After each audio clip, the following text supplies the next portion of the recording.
I will just start calling the case and ask the lawyers to make announcements so that you'll know that we're starting. Anything you need from me, or are you ready to get started, Ms. Brown? I am ready to get started, and if there's anything I find I need, I'll ask at the end. Thank you. Okay, thank you. Okay, this is going to be a hearing in the matter of the Merchant Law Firm versus the Fulton County District Attorney's Office, Fulton County, Georgia, Fani Willis individually, and Fani Willis in her individual capacity. Case number 24CV001325. If I could start by getting announcements for the parties, starting with counsel for the plaintiff. Good morning, Judge Ashley and John Merchant for plaintiff. All right. And at council table is our paralegals here for. Thank you. And counsel for the defendants. Good morning, Sandy Monroe on behalf of the county, on behalf of the DA's office, and Fani Willis in her official capacity, along with my second chair, Brad Bowman. Okay, thank you. And just to make sure the record is clear, we had a hearing on September the 5th. At that hearing, oh, I'm so sorry, ma'am.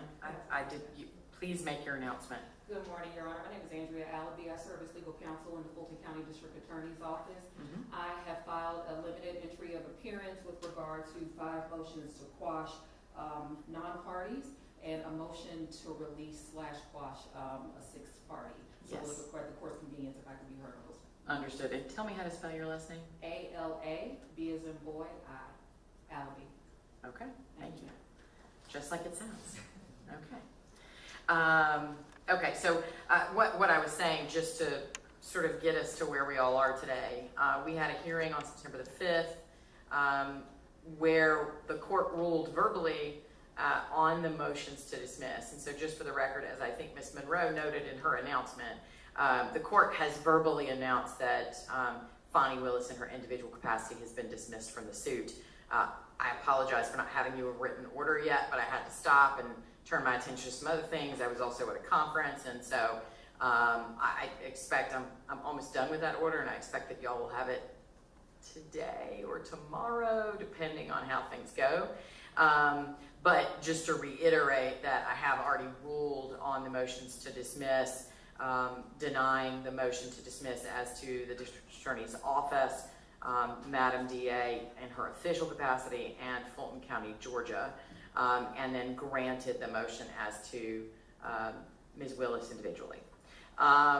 Where we are now, at the hearing on September 5th, so the hearing on September the 5th was originally noticed as an evidentiary hearing associated with understanding some of the underlying issues of efforts to comply with the requests. And that didn't occur because the motions to dismiss are meaty, right? They involve lots of argument. The parties needed to make that argument. The court needed to be educated about what those issues were. And it took a while. And so we did not end up hearing from the witnesses that day. Although my understanding is that most of them were aware, present, and prepared to testify if called upon. And that although I spoke inartfully at one point about them being released from their subpoenas for that day, I made clear, I clarified that what I meant was they were excused for the day and had not been excused from the subpoenas that were served upon them. I've reviewed the record, and I'm not aware of any motion to quash the subpoenas that were served. I understand that either or both the county attorney's office on behalf of the existing DAs or Ms. Allaby, is that right? Yes, ma'am. On behalf of the non-parties who were subpoenaed have taken the position that either or both those subpoenas were for the production of documents, not for appearance, and or that any new subpoenas for appearance at today's hearing have not been served on those non-parties and or the defendants. I will note that I received a motion to hold Ms. Willis in contempt for lack of compliance with the subpoena for today's appearance. Given that, to my understanding, unless and until Ms. Willis is called to the stand and refuses or fails to appear, if ordered to do so, she's not in contempt, and so that motion is premature. Followed by that, and the reason I'm reciting all this is because the last thing in the record right now is my most recent order that I think was entered on Tuesday. And so none of the flurry of filings have actually been accepted into the record, although I am aware of them because y'all provided them to me. So following that, I received a motion to quash the subpoena to Ms. Willis as the DA. And then subsequently, I got a response brief from the plaintiffs. And then subsequently, from Ms. Allaby, I received motions to quash or to be excused from, I think 5 or 6 subpoenas. And so we need to figure out where we are and what we're doing today regarding, one other issue I wanted to put on the record, that one of the witnesses, just to make sure everybody is aware of that, one of the witnesses, Mr. Kevin Armstrong, he reached out because Mr. Armstrong historically was I'm not exactly sure what his role is in the district attorney's office now. I know he's like maybe a DDA. But historically, he had appeared in my courtroom as an appellate attorney on behalf of the DA's office. And so he reached out to my litigation manager and notified her that he had an appellate argument in front of the Court of Appeals this morning and asked to be able to resolve that conflict by going ahead, of course, with his appellate argument and then appearing today, which informally my litigation manager told him by email was perfectly fine. So just because there was not a record of that, I'm sure y'all were all probably aware of it, but I wanted to make sure that there was a record of it. Okay. So having started with the fact that I'm not going to entertain the plaintiff's motion to hold Fani Willis in contempt currently, I think where we need to start is with the motions to quash, because what I anticipated, but for those motions, was for the plaintiffs to call witnesses. Now, one thing I do want to share with y'all is that it was my intention, we're going to sort out these issues in a moment about what witnesses are here and why they're not here and if that's okay that they're not here and all that good stuff. But I will say I was going to point out that while I'm a big believer in letting lawyers try their cases and put on their cases the way they go, I also come from a civil background where it's pretty well established that we don't harass the CEO of a company for information that can be provided by the head of the human relations department or some other similar analogy that I'm not coming up with as efficiently as I should. I say that to say this. If we reach witnesses today, I think everybody should be prepared for the fact that it's not my intention, Ms. Merchant, Mr. Merchant, to let you start by calling Madam D.A. Willis, because the inquiry here should be about, as I understand it, the receipt of the request, the processing of the request, and the efforts made to comply with that request. And as a practical matter, we all know that while Madam D.A. may be involved in that process at some point, she's not the first line that's going to answer the questions or have direct knowledge. And so we can hash that out as we move forward. But I say that to start with the idea that there was always a possibility that we might never have reached Ms. Willis as a witness today. But now, everybody's followed their motions, and so we have to reach these issues today. So with that, I think I'm going to stop talking in a moment and give y'all a chance to tell me if there's any procedural issue or preliminary matter we need to take up otherwise. But my intention is to start with the the defendant's attorneys and Ms. Allaby's motions to quash so that we can deal with those issues first, because essentially in terms of at least what we're doing today, they could be outcome determinative. That works for the plaintiff's judge. And just so you know, our intention was to call Dexter Bond, who is the open records. Whose job it is to answer Open Records Act requests for the DA's office? Yes. That was going to be our first witness. Our second witness was going to be Jeff DeSantis. His job is media relations, and I can go when I go through explain why that was relevant. and then Shalonda Miller from the county attorney's office, whose job is also open records. Those 3 witnesses, and as I told Ms. Monroe, the other witnesses would be potentially, depending on what those people testified to. So it would really depend on what they testified to, but our intention was to call those people first. And you know, we're ready to respond if you'd like us to respond to the states, not the states. No, I guess, so I'm gonna call the DA the state, and then the district, then the county attorney the county. I guess that might be easier. Well, I think actually, because this is as good a time as any to remind us all that this is a civil case. Right. It is not a criminal case. And so I too have had to remind myself, but I think maybe to keep the record as clean as possible, the best way to do this is that Ms. Monroe and Mr. Bowman are defendants, possessive plural counsel, and that Ms. Allaby represents the non-party subpoenaed witnesses. Y'all are, of course, the plaintiffs, which makes it easy. Right. Okay. So let's go from there. So I'm ready to respond, and I think the non-party defendants, non-party witnesses in this case, their motions argue that the burden shifts to us, and so we're prepared to proceed with those first. Okay. Any other preliminary thing or matter y'all want to address, Ms. Allaby or Ms. Monroe, on behalf of the defendants and the witnesses? Nothing additional. No, Your Honor. Okay. Okay, so, go ahead, Ms. Thank you. Merchant. Thank you, Judge.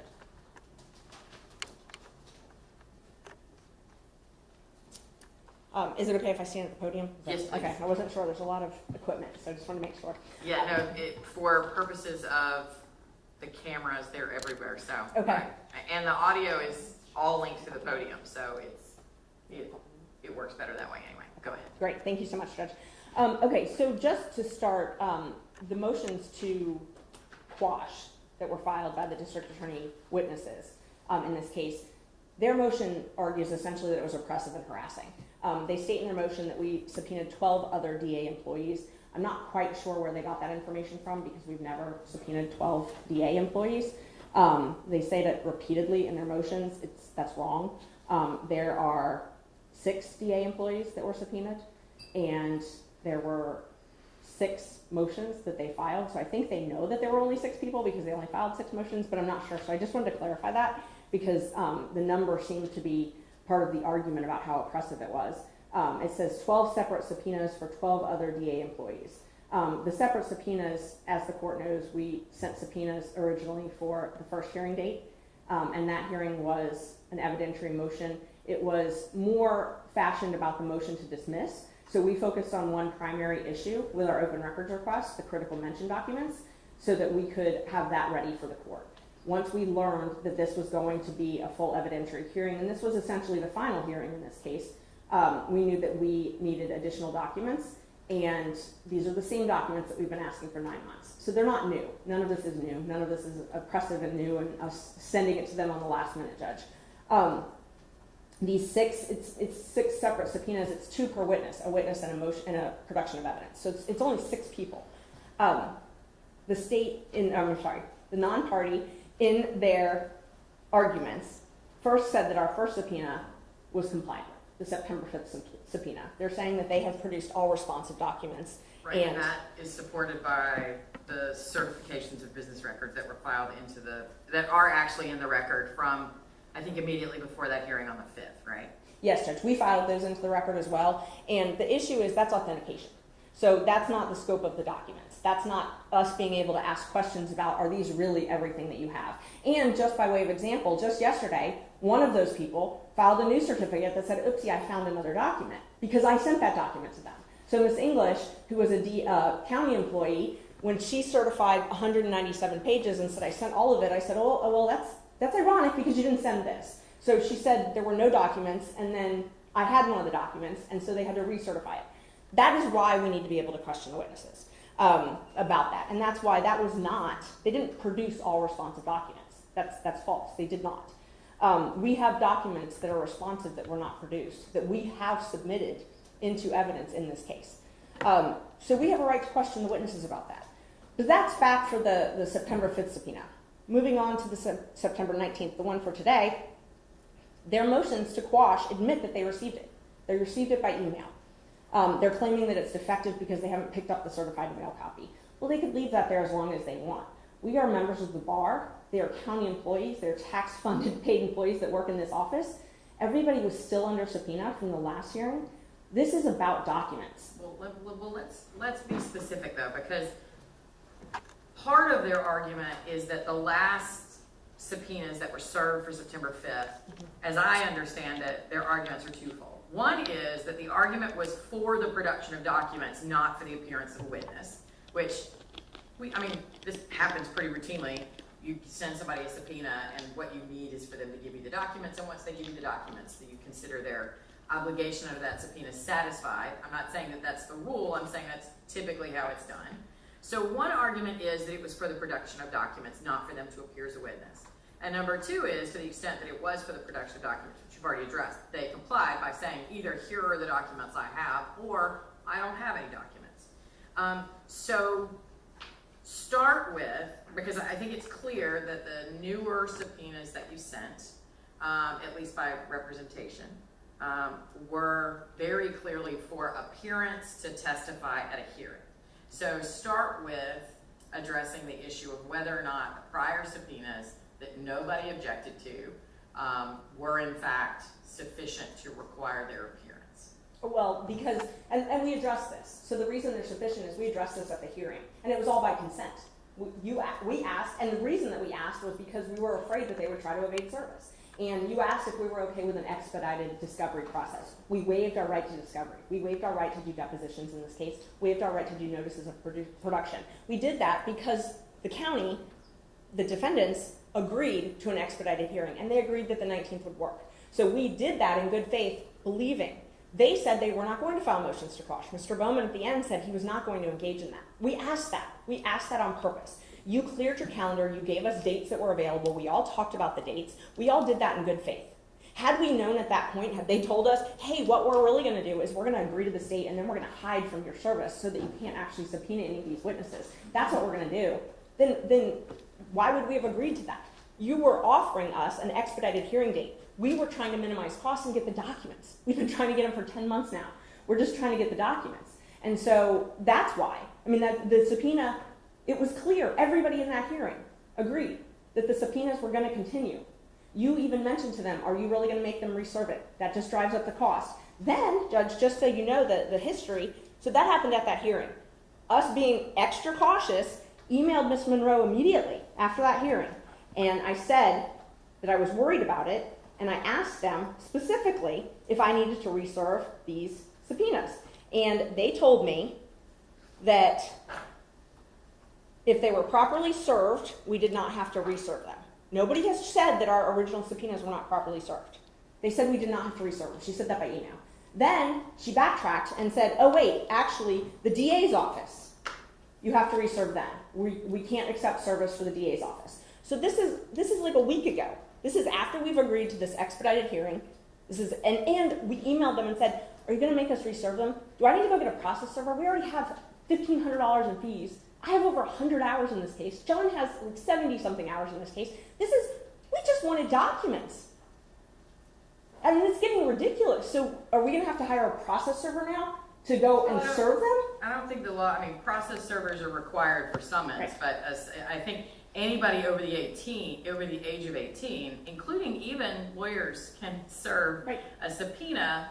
As I understand it, the alleged defect here in the motions is that it wasn't personally handed to those witnesses. That I think instead it was delivered to like the front office of the DA's office, for example, since these are DA employees. And it was served mailed, I guess, by certified mail. Certified mail, which is what the statute requires. Right, was it return receipt requested? Yes, and Okay. that's all that the statute requires. And is it your understanding that no one has signed the return receipts? Correct. Okay, And so it's left at their office. right, and then also I think I understand you to have served them as a courtesy by email, even though we all understand that as yet, email service of a subpoena not acceptable. Exactly. Not sufficient. And we wanted to give them as much notice as possible. So as soon as Ms. Monroe told us that we were going to be forced to reserve the DA witnesses, we resubpoenaed them by email. We sent that all to them by email, offered, just like we did in the original email, if there was any confusion or concerns, reach out to us. You know, the only response I ever got was, don't talk to me. Don't email me again. I mean, you know, there's never been any discussion. We've tried to do this. But the law just says we have to serve them by certified mail. That's what we did. That's what the law says. And in their motions to quash, they cite one case. They cite Edenfield. Edenfield it actually supports our position. It was a law enforcement officer who was not served by certified mail. He was served by personal service. Someone went there, marshal, and tried to actually serve him in person, and they left it in a mailbox. So it was like in an administrative mailbox. There was no proof that he ever got it. They admit in their motions that they received these. There's no question. There's no hide the ball. No one has hidden these. And the other thing that they argue is that it's oppressive to ask for all these documents at this point. These are the same documents. And that's one of the things I want to talk about is relevance, because they also argue that. And I think these go hand in hand, whether or not it's oppressive and what's the relevance. So I'm going to walk through these because this is sort of the elephant in the room. What are we asking for? All you've heard is it's oppressive. Why is it relevant? Why are these witnesses relevant? I'm going to tell you why they're relevant. I'm going to walk through all of that, why they're relevant. So we asked for essentially a couple different classifications of documents. You've heard a little bit about the critical mention documents, Judge. Those documents, and we've got some exhibits to show you, but the first one would be Merchant 0029, if you want to go ahead and pull that up. On January 18th, Shalonda Miller with the county attorney, and we filed all these, so when I refer to the merchant number, that's a Bates stamp number that we submitted, and so we'll be pulling those up. And I asked the county, and they said they would agree to all of these documents being admitted, because they're all documents we received from the county, so unless there's any objection to them, I'm planning on referring to these documents. Ms. Monroe? As I stated to her in the email, there was no objection. Okay, Thank you. so, great. Okay, so this document, let's just take a look at it. So this is part of the packet. It's a 44-page packet that the county attorney sent me in January, on January 18th, in response to my first open records request. If you look at 0055,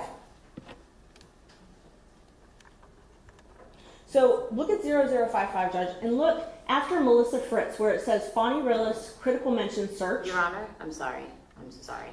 If I may interject here. Yes. There was a representation made by Ashley Merchant that these documents were provided by Fulton County, and the documents that she's showing on the screen as is was not provided by Fulton County. They were provided by the DA's office. So I wanted to correct the record as pertains to that.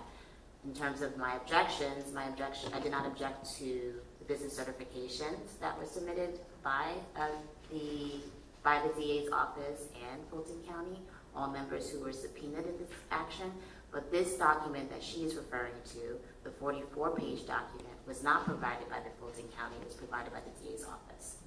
I understand why you're making that distinction for your record. I'll just point out that the continuing conundrum that these documents were produced not by the apparent only entity in the case that is actually governed, according to the defendant's position, by the Open Records Act. So either they were produced by the Fulton County District Attorney's Office or the district attorney, whatever legal entity that is, who, by defendant's argument, are not governed by the Open Records Act. But definitely they were not produced by Fulton County, who is governed by the Open Records Act. And I understand why you're making that distinction. I understand that y'all disagree with the court's ruling on your motion to dismiss. But anyway, I understand these documents were produced by the Fulton County District Attorney's Office. Is that correct? Okay. And that's part of the reason we need to talk to the witnesses, because the letters that I get, one of the reasons I have Shalonda Miller under subpoena, the letters from her, and it's unclear to the recipient, the layperson who's requesting these documents, who gives them. Whoever gave them, this is what the county, in general, gave to us. So if you look at 0055, look at Fani Willis critical mention search, and then you look, it's cut and pasted. So this is not an original document. This is actually 4 or 5 different emails that someone cut and pasted and put together. We have now gotten, as of August 30th, the actual emails with the to and from, the dates, the attachments, but we did not get them back then. So we've got a cut and paste documents. I don't know who altered this. That's why I need to ask these witnesses. I have no idea who did this, but they cut and pasted. They didn't redact. They actually cut and pasted these documents to hide things from them. And if you look at... Well, hang on. Let's be cautious about our characterizations. I understand that you are distrustful of what's been produced. Saying that it was redacted or that it was cut and pasted is a factual statement, but characterizing it as an intention to hide evidence from you is a little bit more of an argument that I would prefer that we not go down that road unless and until we need to. And let me re-clarify that we have a right to question how this was compiled and why this is what we got in response to an open records request. How it was altered, why it was altered, who directed it to be altered, those types of things. Those are relevant to the open records inquiry, and that's why we need to question these witnesses. So as far as relevancy, this is just one of the examples. And I can show you, if you want to pull up 0138 through 0140, what we received 2 weeks ago. This is the email. And then you see the attachment, critical mention screenshot.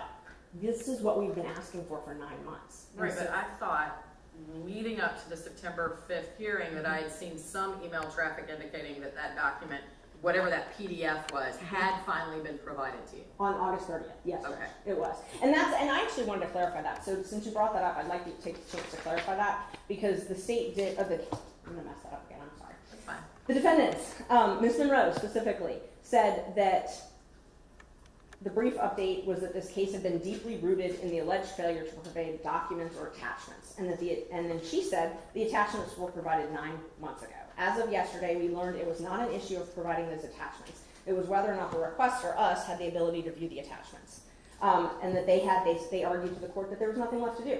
They said they provided the records 9 months ago with those attachments, and that it was very likely. I remember that argument and your response that was not an accurate recitation of what occurred, and that you reviewed what was provided to you and it did not contain either the physical copy or an electronic link that would allow you to observe or view the PDF document. I'm not saying that's factually correct, but I am aware of that representation of what the defendant's position is and your response to it. Well, that's no longer their position. So Okay. they have told us that they are not the same. The 44 pages we were provided in the open records is not the same as the 197 that were provided 2 weeks ago in the lawsuit. They're not the same. So that representation was not accurate and I think needs to be corrected. We were not provided those attachments. They said that they were in the process of reviewing and comparing the documents provided by the DA and Fulton County IT. 9 months later, they're in the process of reviewing those. So it's clear these are not the same documents. And that's part of why we're here. That's part of the litigation and why it's relevant to question these witnesses. What this whole hearing is about. Who supplied the 44 pages? Who decided what was in it? Why the other documents weren't provided? And what else is outstanding? What else is there? Because this was a contract, a media monitoring contract that was renewed by the county. It was so valuable it was renewed. And they want us to believe that there were 2 reports for a 2-year media monitoring contract, that they had 2 screenshots, and that is the extent of all records from $20,000 spent to a company to monitor Fani Willis's image. I think that we have a right to ask them that on the stand, if that is really all of the documents that exist and what steps they took to actually find those. So if we are limited to 6 people, and it sounds like more directly, at least as an initial matter, your focus had intended to be on 3 people, one of whom's job is clearly, like that's his title, Yes. is to comply with open records requests.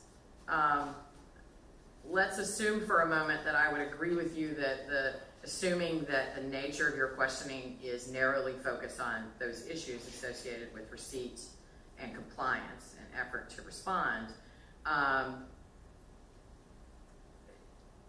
from a relevance perspective, what of the defendant's argument or the non-party witness's argument that these are the need to question them is overburdensome or harassing? It's not. These are public documents. These are documents that they are required to maintain. The law requires that they maintain these documents. So us asking them about these documents, it's very simple. These are documents that they have a public duty to maintain. The taxpayers paid for this. This wasn't something that was privately paid for.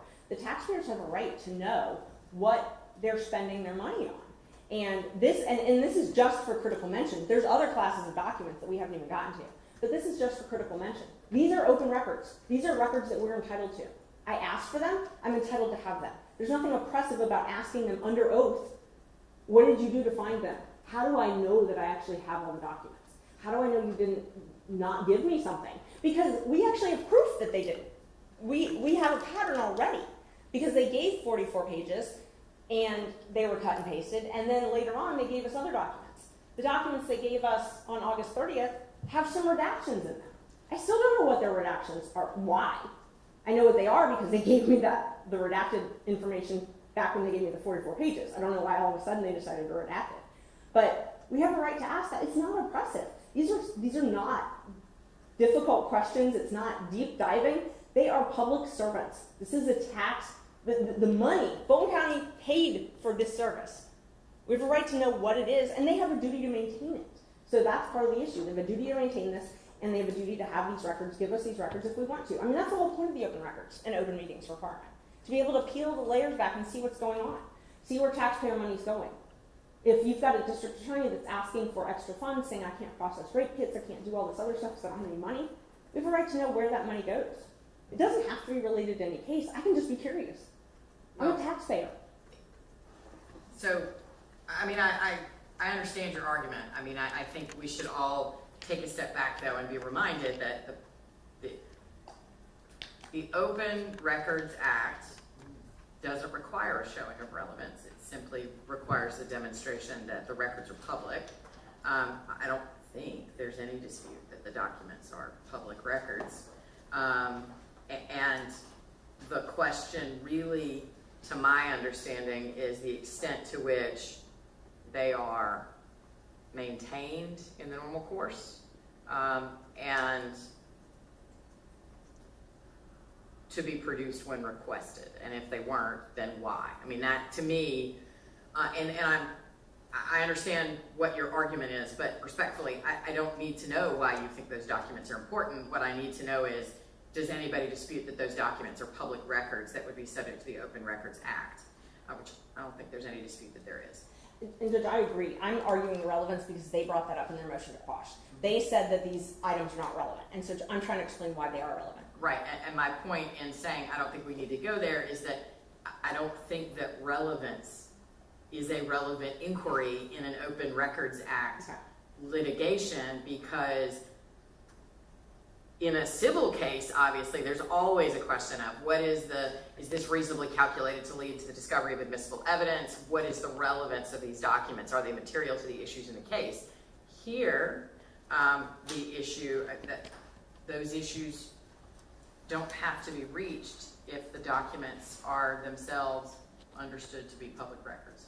And again, I'm not aware of any assertion other than the argument that the district attorney is not governed by the Open Records Act, which is a different issue.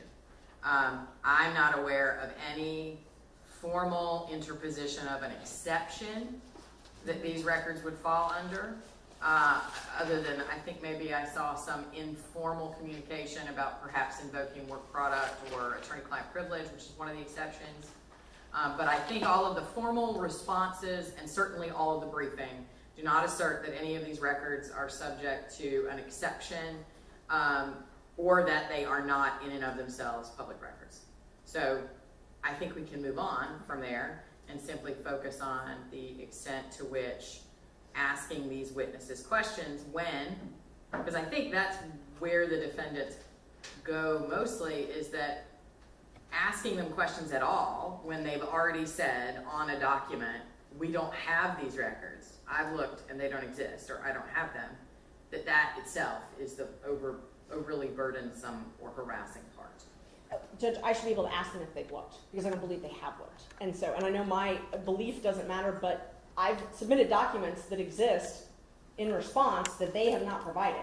I've gotten them from other entities. So I have proof that they have not complied. So we have a right to ask them, how did you look? What did you do in response to this? And if I can go through, there's a couple, so let's talk about the confidentiality agreements. I asked for all of the confidentiality agreements that the district attorney's office required employees to sign. I requested that on January 9th in my open records. I followed that up on January 24th and said by letter, please don't make us sue you. I want the confidentiality agreements. I had one. I had Nathan Wade's. I had gotten it in another proceeding, and I had a business record certificate from Dexter Bond that it existed. Guess what his response was? No records exist.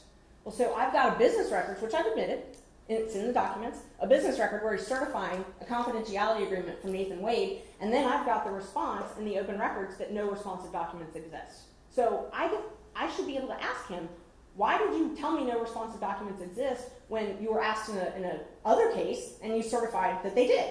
And now, just 2 days ago, I was given 22 additional confidentiality agreements. 10 months later, 22. I know more exist, but I was given 22. So pick and choose 22 employees in the DA's office who have signed confidentiality agreements. Jeff DeSantis, one of the witnesses we wanted to subpoena, gave a media statement that there had been confidentiality agreements signed in error and they were withdrawn. I followed up with that with another open records, making sure that they knew what I was talking about. You're giving the media a statement saying they exist, and then you're telling me in open records they don't. I have a right to question the witnesses about that. Why do I still not have those documents? I have 22 confidentiality agreements.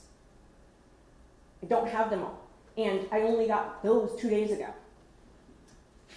The next is, this is one of the most simple requests that the district attorney's office is actually required to do by law, keep a list of attorneys that work at their office. My requests, I think we've gotten lost in the weeds. They're not complex. They're not oppressive. I'm not asking for information I never in a million years thought in January that any of this was going to be a problem. I file open records requests all the time. I pay for the documents, I get the documents, and move on. I asked for a list of attorneys and their dates of hire. Georgia's statute and the record retention law requires that they keep those in their office. It is a misdemeanor not to keep that. Keep those, keep what? The personnel records.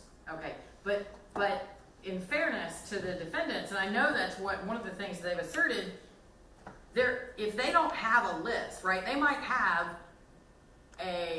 let's call it, they might have a file cabinet somewhere, probably electronic, of personnel files of the people who work in their office. I know you've mentioned, and I am familiar with the reports that the DA's office puts out that says these are all of our great people who are doing great work. But if they don't have a list, they're not required to create a list in order to respond to your request. Correct, they're not. But what they are required to do is be reasonable in their response. So if they think, when I ask for the names of the people who were hired and the dates that they were hired, and that's something I know that they have, and they're not sure, they ask me, and I do this all the time, and they did this. The county attorney, actually, when they were responding to my requests, they asked me to clarify. We discussed it. They reached out to me, made sure that I was getting the documents I wanted. The goal of the Open Records Act is supposed to be to give the citizen asking for records the records. It's not supposed to be hide behind semantics. So if they're concerned because they're like, oh, are you asking for the names of the people who are hired and the date they were hired, which is what I asked for, if there's some confusion, they reach out to me. The goal is transparency. The goal is not to hide and obscure all of this. So when I asked for the people who worked there and the dates they were hired, I used to work for Fulton County. I know those records exist. I know what my employee file looks like. I also know that there's a statute in Georgia that says they have to maintain those. And so I'm asking for it based on what the law requires they maintain. They have to keep that. And I guarantee when they sent this to whoever produced this, they sent this to someone. There's a list that exists somewhere that has the names of the DAs. I can go to the state bar and type in the Fulton County DA and print out a list of the names. This is, they're forcing us to go through litigation to get a name and a date of hire, which is definitely maintained, and that's ridiculous. The other thing that we've asked for is, and by the way, just on that, the personnel, the Records Retention Act. So there's a statute in Georgia that requires, it's 50-18-102. It's a misdemeanor to not keep records in regards to what the Records Retention Act requires. The Records Retention Act requires that they keep personnel records for 50 years. Can we reject this line because it's the Records Retention Act is not part of this case? The retention is always relevant to open records, Judge. So, I'm not sure I understand the basis of your objection. I'm gonna overrule it for now, because whether the county has the documents that have been requested, I think goes immediately to the extent to which they're obligated to have them. I agree that no one has sued or asserted a violation of the Records Retention Act, but to the extent that it's in the same title, it is informative about what the understanding and obligations that parties might have about those documents existing and continuing to be maintained. So to the extent that you're objecting that they're asserting a violation of the records retention obligation, I agree with you. We're not going down that road because that's not before us. But to the extent that that statute can be informative about whether the documents that were requested should still exist, I think I'm going to allow it. Go ahead, Ms. Marchand. Thank you. And I'm not going down that path deep. It's just when I am asking for records, I have to make sure that they exist before I ask. I don't want to waste my time in an open record. So I use these statutes to ask for records, and when I'm told they don't exist and I know the law requires they exist, that's concerning, and I have a right to ask follow-up questions to that. For example, on the personnel card, the law requires that the DA keep a list of all employees with ID cards. They have to keep that list. They have to maintain that list by law. If you have an ID card, and everybody has an ID card, I was a Fulton County employee, we all have an ID card, you have to keep that list, and you have to keep it for 4 years post-separation. So when they tell me they don't have a list, I think I have a right to not believe that. And I think that's why I have a right to question these witnesses. Where is that list? Why am I told that there's no responsive documents? Other places there could be responsive documents. The law requires they keep property receipts of everybody who has a cell phone. The district attorney's manual says that every attorney employed has to have a cell phone and a laptop. It's in their manual, it's required. The law says they have to sign a property receipt and they have to keep that. They have to keep a list of that. That would have been responsive to the request. And if they wanted to comply, they could have reached out and asked me, and I was willing to pay for any of these records. I pay them all the time for records. It's not a problem. I've never had a problem paying for county records. All they have to do is ask me. So the other area, the last area, actually the second to last area of documents and why these witnesses are relevant, this is all talking about why I should be able to ask these witnesses questions. I asked for forfeiture disclosure reports. The law requires forfeiture disclosure reports to be produced to state, local, federal governments. There are two separate forfeiture funds. There are federal money and state money. Two different acts. They have to comply with the Federal Forfeiture Act and the State Forfeiture Act. Every district attorney has to file a report with the Prosecuting Attorney's Council every single year, and they have to file one with the DOJ every single year. I asked for those reports. And those are not accessible to you publicly?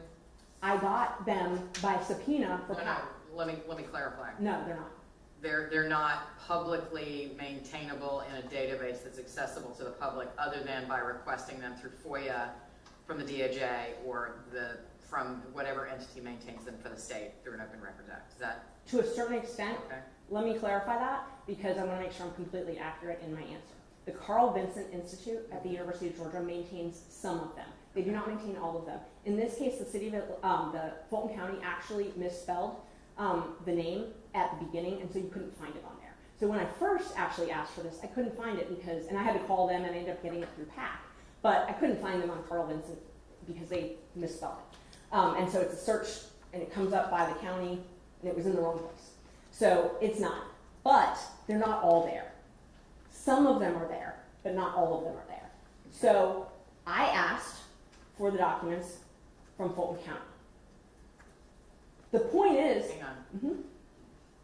You submitted, just to Ms. Monroe's earlier point, You just said you asked for them from Fulton County, and I know there's some discussion in the briefing that there was in fact one request that was formally directed at Fulton County as opposed to the district attorney's office.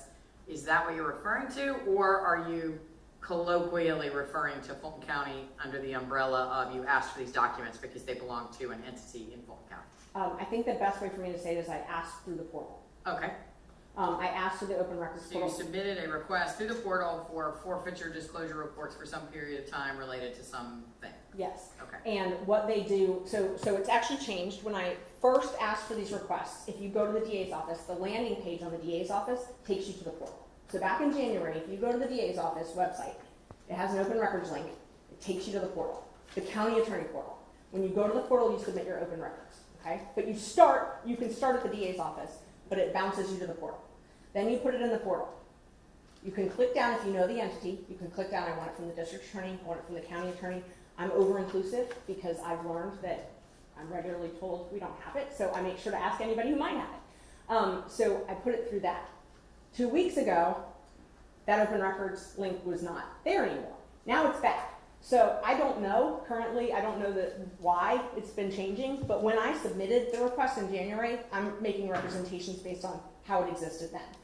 I clicked on the DA's office open records link, it took me to the county attorney portal. That's where I requested that. So I requested, on January 16th, I requested the reports and the itemization. The reason I requested the itemization, and I actually put the property, the funds obtained, these reports that are required by law, the statute actually says how you have to report them. And I will tell you, the ones that are on the Carl Vinson Institute, they don't comply with the statute. So they're not complete. So I'm assuming maybe they've got other documents because I'm assuming they're complying with the law. I'm asking for those. I'm asking for those forfeiture documents. I asked in January.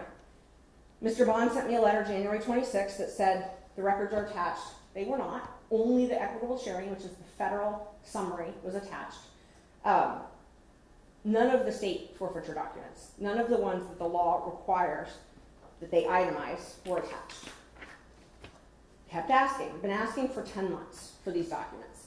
In the meantime, there's been media statements made by the district attorney's office that it was false and it was an error that any forfeiture funds were paid to any private contractors, Nathan Wade in particular. The forfeiture funds were used to pay Nathan Wade. It's clear from the documents that I got from purchasing and finance. So again,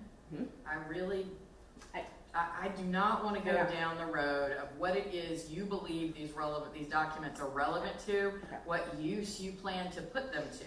The issue before me is the testimony of these witnesses relevant to your public records request? And again, absent having heard anyone assert that an exception applies or that these documents are not public records, then to me the issue is the extent to which you are questioning of any witnesses about their processes and efforts to comply. As long as it is narrowly focused on that issue, I think you've met your burden for relevance to the public record request.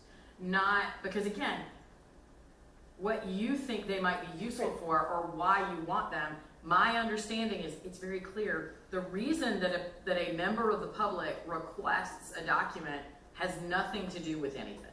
I completely agree, Judge, and the reason that I was pointing that out is because when statements are made about documents that I've been told don't exist, that causes me to think I need to question a witness.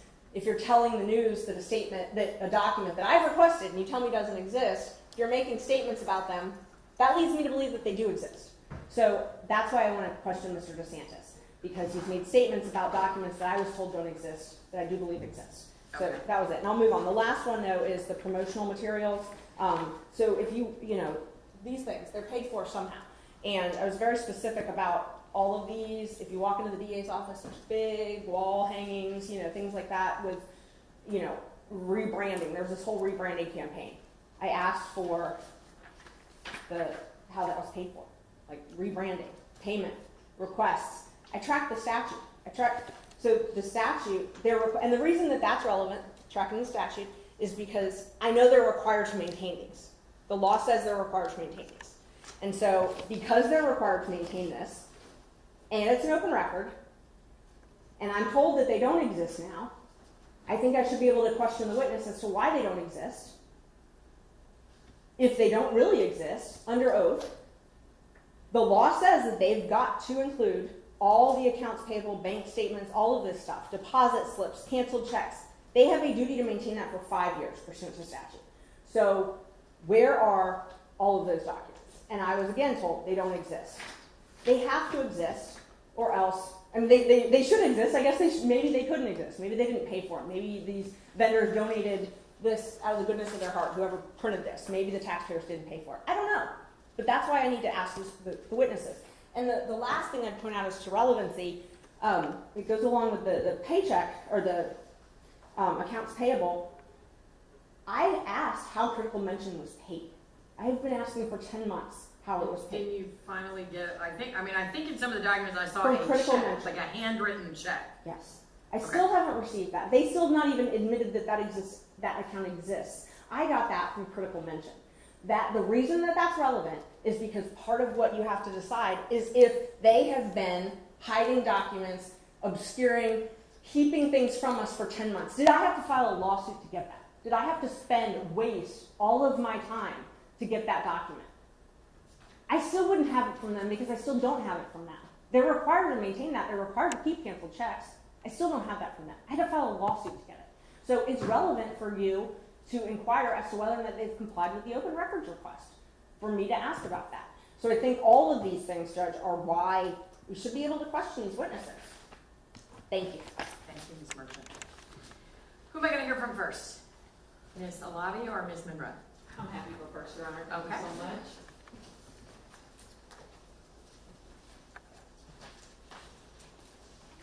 I'm sorry, Your Honor, do you mind if we pause for a small bathroom break? I really have to use the restroom. Sure, no problem. We will take, it is 10:56. We're going to take a break until about 10 after 11. Thank you. Thank you. Yeah, one moment.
Much rather be here. Much rather be on the board bench there. Although I was live with packages at Ward 5 and 6. That's why I left. Period. For all the else, like the channel 1 will be the podium mic, and channel 2 is my app. Okay. So doing the best I can. They don't give us an audio out in this work.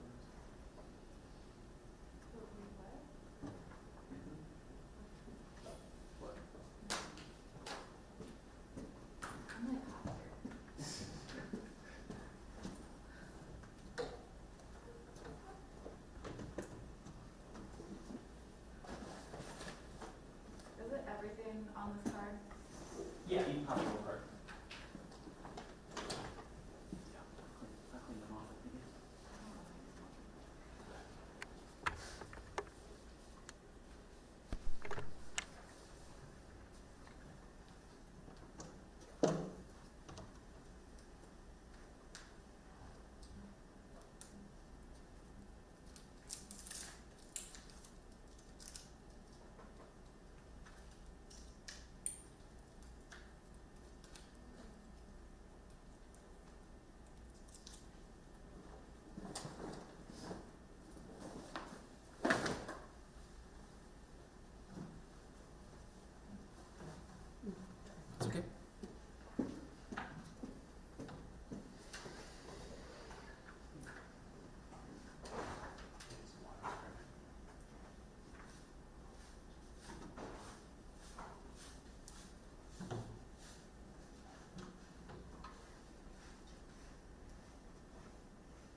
Yeah. He spent the weekend I saw too.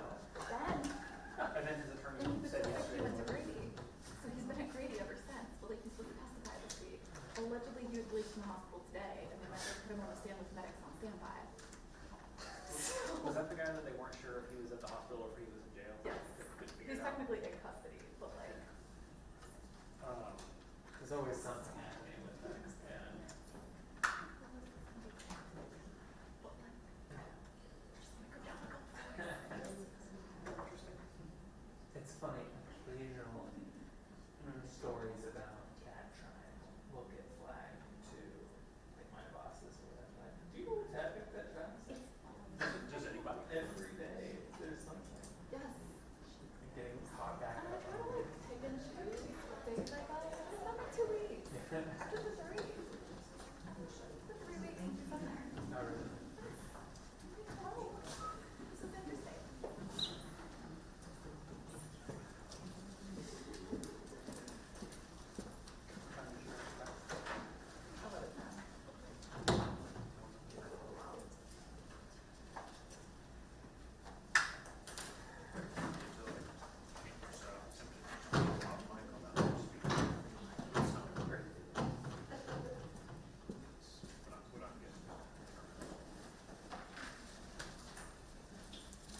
Where did we leave off? Thank you, Your Honor. And I'm sorry, Your Honor, before we do go officially back on the record, I just wanted to address everyone to remind them Zoom makes this just a little bit harder for me. So if we could please make sure that we're speaking maybe a little bit slower than we normally would and directly into the microphone, that would be a huge help. Absolutely. Thank you so much. Thank you. Go ahead, Ms. Alati. Thank you, Your Honor. Judge, I filed these motions to quash on behalf of the non-parties, Jeff DeSantis, Paula V. Bailey, Kevin Armstrong, Jeremy Murray, Jasmine Dilligard, and Dexter Bond. And we filed these motions under OCGA 241323. And we're filing these motions and believe that these subpoenas should be quashed because these employees have not been properly served. They have no firsthand knowledge of relevant issues with regard to the open records matter before this honorable court. I'm going to put an asterisk next to Dexter. He's a little different, so I'm going to separate him out from the other employees. And I note that your motion is also procedurally differently cast regarding him. Is that right? Yes, that is correct. And you talked about that a little bit with plaintiff's counsel with regard to Mr. Bond having knowledge and being the business records custodian for the office. So his motion is styled as a release from the original, what I call the original subpoena, the one that was received via email on August 2nd of this year. And so his is a little different. And the subpoenas are unreasonable and oppressive. And as I just stated, on August 2nd of this year, the plaintiff emailed a number of subpoenas to members of our office. Those subpoenas were subpoenas for the production of evidence. They did not require witness testimony. Specifically, each email contained a business record certification, which we, each individual, Jeff DeSantis, Paula V. Bailey, Kevin Armstrong, Jeremy Murray, Jasmine Dilligard, and Dexter Bond completed those business record certifications along with the responsive documents and did provide that to counsel and to this honorable court. And we subsequently, on the 13th of September, last Friday, did receive via email to one or more of the individuals previously aforementioned another subpoena for the production of documents along with a witness subpoena. But I want to note for the record that that subpoena is different. It asks for different information than the one in which the original hearing started on September 5th of this year before this honorable court. What do you mean different information? Different information is contained therein. So the first subpoena, the subpoena dated August 2nd, 2024, asked for 4 items. All emails and text messages concerning critical mention, etc. Second, all emails and text messages, including links with regard to attachments with critical mention. Number 3, PowerPoint presentation identified as media relations executive team presentations for November 30th, 2021 PowerPoint. And then number 4, and lastly, for this particular subpoena, was an analytics graph. The emailed subpoena that was received by members of the office dated September 13th from the plaintiff's firm asked for 7 things. It asked for critical mention emails and text, checking account information through a Wells Fargo bank with an account number, confidentiality and non-disclosure agreements. Number 4 is forfeiture documents. Number 5, attorneys hired and dates of hiring. Number 6, promotional material. Number 7, rebranding material. Different. We've already started this proceeding. We've already had some arguments with regard to the issues contained therein, and then we get an email saying that we're going to receive certified mail with yet another subpoena asking for different things. And so I'll talk a little bit more about that when I get to the overburdensome portion of this argument. The subpoenas that we acknowledge receipt of, because there was never consent or agreement or waiver that the emails from August 2nd were properly served.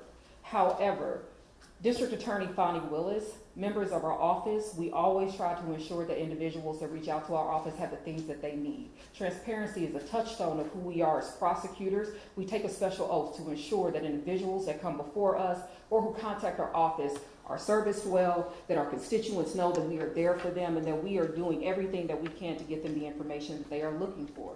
So notwithstanding the fact that counsel has yet again failed to properly serve members of this office with a valid subpoena, we did turn over the documents that were asked for.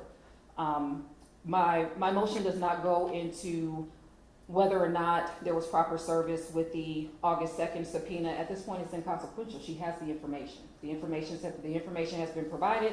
We have done that. We have complied. At this juncture, we have satisfied the terms of the subpoena. Subpoena asked for documents they have. And so at this point, there is nothing additional that is needed. And I will note for the record that during the September 5th hearing, there were two individuals that joined the Zoom, Ryan Holmes and Andrea Geiger, with critical mention. And less than 5 minutes into that hearing, according to the timestamp on the Zoom video, those individuals. For the record, not an official court record of the proceeding that occurred that day. Yes, ma'am. I understand that we can all use it as a reference point. Just to be clear, not an official court record. Absolutely. Those individuals were allowed to be excused as their business record certifications were sufficient. They did the exact same thing that we did. They provided business record certifications with the information that was provided, that was requested from the plaintiffs. They provided that, and they were excused. Right, and in fairness, and I don't mean to imply that I agree with plaintiff, but I think plaintiff's position is they had no reason to question the complete compliance with the request that was made to critical mention. And again, I'm not saying it's fair or justified, but the plaintiffs have made a great deal of hay of the fact that they question the completeness of the representations from various witnesses. That in fact,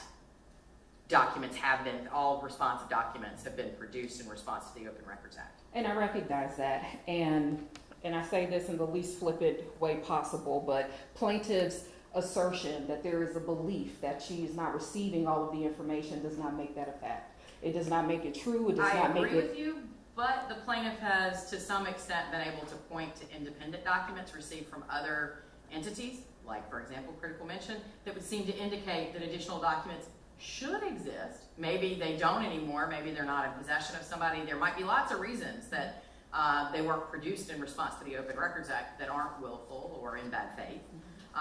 But I think in fairness, the plaintiff has pointed to third-party documents that would seem to indicate that those documents did exist at some point. And I think in fairness that there has to be a look at the totality of the circumstances. The district attorney's office is not the IT custodian. We only have access to records to a certain date. We do not contain, or have a database that is big enough to keep every single email, every single correspondence, every single document that may have been received within the office. That is literally why we have an IT department. And so if we do not physically have it within our office, we literally, not even 6 months ago, had a cyber attack with this county.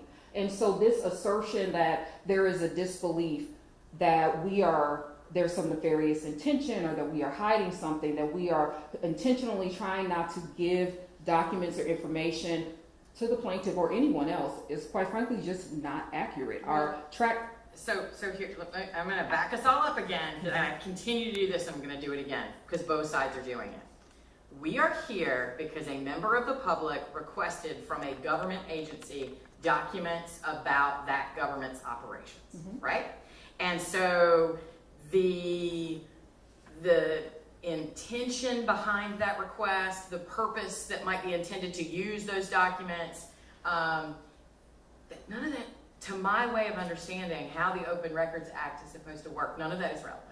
What is relevant is the extent to which the government agency should have those documents and should respond to those documents. And one of the things that's presented an issue, and that's one of the reasons I stopped and went back to this, is that I have no doubt that you are highly knowledgeable about the operations of the district attorney's office, but technically you are here on behalf of non-party witnesses.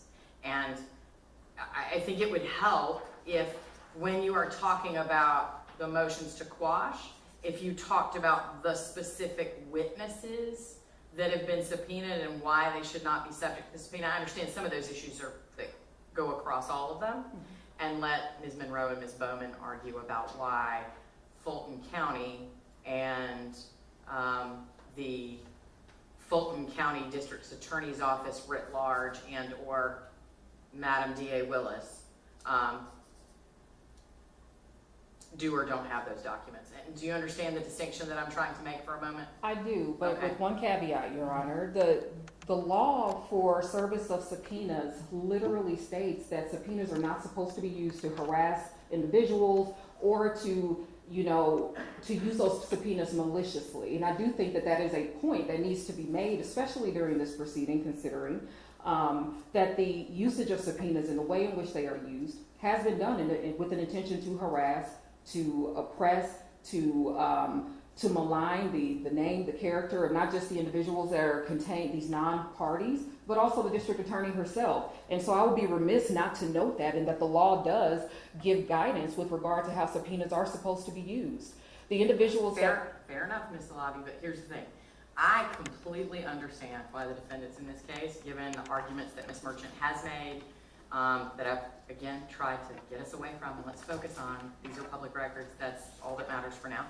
I understand why the DA's office might feel that these proceedings and these efforts at public records requests are designed to harass the DA or the DA's operations. What I don't understand, though, is how is a subpoena to an individual whose job it is to comply with Open Records Act requests on behalf of the DA to come and testify about what efforts he took to comply with an Open Records request. How is that harassing? Judge, the individuals, the non-parties, Jeff DeSantis, Calabi Bailey, Kevin Armstrong, Jeremy Murray, Jasmine Dilligard, are not those individuals that are tasked with responding to open records. Their job duties, what they are assigned to do within the office and what they have been doing has never been that. They are not the business records custodians. They cannot talk about, and the court put it very succinctly, the receipt, the processing, the efforts made to process those requests. Those are not the individuals that can provide that information to the court. I agree with you, except that, again, I think what I think I understand is that the reason that the plaintiff chose to subpoena those individuals is because after being told there were no documents by the official people, they received some documents that, for example, emails that included Mr. DeSantis, that included Mr. Armstrong. And so then the plaintiff said, well, if Fulton County, writ large, the DA, whatever, all these entities, right, to whomever that request was directed, says they don't have them, well, now I want to ask Mr. Armstrong or Mr. DeSantis, were you asked if you had these documents? I mean, and again, the reason I'm trying to narrow this down is because if these witnesses were to take the stand and Ms. Merchant were to attempt to engage them or question them about matters that don't have anything to do with the request at issue and their association with that request, then I would agree with you, that would start to be harassing. But it's my job to narrow the scope of any witness's testimony to the matters that are properly before the court. And that's why I think this is the third time I keep coming back to this issue of these are public records, a request was made, there was some effort to comply with the request, which the plaintiff has asserted was incomplete and therefore is seeking to enforce. And so, as I understand it, the plaintiff wants to ask these witnesses, what effort did you make to comply, or were you even asked to provide documents that would be responsive to the requests that I made? And I understand the court's position with regard to that, but we are feeling around in the dark here. We have assertions that have been made that are not facts, that are not evidence. There has been no witness testimony that has been given. There has been no indication that what plaintiff has asserted is true, correct, that it's anything other than some assumption that there is some nefarious intention. Well, she has... Ms. Amati, okay. There are two reasons we haven't heard from any witnesses. Number one is there were motions to dismiss filed by all four of the entities who were sued, right? Which automatically created a say of discovery. And number two, no witnesses have testified because the witnesses have all asserted that they're not subject to subpoena or that they don't have any information. So there might be, at the motion to dismiss stage, the court was required to, and did, rely only on the allegations of the pleadings. And I will say, many of them weren't disputed, right? It wasn't disputed that these were records that would be public. It wasn't disputed that there's a portal operated by Fulton County. I mean, there's lots of things that weren't in dispute, but the court was limited to the pleadings, the allegations in the pleadings. The purpose of today's hearing is to have some actual evidence, to hear from witnesses with knowledge about the nature of this request and what efforts were made to comply with it. And those individuals, as discussed in the last hearing, have been designated. We know who those folks are. Dexter Bond Jr. is one of those folks. Shalonda Miller, Deputy Counsel, is one of those folks. But those folks still are not Jeff DeSantis, Pallavi Bailey, Kevin Armstrong, Jeremy Murray, or Jasmine Dilligard. They have never been considered to be those folks in the discussions and the hearings that were had on the 5th. Their names never came up as individuals that would have information that would better inform or edify this court as to the receipt, processing, or efforts made to process any open records requests or responses to the subpoenas. And so because of that, there has been no dispute in that in the argument that has been presented to the court. And because of that, and the other individuals have fulfilled and satisfied the request for the production of documents, because that's what it was, a request for the production of documents and not a witness subpoena. What we're asking this court to do, at the bare minimum, when counsel comes before this honorable court, we are required to do certain things. And properly serving an individual is one of those things. That has not. I understand, I agree with you, the email isn't sufficient yet. One day I guess it will be. Why though, in this particular context, was certified mail combined with an effort to deliver the subpoena into the hands of a responsible person who would then provide it to? And the reason I ask that is, certainly we don't want to live in a universe where the requirement is that individuals personally go and find individual ADAs or individual employees of the DA's office to put a subpoena in their hand when what they're being asked about is their work, and instead accommodate the delivery of a subpoena to a responsible person who will then place it in the hands of the individual who works at the DA's office, given particularly that the DA's office is a limited access location. No one has ever reached out to me in order to serve these subpoenas. I serve as legal counsel for the district attorney. What efforts have been made to do that? Certified mail, we have no certified mail. We've not received anything. I literally accepted service on behalf of Curry Swift just the other day, the week before last. There's not an issue with service in our office. We get served you'd be surprised to know, we get served all the time. So there's not an issue with service within our office. I don't understand why plaintiff wishes to be treated differently in executing the basic and fundamental duties of any attorney. I shudder to think with this court, how this court would view, rule, or decide in a case in which the state brought forth a case and did not properly serve our witnesses. That is our duty, it's our obligation.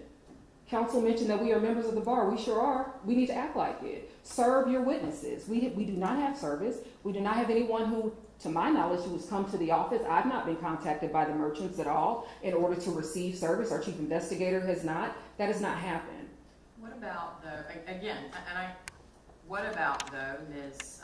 Merchant's representation? And forgive me, I don't know if it's in the briefing that I read at 6 o'clock this morning, or if it's in email traffic that crossed with my staff. But what about, or even today in her argument, but what about her argument that I announced that this hearing was going to take place today? Everybody agreed that the hearing would take place today. I clarified that any subpoenas, any witnesses that were under subpoena continued to be under subpoena with the expectation that they would appear here today. And at no time until about 6 o'clock this morning did those witnesses say, oh, I was never served, oh, I'm not subject to that subpoena, other than the prior representation that had occurred overall, where most of these witnesses said, I've already complied with the subpoena because I've said I don't have any documents. Judge, I think, one, service, I was not involved in the previous hearing. I thought that was discussed, but It sounds like it was not the improper service, because I saw an email string with the plaintiff and Ms. Monroe talking about whether or not the individuals from our office needed to be reserved. And so, Right, I'm aware of that, but I also know that during that hearing, I said, I understand that I'm not releasing these witnesses from the subpoenas that brought them here today, and that I strongly encourage the parties to engage in good faith efforts to agree, and instead, the defendant's counsel took the position that no, you have to serve these individuals, but then would not acknowledge, does not acknowledge the email notice, the certified mail, and the delivery to the office of the Fulton County District Attorney's Office, which is, again, a limited access location. I cannot, even as a judge, walk into that office without pushing a buzzer and saying, please let me in, I'm here to see X. And so I suspect that no one, had the plaintiffs hired a process server, et cetera, would have been able to walk into the DA's office. I understand your representation is that they could have contacted you and secured service potentially, or acceptance of service or whatever on behalf of these individuals. or they could have come to the front desk. We're open for business 8:30 to 5 every single day, Monday through Friday. We are not cordoned off into some, secret cauldron of some sort. Perhaps I misunderstood, but I thought the representation was that that's what they did, and they delivered the subpoenas to some front office worker. That was not my understanding Okay. of that, and we do, and And I apologize if I misunderstood. Okay. We have not received anyone to our front desk on behalf of this matter that I am aware of. The certified mail receipt that was attached to the motion that was filed by plaintiff's counsel, there was an indication that there was a mail room or a front desk of some sort. I don't see an address on there. It does not say the district attorney's office. I don't know if it was delivered to the library. We have no way of knowing what efforts were actually undertaken in order to facilitate service, other than we don't have good service. We were not served. There was no indication that anybody came physically to the government center and to the district attorney's office in order to effectuate service. Okay, so are you arguing that the representation made by the plaintiff that they served by certified mail and attached copies, that those are somehow not accurate or authentic? I don't know what they are.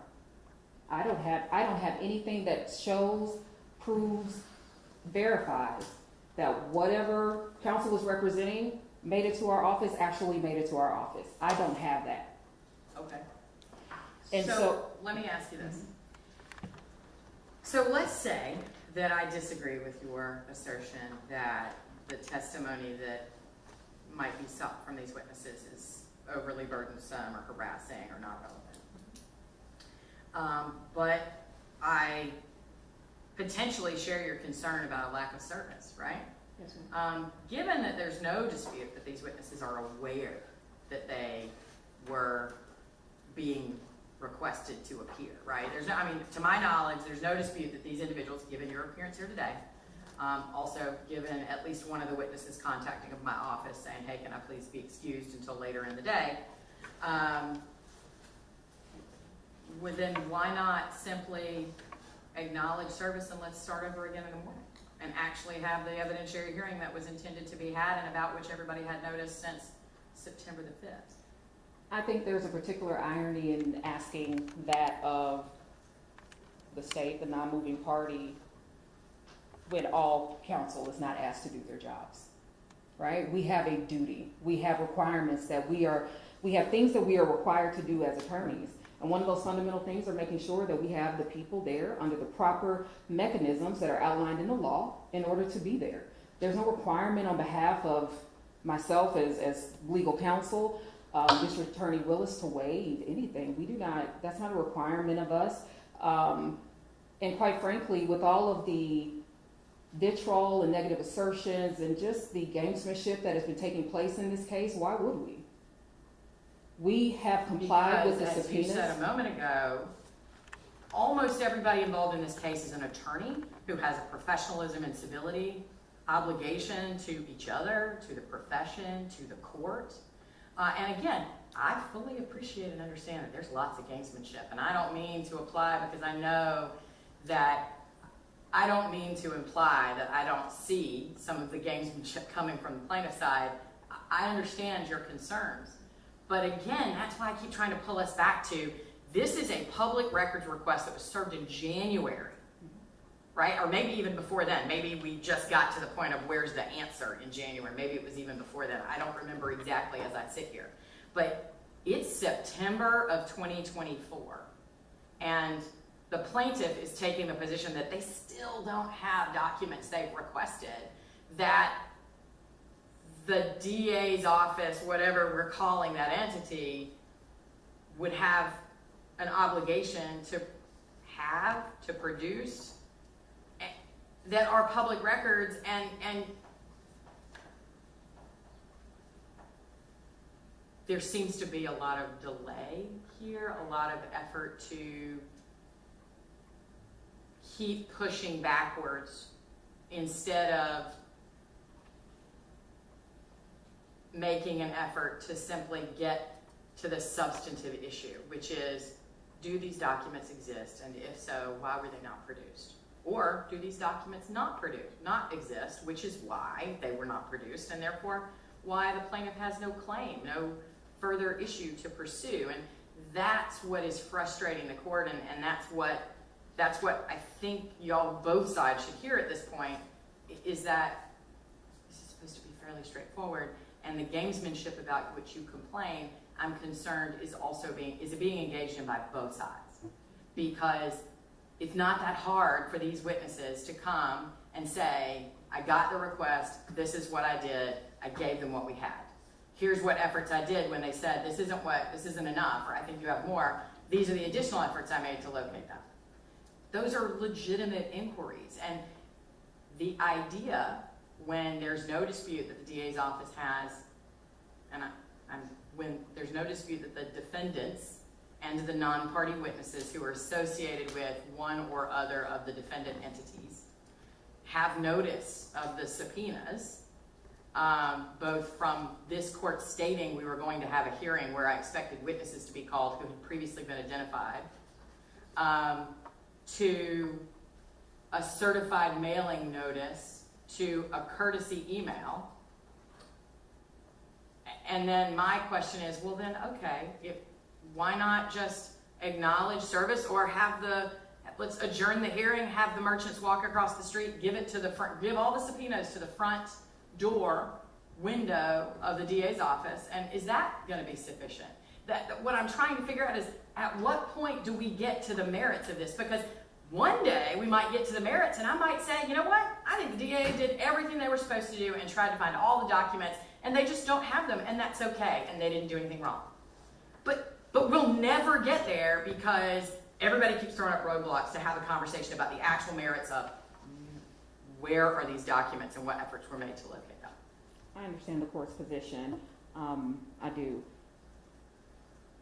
I will say that what the court views as roadblocks are our assertions of the law. We look to the law and we look to see what remedies are available to us under the law, and we follow the law. And that's what we have done in filing these motions to quash. That's what we have done with regard to responding to an improperly served subpoena in order to not engage in gamesmanship, in order to give a member of the public what they have asked for.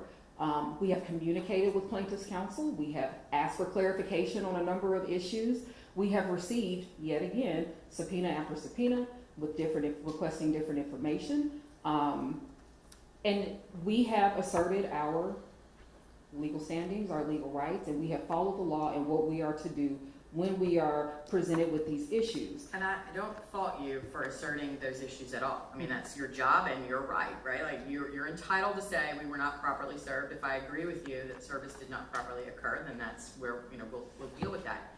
But respectfully, you didn't actually answer my question, which was when I said, well, why not just accept service now and let's get to the merits tomorrow? Instead of saying, okay, or no, because you just said, well, I think it's rich for them to, ask the court to go forward and force y'all to do something without observing the legal niceties when they haven't observed the legal niceties. And so I think I respectfully disagree with your assertion or recharacterization of what was said. I My position is, we are here and we have been requested to produce certain things. All we're asking is that we have an even field, even requirements, that everybody who walks into this courtroom is treated the same. That when we come in, that we are prepared to proceed with our case. When counsel comes in, they're prepared to proceed with their case. And if we are not properly served, if the law is not followed with regard to whatever it is that is asked of us, the law is not followed, if we drop the ball, then there is that next step, whatever it is that flows from that, we own that if we mess up. Right, but again, so that again begs the question, what happens if I adjourn this hearing today, say we're gonna start again tomorrow, and the plaintiffs take their subpoenas and come over to the DA's office and physically hand them to the front office? Then we're served. And then we can all have this substantive hearing tomorrow where I have a completely free open day. Your Honor, like I told you earlier, we get served all the time. This is not something that is unique to our office, unique to my role and my position within the office. We literally get served all the time. And so for that not to happen, not just once, but twice in the same proceeding, at what point do we say, hey, we all have a job, a duty, responsibilities? Well, We should. forgive me for interrupting, I'm sorry. Technically, even if those subpoenas from August 2nd and previously were not served properly, that objection was waived by the fact that the individuals responded to them, right? I mean, they filed some sort of answer saying they acknowledged service, whether they formally acknowledged service or not. Most of those witnesses did respond to the subpoena by saying, here's a custodian of documents saying I don't have any documents. So I think we're focusing our efforts on the subpoenas that were served in advance of this hearing, correct? Yes. Okay. But I bring up the August 2nd because it appears that the same methodology or tactics were used, even though that was at issue on the August 2nd.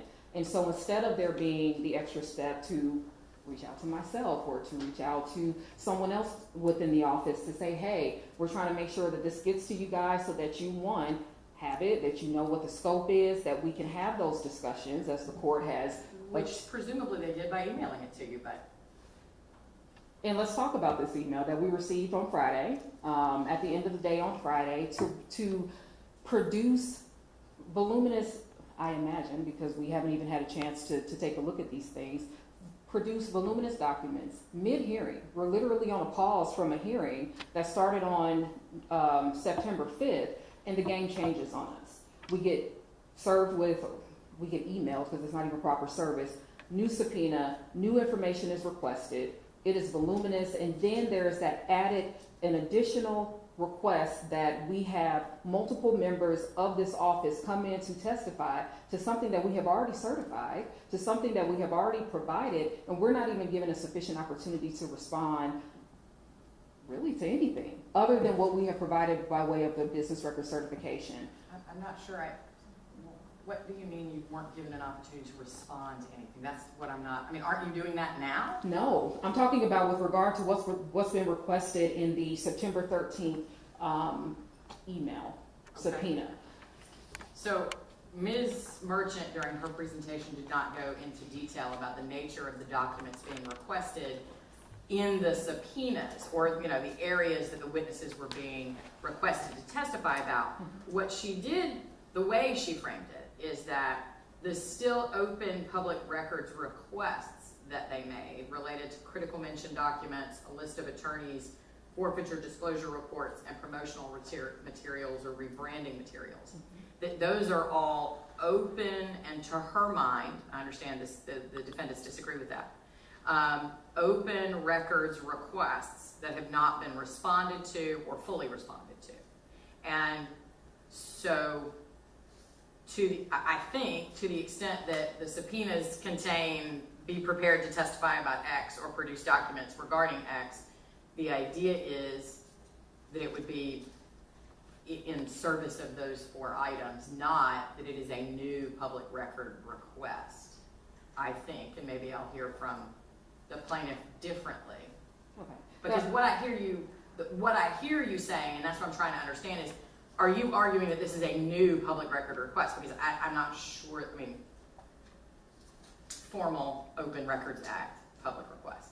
I'm arguing that this is a new subpoena. It is. This is a new subpoena, it has a new date, it has new information. It's requesting new and different information from the individuals that are named here. And so Right, that but was, people serve subpoenas in advance of hearings all the time with relatively short notice and say, be prepared to, testify about these things. Because these issues aren't new, right? The subpoena is, but the issues aren't new. but, but the request to produce these documents, with 72 hours notice for all payments, requests, vendor applications, invoices, receipts, promotional material, brochures, flyers, mailers, that's just one enumeration, right? To compile, to research, to compile this information takes longer than that. There's a research period if this had been served properly, though it is not. But this is the overburdensome type of subpoenas that we continue to receive.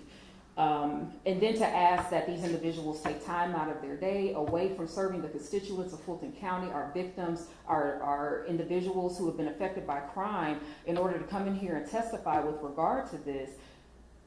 Your Honor, that is what makes this request, this subpoena of a sort that should be quashed as a matter of law, not just for the lack of service, but there are individuals, like I said previously, who have already been designated as the individuals who keep the records for the Fulton County District Attorney's Office, for our county, who know how these requests are received, processed, and the efforts made, as the court has stated. Even plaintiff's counsel herself indicated that Dexter Bond, Shalonda Miller, those individuals, she also included Jeff DeSantis, we disagree with that, but those are the individuals that will have the information that is relevant to the issue before this court. This should not be a fishing expedition where as much information as possible is trying to be obtained in order to help in the adjacent criminal case. That's not what this should be. I agree, and as I have said multiple times, this case is, despite the subtext that all of y'all seem to be aware of and seem to keep deferring to, which I understand why it frustrates both sides. This is a Public Records Act, an Open Records Act action. It's an action to enforce a request for open records, and that's all it is. Now, what somebody might try to do with those records and why they're being asked for, that is not my concern, and I'm trying real hard to keep it out of this proceeding because it does not control the outcome and it should not concern the court. Now, I also fully intend, whenever a witness actually takes the stand, to keep the nature of any inquiry very narrow to the issue here and not let the plaintiffs engage in some sort of fishing expedition that doesn't have to do with the public records request that they asked for and that they are seeking to enforce. And so,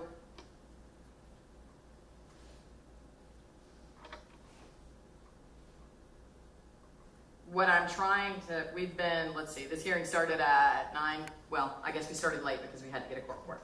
So it started at 10 o'clock. We've been going roughly 2 hours, and we still haven't gotten to the where we need to be, which is the subpoenas. I except to the extent that it's my intention to limit the scope of any inquiry of any of these witnesses to the very narrow issues that are presented. I disagree with you that these subpoenas are overly broad or unduly burdensome, given that everybody had an understanding of what was going to be at issue for some time. Now, I think your best argument is probably that they weren't properly served, but that is something that can be remedied through either one, the parties civilly and professionally agreeing to accept service, which I can't compel anyone to do, or by securing service today in advance of the substantive hearing that this case should have already had by now. And so what I'm wondering, Ms. Alavi, is if I tell you that I disagree with your position that the subpoenas are overly broad, but that I might agree with you about service issues, but that service issue can be resolved, then does that resolve your issue, understanding that you continue to disagree with that ruling? But it would ultimately be a ruling denying your motion to quash on the basis that it was overly broad, but perhaps granting your motion to quash on the basis that it wasn't properly, specifically served in the exact manner on the individual required by law. What are your thoughts? I still think, and based on my motion, that the individuals listed, or the non-parties, minus Mr. Bond Jr., they have no relevant information with regard to the issues that are before the court. They are not the custodian of records. They are not the individuals that are tasked with determining how those records are received, what we do with them, how we process them, the efforts that we made for diligent searches. They are not those individuals. They just happen to be individuals that may have sent an email or received an email. They are not the individuals that can speak to how open records are handled within the office. So there Right, is, and I think I understood both Ms. Merchant's statement here this morning and also cross email that I saw.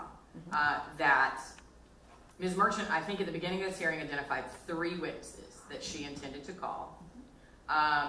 One of whom is Mr. Bond, right, whose job it is to deal with open records. understood.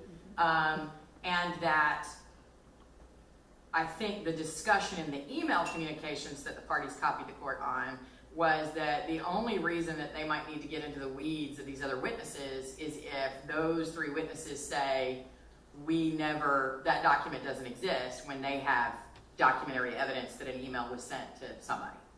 And so part of the issue is, as I said earlier today regarding the motion to quash the subpoena to Madam D.A. Willis,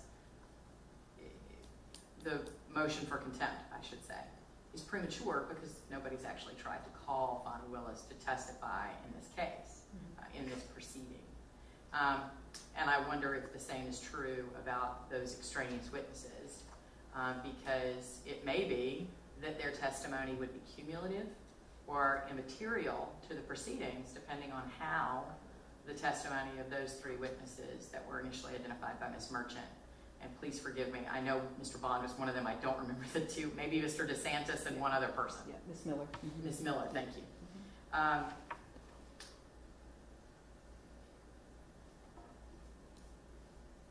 So if we were to proceed with, at some point, with Mr. Bond, Mr. DeSantis, and Ms. Miller, does that also address part of your concerns, Ms. Alabi, on behalf of your clients, other than what I know you're going to perfect for your record, right, that those individuals have already signed documents saying we don't have anything else responsive? But does that satisfy at least part of your concerns about the nature of what's sought from them for this proceeding? The nature of what's sought from them. The nature and scope of the testimony and documents they've been asked to provide. I would still object to Mr. DeSantis being called as a witness for the same argument that I've made a couple of times now. He is just, he does not have any relevant information concerning anything that has been before Your Honor. Mr. Bond Jr., quite frankly, is the one who has the information. He's the one who has the knowledge of how open records work within the office. He is the best witness. He is, quite frankly, the only witness that can really testify to the mechanisms that we have in place within the office in order to ensure that individuals that reach out to us and wish to receive open records receive them. And so I would still ask this court and move this court to quash the subpoena with regard to Mr. DeSantis. Mr. Bond testifying, I understand that, Your Honor, which is why I separated him from the pack at the onset of this argument, because he is differently situated and he does have information that would be helpful to Your Honor. But the other individuals that I have filed these motions on behalf of, they just don't. That's not part of their duties. It's not part of their job. It's not something that they've handled. They don't have that information. And so because of that and based on that and all of the arguments before now, we would ask this honorable court to quash these subpoenas.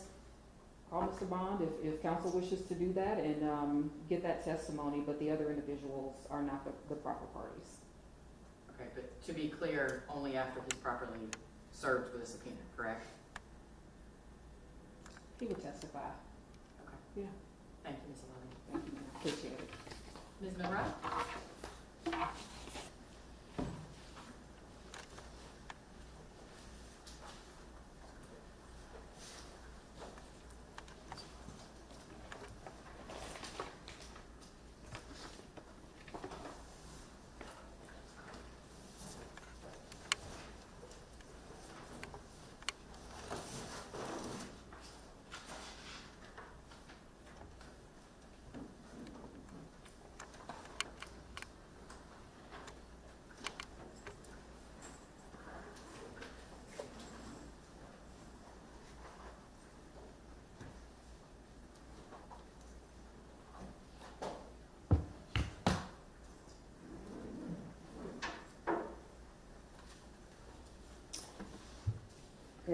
Good morning.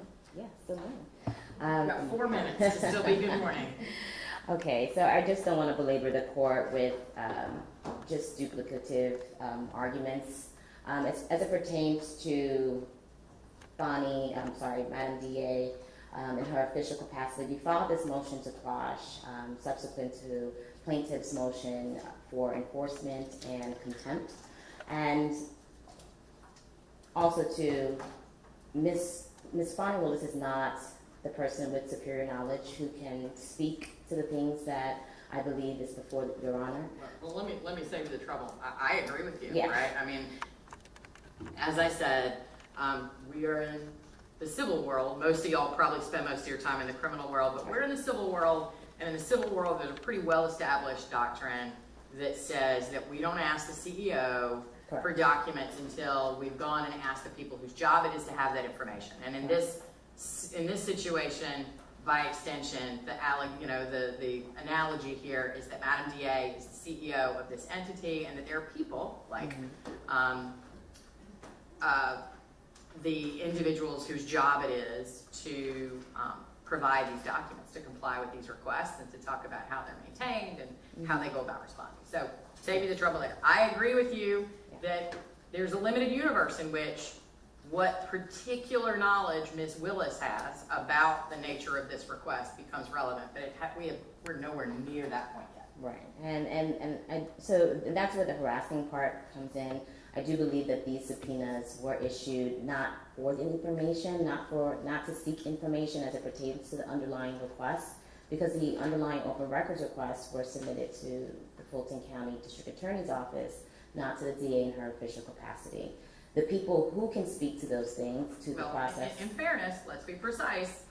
The requests were made through the portal that is maintained by Fulton County to the Fulton County District Attorney's Office. And the only reason it became an issue that Fani Willis, as the District Attorney of Fulton County, did not receive those requests is because the drop-down menu on the portal says Fulton County District Attorney's Office, and then Fulton County District Attorney's Office said we can't be sued to enforce this request because we're not an entity. So that's how we got here. I don't think you gain anything by arguing, well, the District Attorney was never served with this request, because the request was made in the manner that requests are supposed to be made, in that the portal was used to submit it to an appropriate entity that would have custody of these records. So I don't think that helps you, so maybe move on to a different position. And just to clarify the point, the reason why I brought that up, and the testimony from Deputy Shalonda Miller and Esteban can actually clear up that process and how it actually works as it pertains to Fulton County and the District Attorney's Office adjacent and by way of use of the portal. But as it pertains to DA Willis and the process of open records, from receipts of the request, how it's handled, down to the request itself, and how it's provided, she wouldn't have any particularized or special superior knowledge as to that. And so in the interest of judicial economy, we want to make sure that we have witnesses that would be competent to speak to those things, who would have personal knowledge that would speak to those things. And to have DA Fani Willis here to speak to those things would not be that. Okay, but here's the thing. One, DA Willis is not here, Correct. right? Two, if I am presiding over a trial, right, the lawyers will typically subpoena 8, 9, 10 witnesses, right, if they think they can get through that many in a day. And I would never, ever hold a witness in contempt for failing to appear if nobody actually called them to the stand and then they weren't there in compliance with the subpoena. So that's number one, which is why the motion to hold Madam DA Willis in contempt, in my opinion, is premature. By extension, I think the motion to quash at this point is moot because nobody's actually called her to the stand. I've already said my belief based on the case law is that the plaintiffs are going to have to make some sort of showing as to why her testimony would be specifically relevant here. That doesn't necessarily relieve her from the obligation to potentially be subject to the subpoena, to be under subpoena. And I don't know that I can make an informed decision about the nature of any individual information that Ms. Willis may have, unless and until I hear from witnesses and the plaintiffs make some showing that the only way we'll ever answer this question is to hear from Madam DA Willis, which, as you can probably tell from my tone, is a pretty high bar. So I mean, I don't know if it's that, I mean, to my way of thinking, the motion to quash is not something that I'm going to entertain right now. I'm not going to relieve Madam DA Willis of the possibility of having to testify in terms of being under subpoena for this proceeding. But from an evidentiary and court management perspective, the court certainly reserves the right to say, no, I'm not letting you call that witness. That testimony would be cumulative. It would be immaterial. There's any number of reasons that I might never need to hear from Madam DA Willis on this particular issue. And so to me, all of those matters, as I started with this morning, I think are premature at this point. And so I'm happy to let you continue to make your legal argument for your record about why Madam DA should not be subject to the subpoena and that the subpoena should be quashed. But ultimately, I don't expect I'm going to give you a ruling on that unless and until the rubber hits the road and somebody actually tries to call her to testify here. Okay. So we reached out to opposing counsel to inform them that she was not going to be present at this hearing. They've alluded to the fact of who would be testifying, but in terms of making DA Fani Willis subject to a subpoena that she hasn't been served with, that is the second part. That's a different issue, right? That's the second part of our motion. So But one question. Yes. So help me understand factually. Is the subpoena that was delivered, we're going to try and use a different word than served because I understand that's a disputed issue right now. Is the subpoena that was delivered for Madam DA, right? Does it fall into the same category that it was sent by certified mail and an email was sent, but it was not delivered to the front office or in any personal way? So same exact process, is that right? Yeah, so we have ongoingly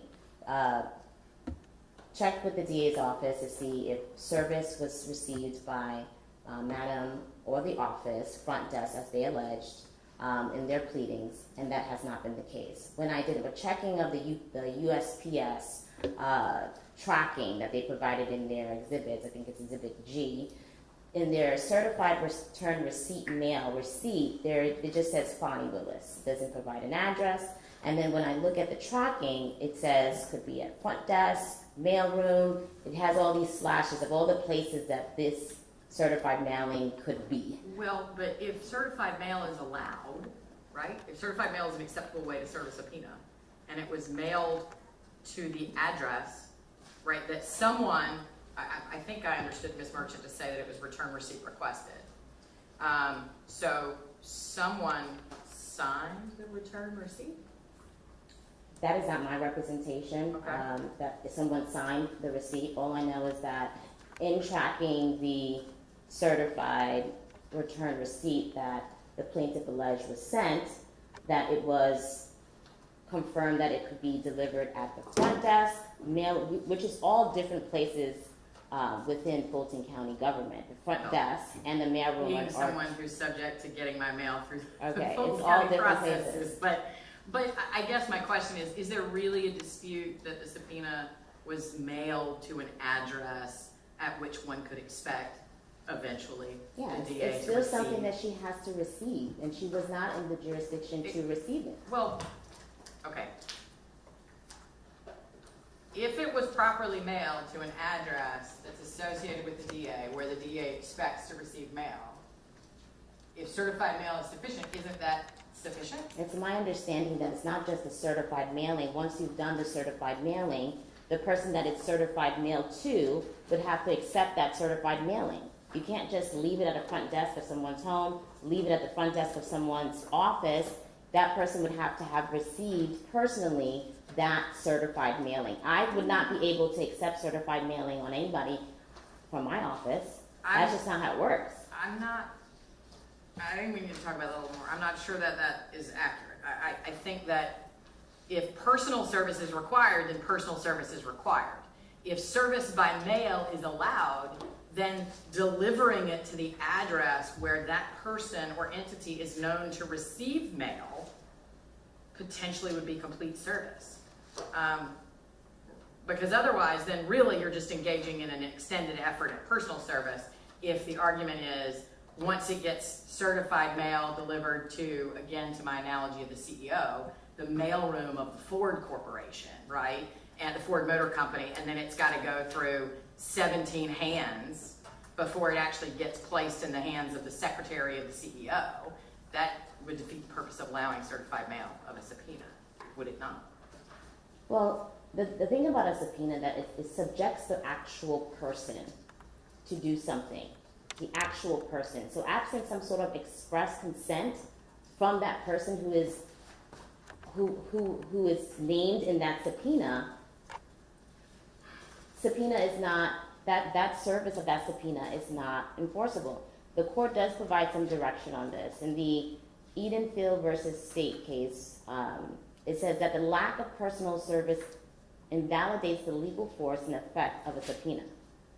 So whether it be hand delivery or certified mail or overnight mailing, that person who is the receipt of those mail is the person who must receive that mailing, unless it gives a third party consent to do so, in order for it to be enforceable. Okay.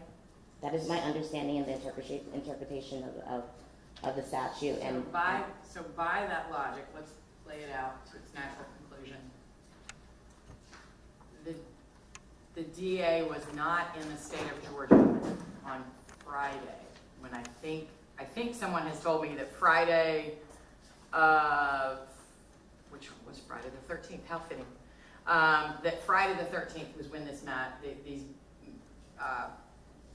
subpoenas were mailed to, or delivered in the mail to the district attorney's office, right? Is that correct? That's correct. Okay.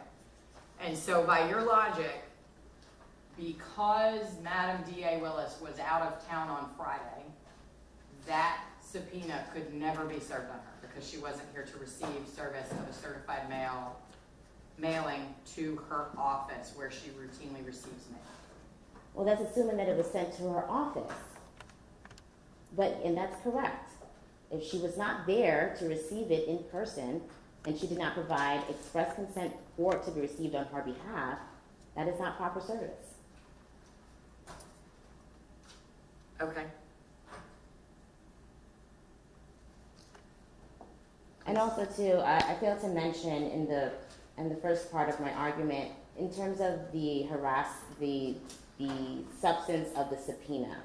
If the court can recall, there were 2 subpoenas served, actually three subpoenas that were issued by the plaintiff's in that the first one was for the production, a slew of production of electronic communication regarding critical mention.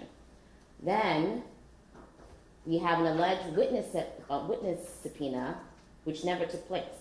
There was no witness subpoena. There was only a subpoena for the production of documents, and that was something that I raised at our last hearing. Right. And we had some discussions about whether or not we were going to incur additional costs as to effectuate service on those subpoenas. And I did raise the challenge that what plaintiff was alleging to be a witness subpoena was not in fact a witness subpoena. It was a subpoena for the production of documents. Now, with a witness subpoena, you're supposed to provide a scope of testimony. In either cases where, in any of the subpoenas. Not necessarily. So a 30B6 deposition notice or subpoena, you have to require, you have to provide a sort of a list of areas of inquiry so that the entity can make sure that it's got one or more people sufficiently prepared to testify on behalf of the entity. But here, the scope of the questions are limited by what's relevant in the context of the case.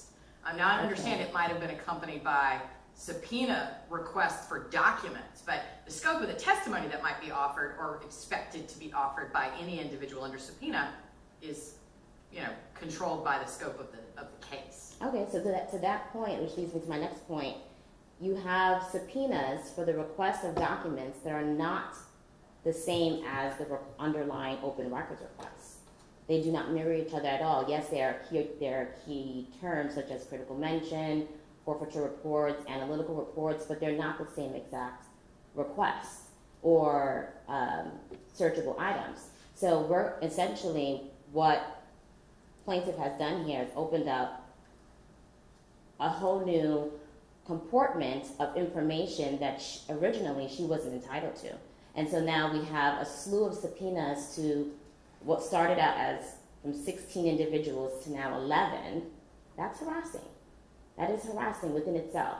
When you know that there are designated individuals, Can officials. you clarify that for me? Because Yes. Ms. Merchant represented when she first started arguing that there really still are only 6 people, and yet I've heard the number 12, I've heard the number 11. I don't know, but I would love to know the answer of are there 6 or are there 11?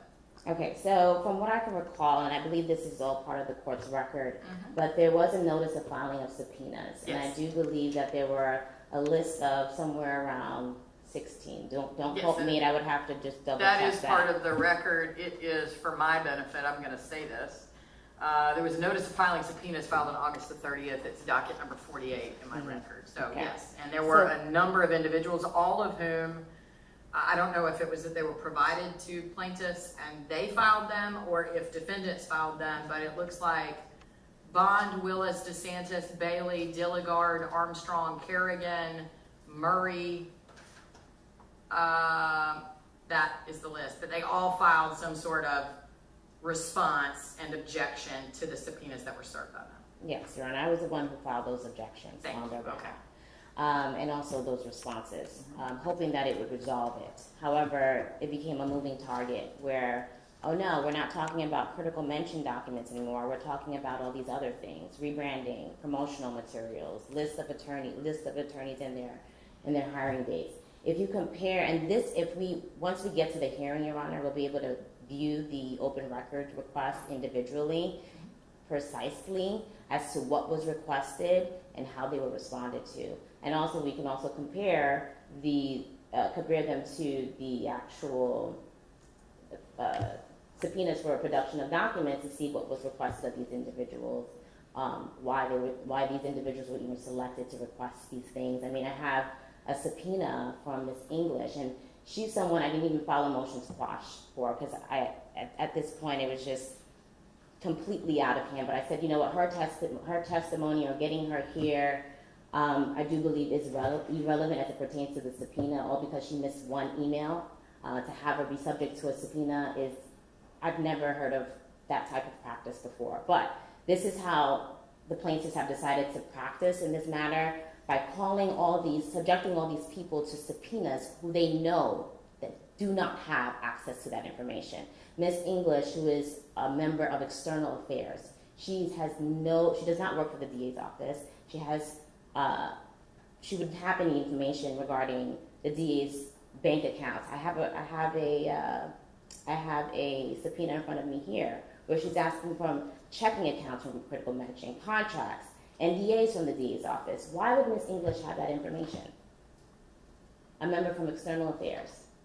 This Well, is why I say it's harassing. She's asking members. I don't know the answer, but I think my review of the initial requests were that these individuals are people who would have handled or been involved in branding and media relations such that they might have knowledge of documents that existed that have not been produced by the DA's office. Even though, again, I agree with you, probably not their job to be in charge of those documents, but if they know that they exist because they had them at some point because they were sent to them, or maybe if it's external affairs, if it's your job to send that out into the world, right? But now, But what the about DA's for office has said, I'm sorry. But what about forfeiting documents? What about attorneys hiring dates for hiring? Like, why would someone from External Affairs have that information? So, I don't disagree with you, but that's not a reason to say that they're not subject to subpoena. No, That's I'm saying that because they're Hang not. on. I'm sorry. That's a reason to say the scope of what they're asking this witness is excessive. I want you to say they can only ask them X, Y, and Z. And what I've said, I think a couple of times relative to various witnesses, and certainly Madam D.A. Willis, is that you kind of have to trust me that I know what's relevant in this case and that I'm not going to let people go on a fishing expedition. That I'm just going to say, ask them about the open records. And if that witness, if they get asked a question about bank records and you stand up and object and say, this witness works for External Affairs, she would have no knowledge, and I'm going to sustain your objection.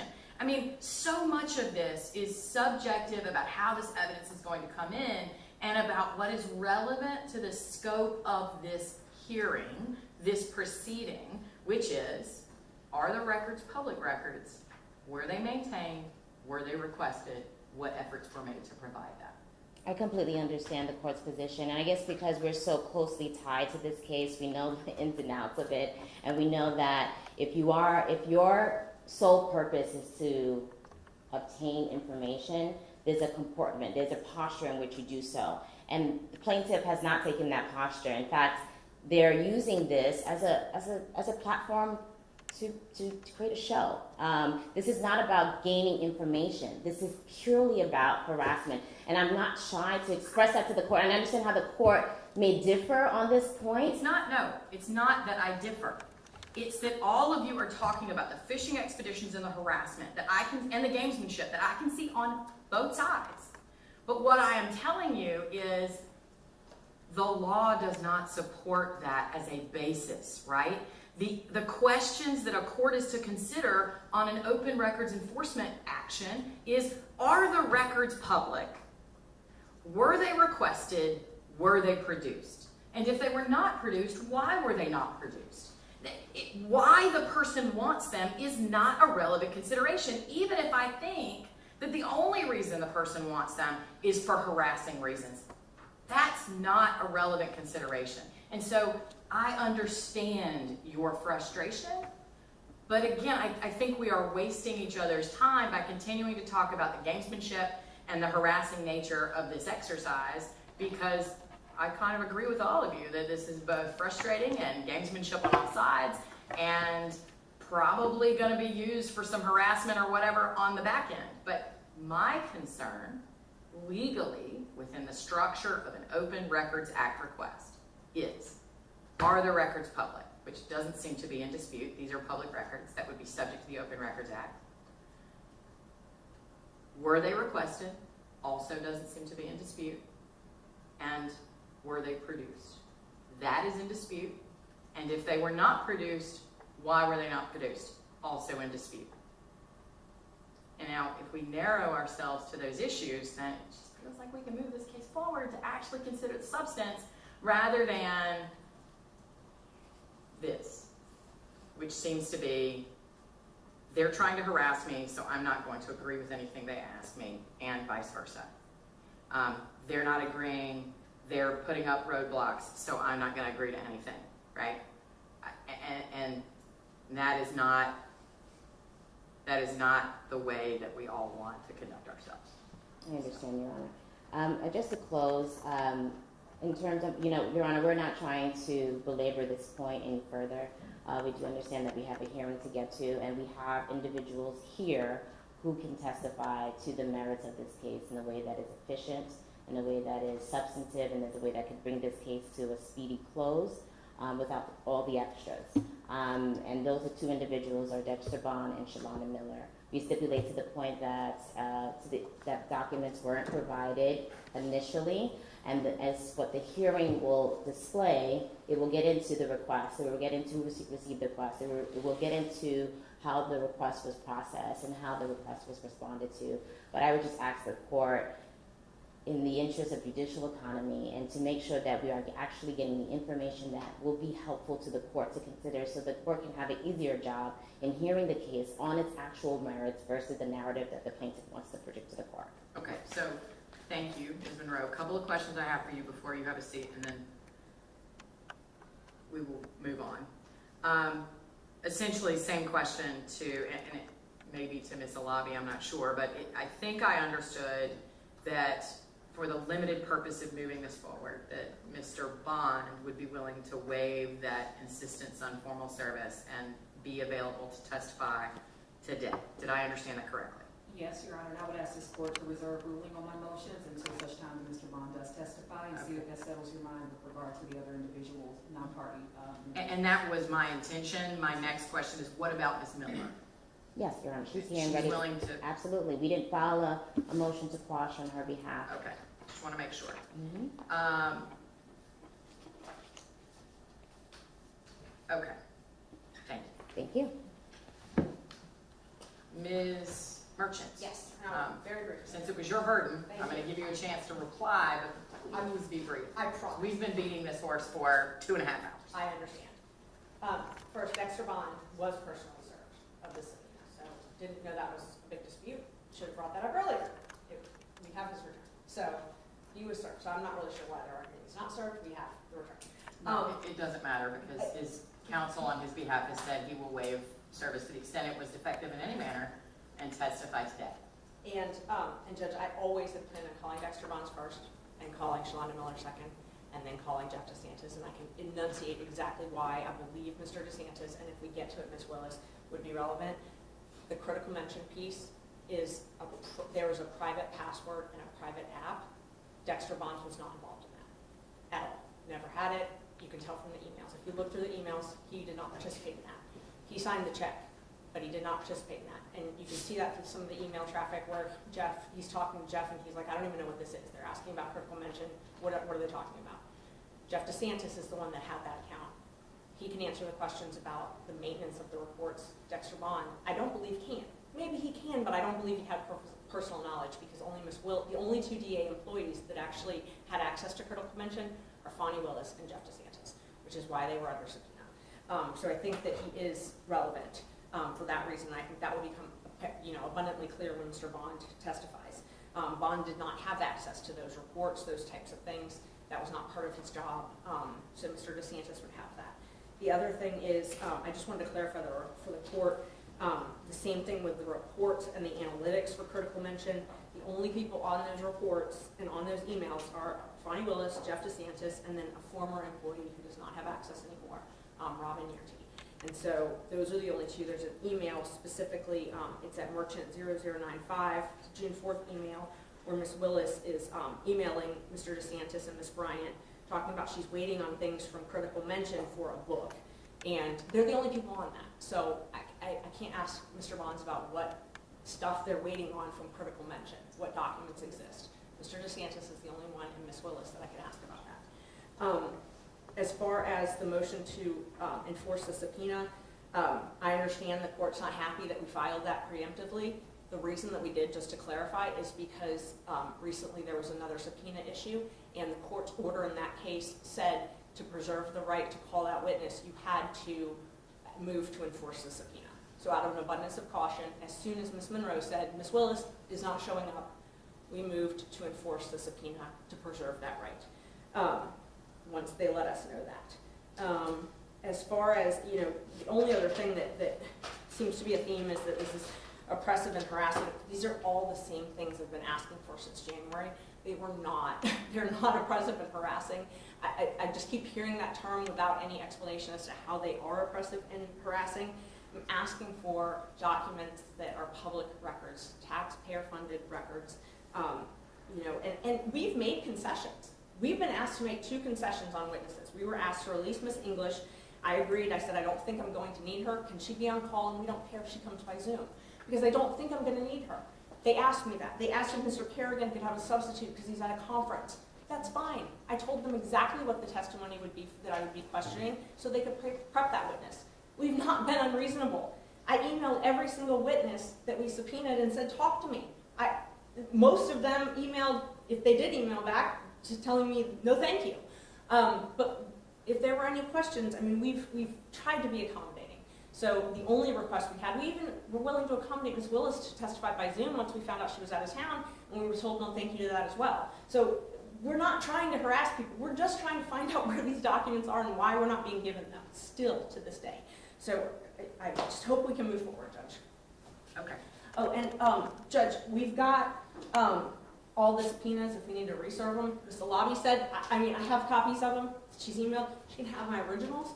I can hand them to her right now. She said she'd take notice of all of them, so we can hand her all of those. Previously, Ms. Monroe had said she, and I would just state also for the record, when I did reach out to witnesses, I was told in no uncertain terms that Ms. Monroe represented them. So we didn't serve Ms. Abali because we didn't know. I mean, this is the first we heard when she filed this. So I had no idea. Like, Ms. Monroe was the one that was representing them. We served Ms. Monroe with all of them. We copied her and everything. We haven't talked to any of these witnesses without Ms. Monroe being copied. But I'm happy to hand those back over. You know, additional copies of these witness subpoenas. Happy to. Okay. Okay. I think I've made it pretty clear what my thoughts were in reviewing the filings by the parties and trying to get to what are the merits of a very narrow issue, which is, are these public records resolved? Were they requested? It appears they were, but maybe if there was some confusion about the nature, I can hear about that. And if they were requested, were they produced? If not, why?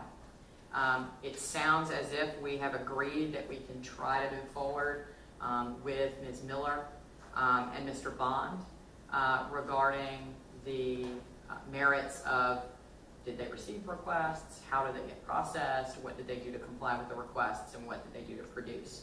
And then as Ms. Alabi requested, I will reserve ruling on the motions to quash the subpoenas of the other witnesses unless and until, and that includes the subpoena to Madam D.A. Willis and the motion for contempt for her to not appear, because I think those motions are premature unless and until those witnesses are called to testify and I say, yes, I would like to hear from them, because it's possible that Ms. Merchant might say, I want to call insert name of other witness.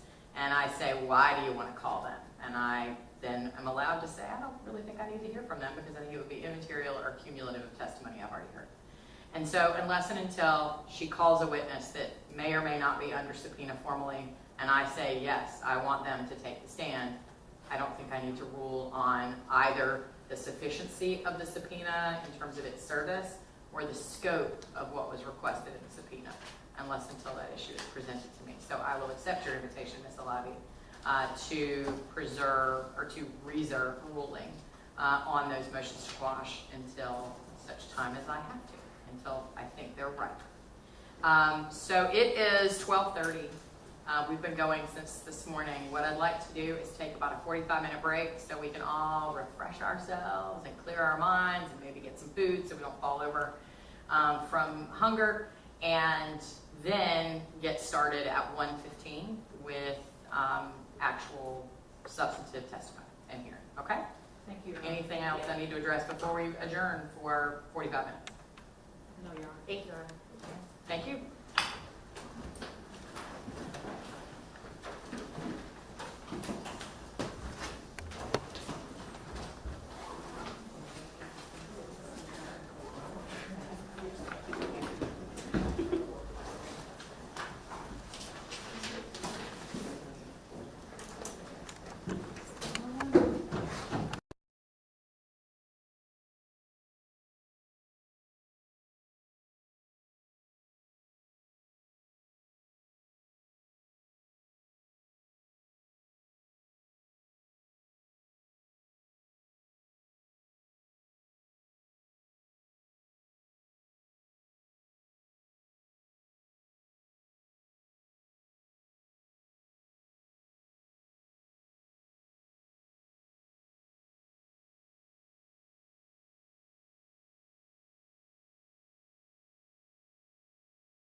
Thanks for joining us here on Atlanta News First Plus. I'm Joy Limdacker, and taking a look at some of the top stories that we are following right now. Demanding change and taking action, Metro Atlanta students walked out of their schools today and straight to the state capitol. It's all in a push for stricter gun laws following the Appalachia High School shooting 2 weeks ago. Sarah Hammond met those students there, and she has more on what they had to say. A group of 30 Atlanta students walked out of class and into the state capitol Thursday morning. Their goal, asking their lawmakers for stricter gun laws in Georgia. We keep asking the adults to do something about this. They can hear us, but they will not listen. This group of elementary and middle schoolers from the Morgan Oliver School gathered before lawmakers just 2 weeks after the deadly Appalachia High School shooting that left 4 people dead. 14-year-old Colt Gray and his father Colin Gray are both facing multiple charges. Nobody should have ever died, and nobody should have ever got a gun for a kid. He was only 14. Their march today coincides with a bipartisan Senate subcommittee meeting to discuss possible safe gun storage laws. Lawmakers had their second meeting on the topic the day after the Appalachia High School shooting. Democratic Senator Emmanuel Jones chairs that committee and says he is impressed by these young voices. We need this kind of energy and excitement so that those of us that work in this building we can hear their voices. Jared Humphreys with the school says after an age-appropriate discussion about what happened in Barrow County, the kids came up with an action plan all on their own. What we hope happens is that these lawmakers take the concerns of these kids seriously.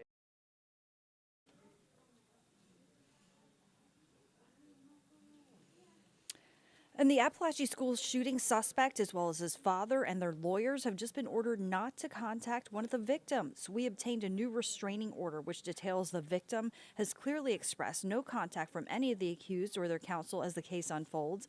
The father and son are each charged in this tragic Appalachia High School shooting.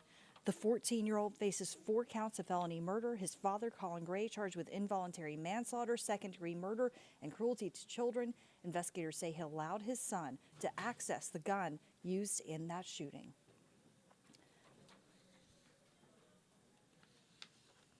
And also today, parents of a teenager shot and killed inside Appalachia High School are preparing to say their final goodbye. The viewing for 14-year-old Christian Angulo is scheduled for tonight. Mourners will gather inside St. Matthew Catholic Church in Winder, the viewing beginning at 8 o'clock. Angulo's funeral is tomorrow morning at that same location.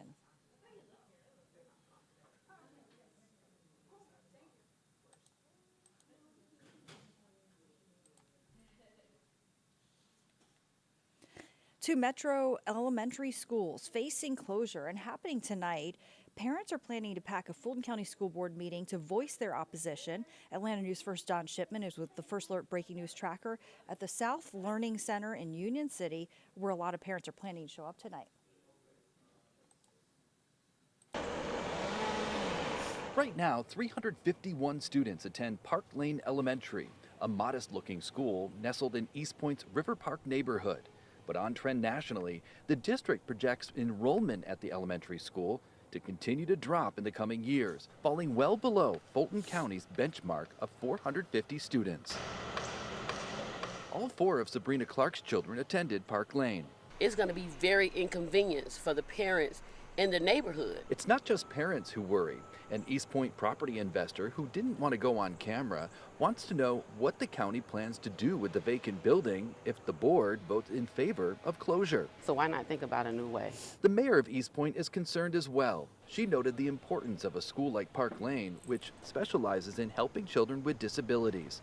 She questions the district's decision-making process. Moving forward, they should really focus on serving the needs of the community and really making schools that meet those needs. So does that mean building smaller schools? They could.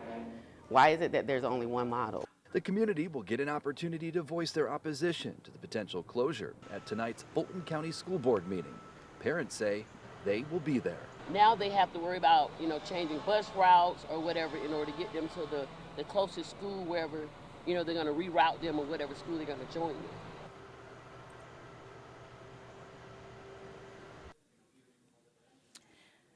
Vice President Kamala Harris will be back in Atlanta tomorrow, and abortion rights are expected to be her focus. The visit comes on the heels of a viral article from nonprofit news outlet ProPublica. The report says the deaths of 2 pregnant Georgia women could have been prevented if doctors were able to provide unrestricted abortion-related medical care. Atlanta News First reporter Abby Kasouris looks at what could happen next.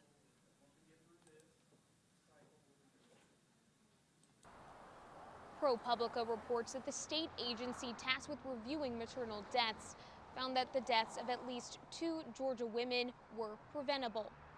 Shawana Moore says after more than a decade in women's health care, the state's 6-week abortion ban, with few exceptions, goes against everything she learned in medical school. And it's really disheartening and heartbreaking as a healthcare professional. ProPublica talked with the family of Candy Miller, one of the women who died. A mother of 3, they report doctors told her another pregnancy could kill her.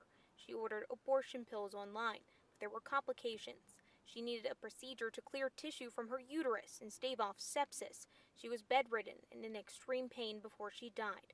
Family told the coroner she was afraid to visit a doctor because of Georgia's anti-abortion laws. So I truly believe we'll hear about more stories for many years to come because of the overturn of Roe v. Wade. This comes after the overturn of Roe, which led way for states to pass legislation like Georgia's Life Act, one of the most restrictive laws in the nation. Here, doctors could face felony charges and a decade in prison if they perform a procedure after a heartbeat is detected. This is a completely new landscape when it comes to providing reproductive health care, including abortion care. Governor Brian Kemp defending Georgia's Life Act, saying it not only expanded support for expectant mothers, but also established clear exceptions, including providing necessary care in the event of a medical emergency, citing guidance from the state's Department of Public Health sent to medical providers. On Wednesday, presidential candidate Kamala Harris announced a visit to Atlanta, campaigning on the issue of abortion access. You guys may have heard the story, many here, about the stories about the horrendous, most recent stories about what happened in Georgia. Many of these Trump abortion bans that make no exception for rape or incest, it's immoral. Senator and vice presidential candidate J.D. Vance said in an interview on Sunday that both he and the former president do not support a federal abortion ban. They want abortion limits to be set by the states. In Atlanta, I'm Abby Kasouris.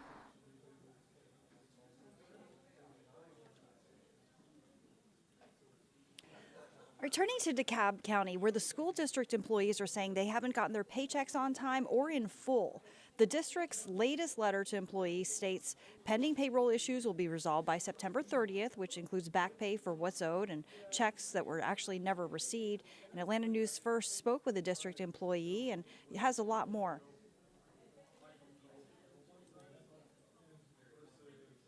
This is the latest letter sent to DeKalb County School District employees. In that letter, the district says it will have all payroll issues resolved by September 30th. That includes back pay of what's owed and checks that were never received. Atlanta News First spoke with a district employee who asked to remain anonymous. September 15th was supposed to be when we got the step increase. I did not get that. That was not reflected in my check. It was also short a significant amount of money because of some, code that's been on our checks. She says the late and inconsistent payments are affecting her livelihood. So it's very hard to budget. It's very hard to know if I can afford to pay all my bills. And, I've been having to move money from my savings to cover things. District officials say the errors are due to a new payroll system. Deborah Jones, president of DeKalb Educators Organization, says employees have continued to get the runaround about their paychecks. She says Superintendent Devon Horton's memo advised employees not to come down to the district. He sent something out on Friday, said don't come down to the district. We got this. How do you say that when people don't have their money? And then how do you ask them to wait until the end of the month? Jones says she doesn't believe the issues will be resolved by the end of the month. What if their money's not there? What if the people decide they're not going to work anymore without being paid? What's your plan then? You don't have enough people to cover all of. Brittany Ford, Atlanta News First. And this softball game in Cartersville is by a group of men swinging for the record books and also for a good cause. Atlanta News First reporter Josh Skinner has the story. How much do you love softball? The 40 men at Dellinger Park in Cartersville are quite passionate. So if you're going to do something, go ahead and do something nobody else has ever done. Organized by Bruce Deal, the players are attempting to set a Guinness World Record for the longest softball game ever played. The record's 115 hours officially, 120 unofficially. We're going 121 hours. There are a lot of rules. Batter's out! That's 2! You can only take 5-minute bathroom breaks. You can only take 5-minute showers. Also, eating when you can, sneaking in a snooze, a quick pop from your local chiropractor, and maybe just being a bit on the crazy side. Lake. Jake. Lake and Jake. Lake and Jake. Lake and Jake. That's it. Are y'all like a sitcom duo? We could be. It's like, that's crazy. We just become best friends. But all this is swinging for something deeper than the fences, raising awareness about sex trafficking. Too many people in America don't believe it's our issue. That's why Deal founded MOST, Men Opposing Sex Trafficking. 99% of buyers of sex are men. 95% of traffickers are men. And why women who escaped sex trafficking are taking shifts cheering them on. We need a hit, so we can run. Trying to combat good versus evil and disrupt that balance and do some good in the world. And if we can do it by playing softball, it's a pretty good way to do it, I guess. So as the innings and runs pile up and physical limits are tested, these batters are stepping up to the plate for a team bigger than the one on the field. Anti-trafficking, softball, break a world record. Only working 8 hours, Joshua Skinner. I gotta go hit. Take it off. All right. Take it off. Go hit, Jake. Go hit. You're Make good. us proud. Atlanta News First. More on that and all of our top stories on AtlantaNewsFirst.com, or also by downloading our free app where you can get updates sent right to your phone. Thanks for joining us.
Yes, ma'am. Okay. So we can get started whenever everybody's ready. Wait, it looks like we're missing somebody.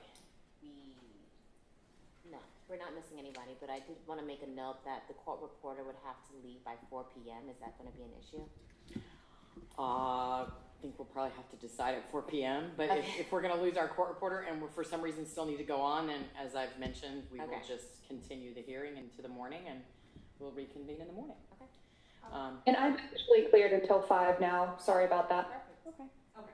Hopefully, I'm really hoping that we're going to limit the nature of the examination of all of these witnesses to very narrow issues associated with the Open Records Act so that it wouldn't take 3.5 hours, but one never knows. And Your Honor, I would just note that I actually have an issue at 4 o'clock as well related to child care. Okay. I also have 4. Okay, so Judge, just this 4 o'clock is coming up now. We were asked before the break to take witnesses out of order because Ms. Miller needs to leave by 4, and we agreed to take them out of order to accommodate that. But if everybody has to leave by 4, then we would prefer not to take them out of order. We were doing that to accommodate her because she needed to leave by 4. But if we have to end at 4 anyway, then we can take them in the order that we wanted to. Okay. If that makes sense. I feel like that makes good sense if we're going to need to end by 4 anyway, to let the plaintiff call whatever witness they want to, since if we haven't reached Ms. Miller yet, everybody will be leaving at 4, and then we can reconvene tomorrow, and hopefully we're not going to have the conversation about when and how that will be until and unless we need to. Okay. And Judge, just, we will be here tomorrow. I have an appointment a doctor's appointment, a medical issue at 2 that I will be gone for, so Mr. Merchant will continue. If we're in the middle of a witness, I just wanted to let the court know that we will try to not break a witness up or anything like that, but we did not plan on tomorrow. We will definitely accommodate, but I completely understand, and I hope that all of that is an only what if and doesn't actually come to fruition anyway. So let's go ahead and get started. Great. Okay, so we would call Dexter Bond into the stand, and we would invoke the rule of sequestration. Okay. So the rule of sequestration has been invoked. That means that anyone who is expected to be called on as a witness, I see that Ms. Miller is stepping outside. And Judge, I think this could make things faster. The county or the defendants indicated that in some of our conversations about that they may be willing to stipulate that our open records were received and that they were not responded to within 3 days, according to statute. If that's the case, I can remove a lot of my questions. But if the court wants that testimony, then I think that if the question is when they were complied with, but I don't think anybody's arguing they were complied with within 3 days. So if that's the case, I can remove a lot of my questions. Ms. Monroe or Mr. Bowman, who am I going to hear from relative to this witness? Hearing from me. So what I did say that I was going to stipulate to is that the information wasn't provided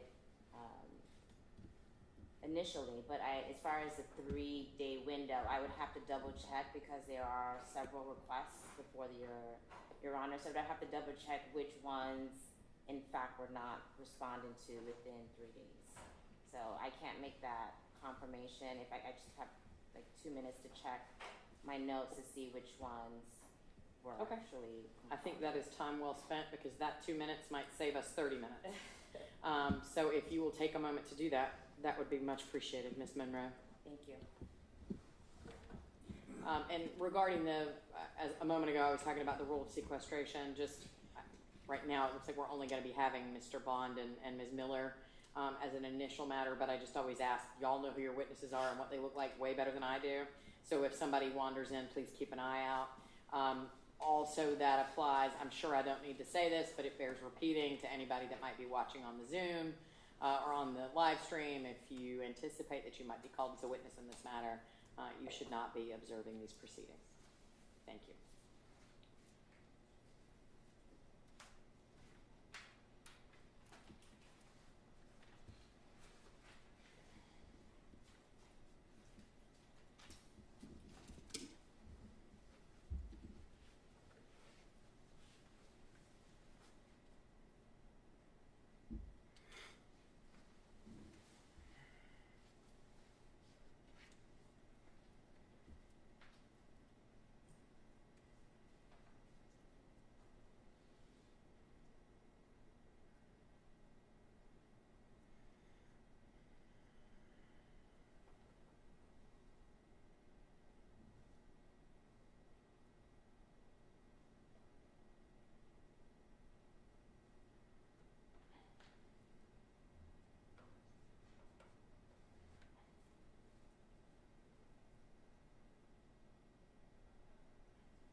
I'll give you the same spiel. So be careful of the ledge to your left there, because that chair is on wheels, and I have actually had a witness take a tumble, and I don't want that to happen to you. Perfect. I will not be number two.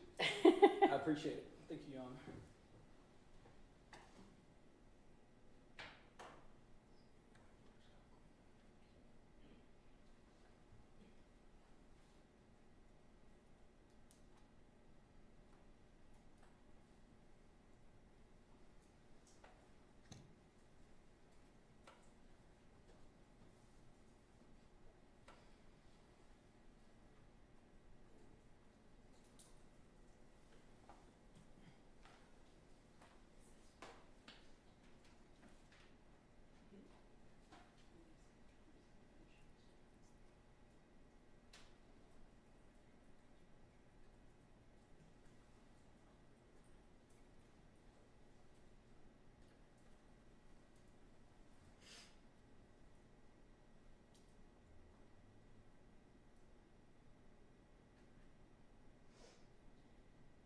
Tell you what, since Ms. Monroe, since Mr. Bond is here, if you'll continue to keep looking, but also let Ms. Monroe see if she can at least start with some of the preliminaries.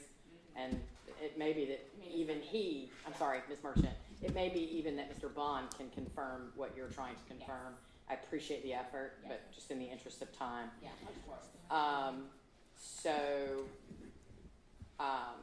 Mr. Bond? Yes. If you'll do me a favor and raise your right hand, I'll swear you in. Do you swear the testimony that you're about to give the court will be the truth, the whole truth, and nothing but the truth, so help you God? I do. Okay, thank you, sir. You may lower your hand. Now, if you would, for the record, state and spell.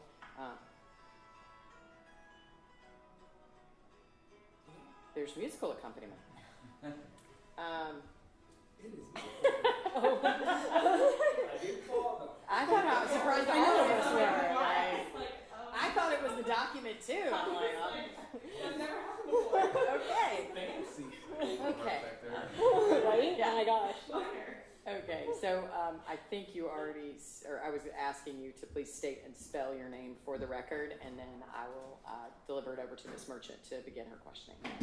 My name is Dexter Q. Bond, Jr., D-E-X-T-E-R, middle initial Q, Bond. I am a junior.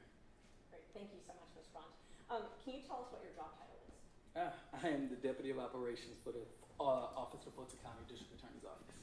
Does that include being the records custodian? Yes, among many things. Okay. And before we get into the documents, I want to talk to you a little bit about the portal, how that's set up. If first, let's talk about at the time that I made the request in January of 2024. Was there a website link on the DA's website for open records at that point in time? In January, yes, there was a link on our website, yes. And when a person clicked on the link on your website, it took them to the county attorney's open records portal, correct? Yes. And there was a drop-down box if they went to that open records portal to request records from the district attorney's office? And then I can't speak to that because I don't request records from the district attorney's office. Okay. So at some point in time from then till now, was that landing page from the DA's office website removed? I don't have information to that. I don't know. Do you know if the open records page, the page that the public would go to, if that link was ever altered? Are we talking from, give me a time frame. From January until now. So what we just talked about was in January. If I went into the DA's office website, I clicked on open records, it took me to the portal. Yes. A month ago, if I went on the DA's website, clicked, and there was no open records link at that point. I cannot speak to that. I do not monitor that site on a daily basis. I do a lot of things for the office, but that is not one. Okay, so you cannot speak to whether or not there was an open records portal site or portal link on the DA's website? No, I answered that question. There is an open records link on the DA's website. You will click the link, you can go into the portal, you can request open records requests as you do often. So there was one in January and there is one now, right? To my knowledge, yes. Do you know if it was removed at any time over the last 9 months? I cannot speak to that. Okay, thank you. Who could? I don't know. I don't maintain that particular website. Once the information is placed in a portal, if necessary, to be elevated to me. and I do my job as the business records custodian. But as it relates to it sounds like, forgive me if I'm wrong, but I'm interpreting your question to be a little bit more, I don't know what you're asking me, but I I'm can't. trying to ask how the public asks you for open records. And I'm saying that the DA's office has a website, as you know.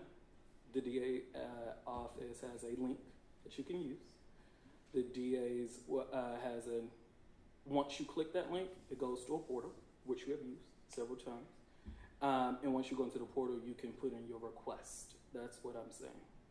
Are you able to testify if over the last 10 months that process has been in place?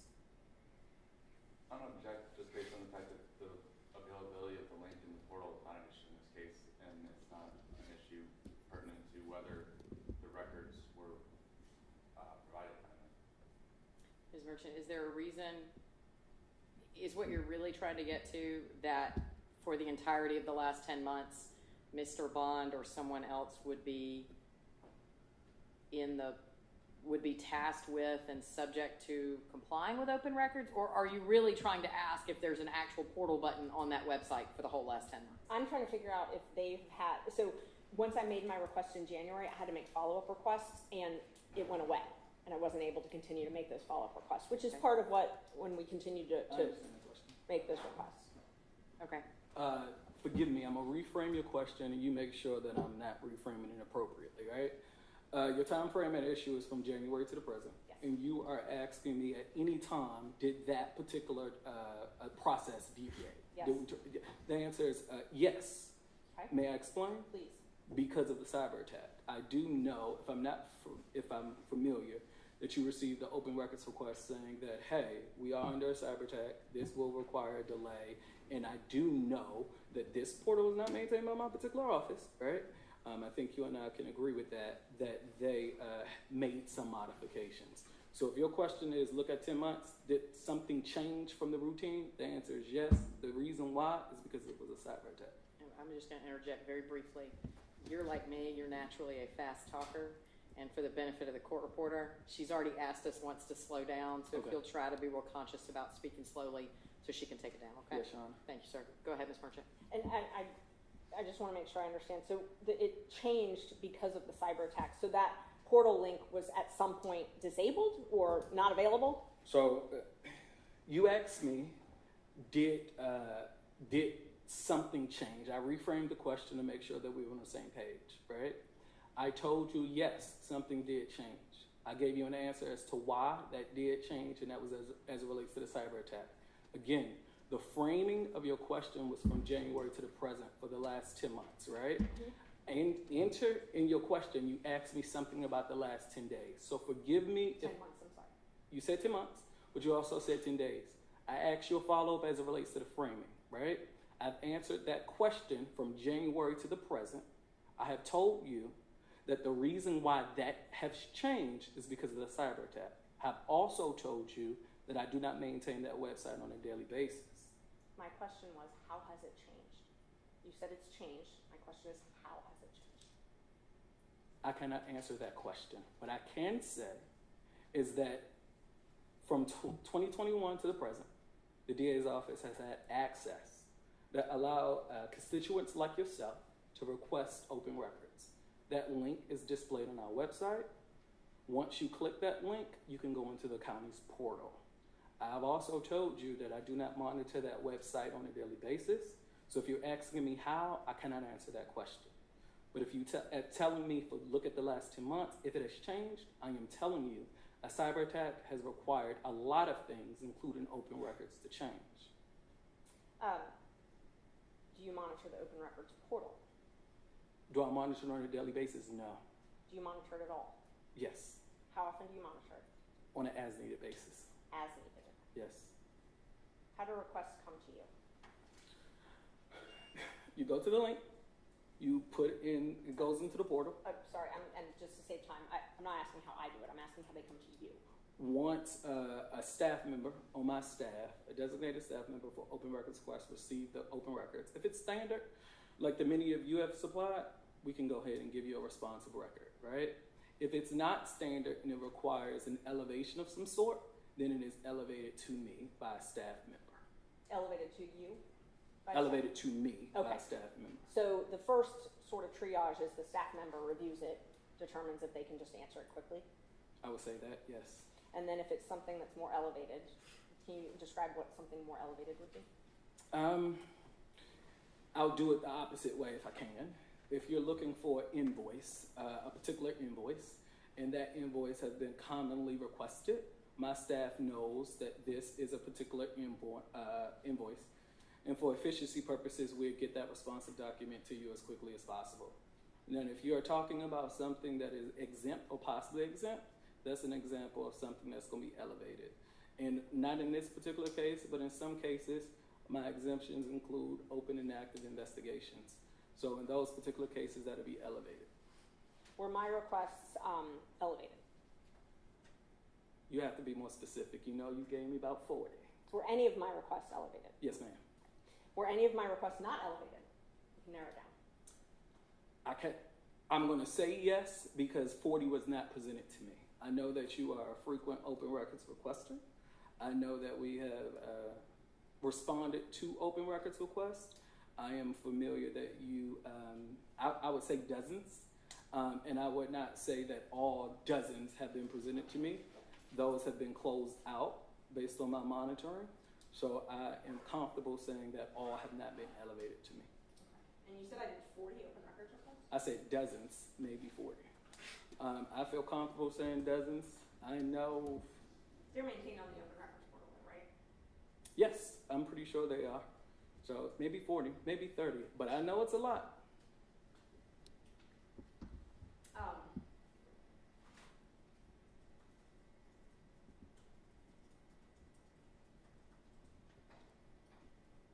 Would it surprise you that it was less than 12? Oh yeah, I think I'll be surprised by that. Okay, and let's go through them in a minute. We'll go through the specifics. May I ask a follow-up? Of course. 12 at issue or 12 a total? In total. Since when? January to the present? Since Ms. Willis was DA. That would surprise me. That would surprise me.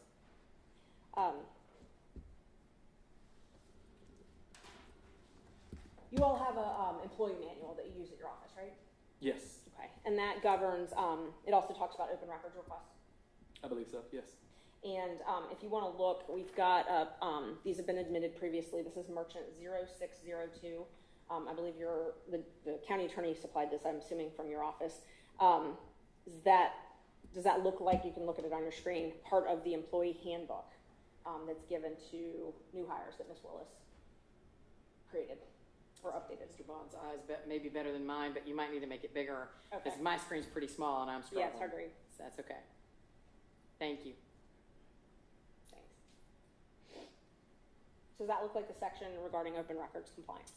Yes, at first glance, yes, 6.6, Open Records Act compliance. Okay. And it says that all open records requests submitted by members of the public will be handled by the open records officer. Is that you?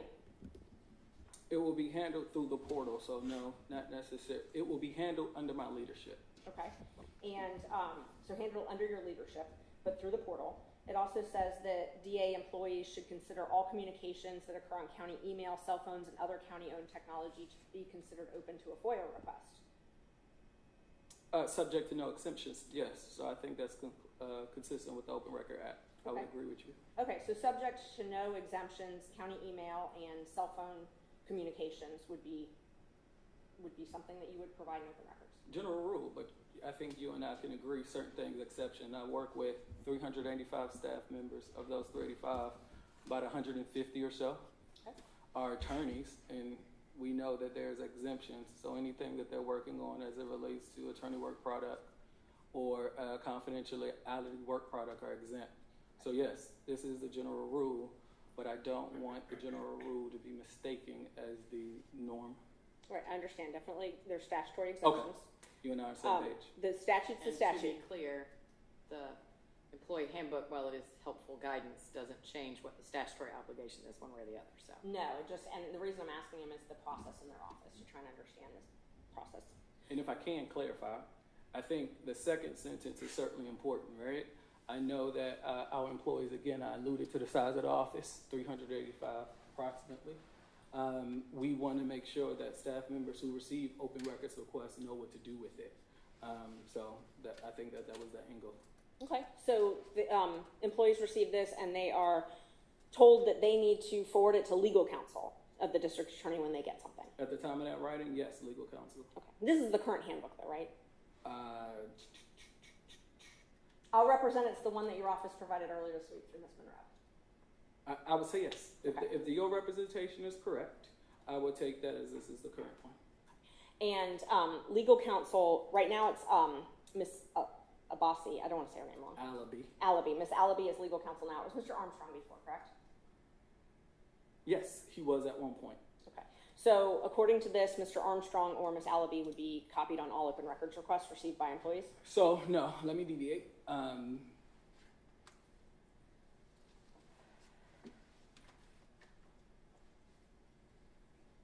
The answer to that is no. The reason why is we had several different legal counsels since 2021, and based on their strengths, weaknesses, or expertise would determine whether or not legal counsel will handle that. I had legal counsel before. That was his expertise. He felt comfortable handling it. I cannot say if Kevin Armstrong handled open records, so I want to be clear. As it relates to Andrea Alabi, a dynamic attorney, however, open records is not something that she handles. So if a member of the public was reading this and at the time they made their request, Kevin Armstrong was legal counsel, it would be reasonable for them to think that Kevin Armstrong would be apprised of their open records requests, assuming this is followed. No. No. No, I don't think so. Okay. This also, let's see, if we go down a little bit more, it talks about emails. Let's see, email communications. This advises employees that emails are monitored, and essentially that means that you're telling them you have access to emails, or the office has access to emails, correct? You have to tell me the line. The way that I read that is my district attorney, Fani Willis, requires us to look at emails. So 3 times a day is our standard. If you look under section 6.9, the third line, it says, to ensure compliance with this policy, computer and email usage may be monitored. Does that mean that the district attorney's office can monitor computers and emails? Not necessarily. Well, can we? Yes. Can. That was the question. Yes. Okay, so you have access to emails? Yes. I do have some. Let's be clear. Some? Some emails, yes. Access to county files? On county computers or county phones? Yes. Okay. So on a county computer file email system, you've got access to emails. When you say you, your office, I'm sorry. Okay. And when I say you, it's been represented, and we can pick a term if you want, but as that you're the man for open records. You're in charge of all of this. So the answer to your question is, as in you, as in Dexter, right? Yes, I will have access to that. Okay. Well, I will request access. Is that better? Yes. Okay. And so this also, if you look at, let's see, after where it says only those who are directly supervised by the district attorney can send emails directly to her. So is that the policy that someone who's not supervised by her is not permitted to send emails directly to her? We have a strict chain of command, so I think that is true. Okay, so it's reasonable then for a member of the public who is trying to seek emails to assume that emails would go through a supervisor before they went to the district attorney.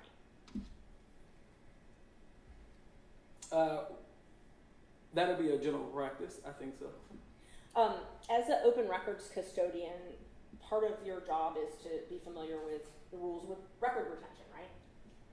Yes, to a degree. Okay, and so you've got to, and that's actually in the, if you look on the same page, if you go up a little bit, there's a policy for record retention, and it says that all records are maintained in compliance with the state of Georgia's retention schedule. Would you agree with that as the policy of your office? That is the policy. Okay. So any records that the public is trying to access, they can assume based on the policy of the office that you're going to retain them based on the state of Georgia's retention policies. That is an accurate assumption based on this policy. Okay. While we're on this document, if we flip to the next page, 0603, it talks about county cell phone policy. It says that all investigators or attorneys are required to have a county cell phone, and that text messages, recordings, and photos within that cell phone are the property of the county. So that means that if someone did an open records request for those types of documents, that's in the county's property, right? This is what get hairy. As it relates as to Fulton County's property, the answer is yes. So it says they're required to have a county cell phone. So an attorney is required to have a county cell phone. Let's use an example. Jeff DeSantis is required to have a cell phone, county cell phone, correct? He doesn't work as an attorney in my office. If we're going through your analogy, you give me an attorney. I can't speak for Jeff. And I'm looking, it just says all investigators and attorneys. And Jeff isn't an attorney. He's not an attorney? I don't, in the capacity of my office, no, he doesn't act as an attorney. So. ADA, yes, is required to have a cell phone. An investigator. Are you saying that Jeff DeSantis doesn't have a county cell phone? No, I'm not saying that. You presented the analogy that all investigators and attorneys are. I understood your analogy. You gave an example of Jeff DeSantis. If your analogy is investigators and attorneys, I want to keep you honest, and I'm letting you know that in the capacity of Jeff DeSantis, he doesn't fall in either category. So I'm following you, and I offered you an opportunity to present someone else, and I gave you an idea of an ADA, because the ADA fits with your example. Let's back up for a second. Okay. Jeff DeSantis, and I was just using him as an apparently unfortunate example. He is the deputy district attorney, correct? That's his job title. His working title in the office is public relations.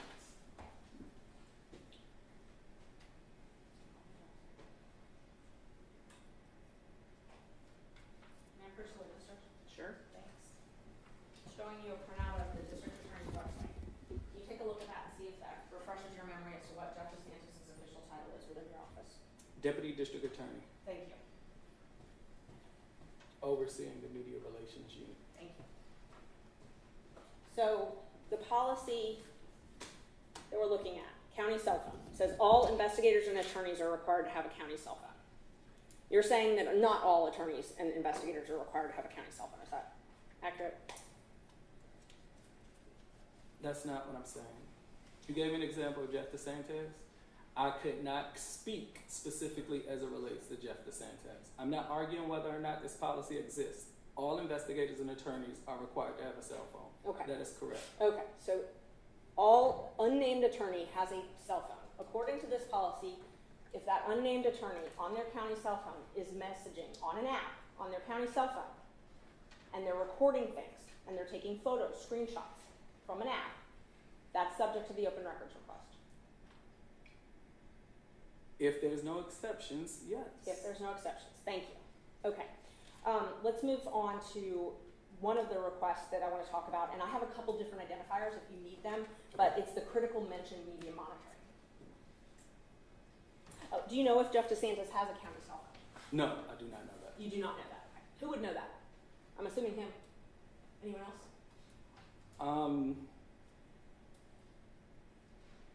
know. Okay.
was elevated to me, and we responded the same way we did with most critical mention. Who did you ask? I'm sorry? Who did you ask in response? You said you did ask somebody about these records. Who did you ask? So with critical mention, you ask, based on this search, you will look and you will reach out to Jeff DeSantis. Hey, do you have any emails related to critical mention? After that, you will go to the IT department to confirm. Okay. See if there are any responsive records. Fulton County IT department. Yes. Okay. So Jeff DeSantis and Fulton County IT are the two. Okay. Especially when you ask it for emails, the answer is yes. But you don't know if you did that in this case. I know that I did that in critical mention. I have 1,000 cases. So as it relates to this specific request, I cannot tell you that this particular case was elevated and this was on the top of my list. And once someone makes a request like this, what steps do you take to ensure that the documents they're requesting are preserved?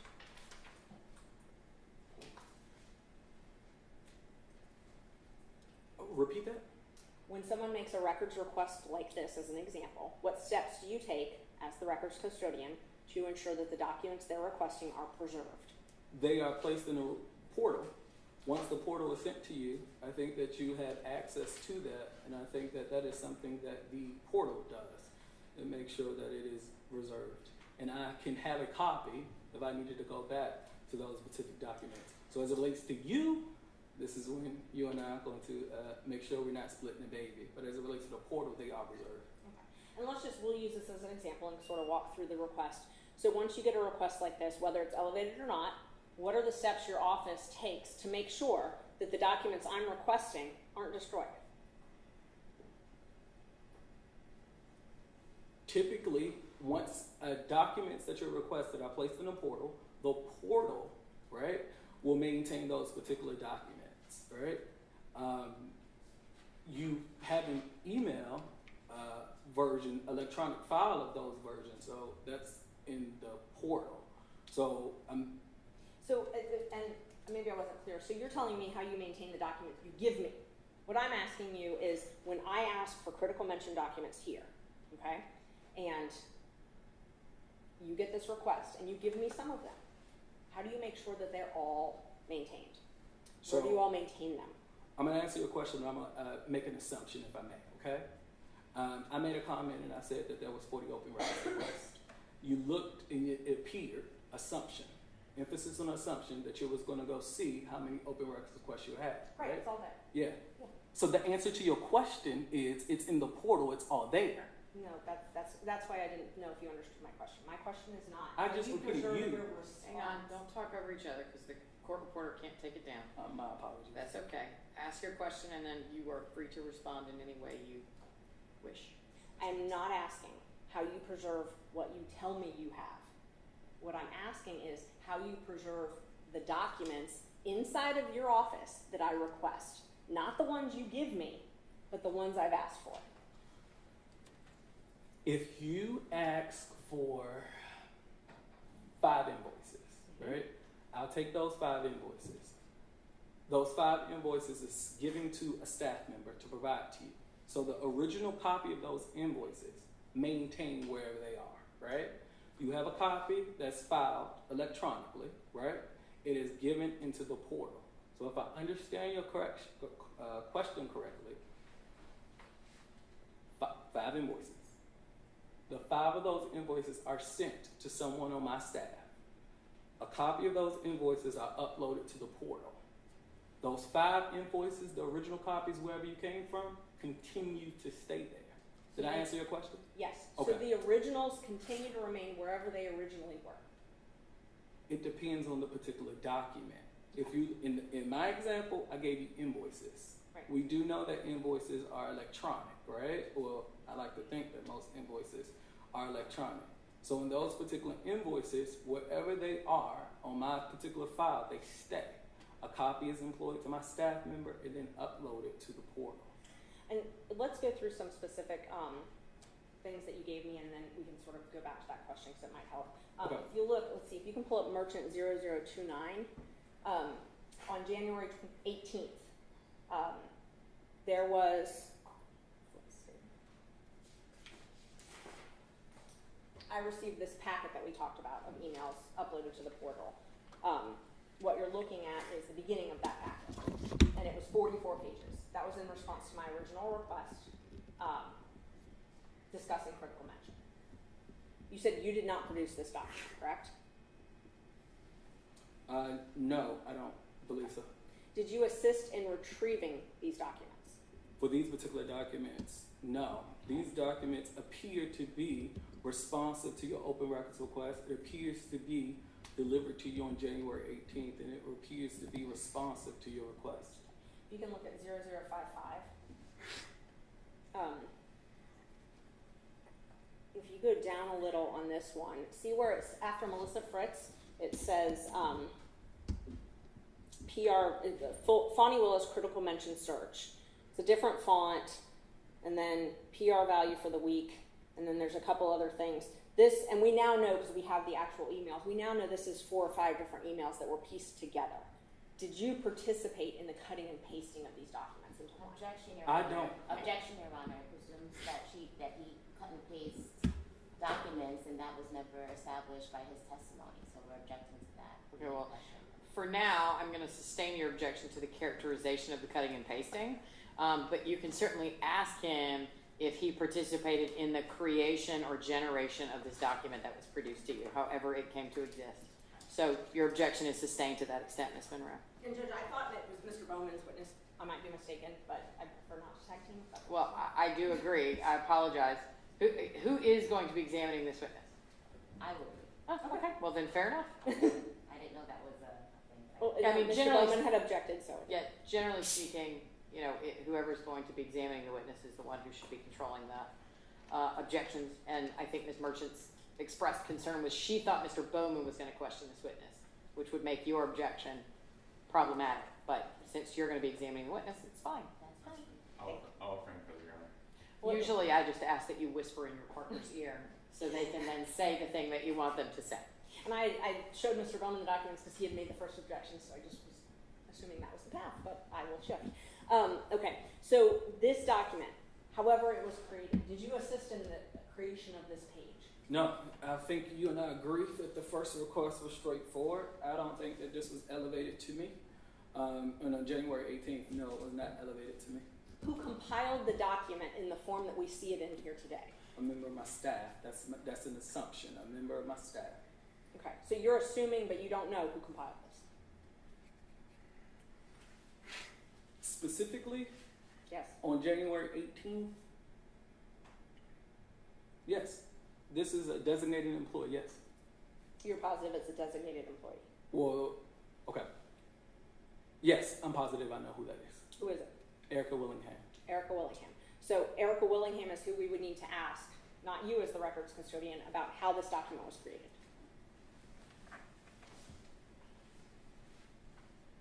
I cannot answer that question. Let me explain why, right? Typically, emails are compiled in a certain kind of way, right? And those emails are compiled by IT, by staff. It may be compiled by going to reach out to various different persons. I cannot speak to that, so I cannot tell you if she personally, if the question was, did she compile? I do not know. I do know that she handled it as a member of my staff. I do know that she responded as a member of my staff. I can tell you that. So you can't say as the records custodian that this is an accurate copy of an original document. Let's put it that way. You really don't know anything about this document. I do know something. I know it was responsive to your request. So yes, I know something. I think you and I can agree on that. Okay. Let's take a look at, I'm going to jump out of order. I apologize. If you, let's see. I also know, if I may, that it was provided to you on January 18th. I also know that you received this particular document on January 18th. I also know, as you mentioned, that there was a second critical mention document. And in that second critical mention, I know you referenced this before, right? I also know that once you referenced this before, you renewed a second critical mention document saying, hey, you gave me this on January 18th, I'm looking for A. Yes, right? and we're And gonna get that's why you and I on the same page, didn't want it to be global. So I do know information as it relates to this particular request. And we can actually go there right now. So I filed a second request because my initial request was closed when you all provided this 44-page document, right? Yes, on January 18th, it was closed. And so on January 18th, I refiled my request, and I specifically referenced the original one and said, why are you closing this? You didn't give me everything. If I can? Yes. I like the fact that you presented the first one and allowed me to read it. Can I read the second one? Of course, it is. Let's see. I don't have the number off. The second one is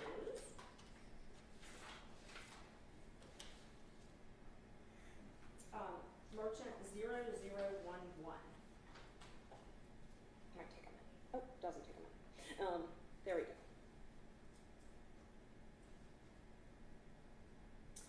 So this one I said in regards to my prior request, and I referenced that number we just talked about, and I said I requested the critical mention documents, and I say the number. I said I got a set of emails, but I asked for the analytics and the documents that are clearly referenced and attached to those emails. I said reports with analytics were provided to the DA's office monthly. It appears from the emails that Jeff DeSantis, Fani Willis, Jeremy Murray, Pallavi Perkasa, Robin Bryant, and Rita Kepler may all have accessed these reports on a regular basis. They're public media, paid for by public funds and subject to open records. Yes, I did receive that. This was elevated to me, and I did respond to you. Okay, so this one was elevated to you, and you definitely did respond. Before we get there, let's talk about what we were just talking about a minute ago about I don't want to use the word cut and paste, the document, and I'm going to call it Merchant 55, that appears to have a compilation of several other emails contained within it. Okay, that document we were looking at a minute before, and you said you don't know who prepared that document, right? I do not know who compiled that. I know who handled the file. I know who sent you the responsive document. And you don't know where that person got the responsive documents. But you assume it was Jeff DeSantis, is what you said earlier. I did not say that, ma'am. You said you would reach out to Jeff DeSantis in Fulton County IT. But he certainly wouldn't compile any documents for me. Oh, okay. Okay. So who would compile them? Who would, and let's just look then. So you've seen, and can you show him again, Merchant 0055, just take a look at this document, because I'm going to ask you to compare it to a different one. Okay. So just to make sure I'm clear, I thought that Mr. Bond said that he believed that Erica Willingham is the person who compiled the response at Merchant 0055.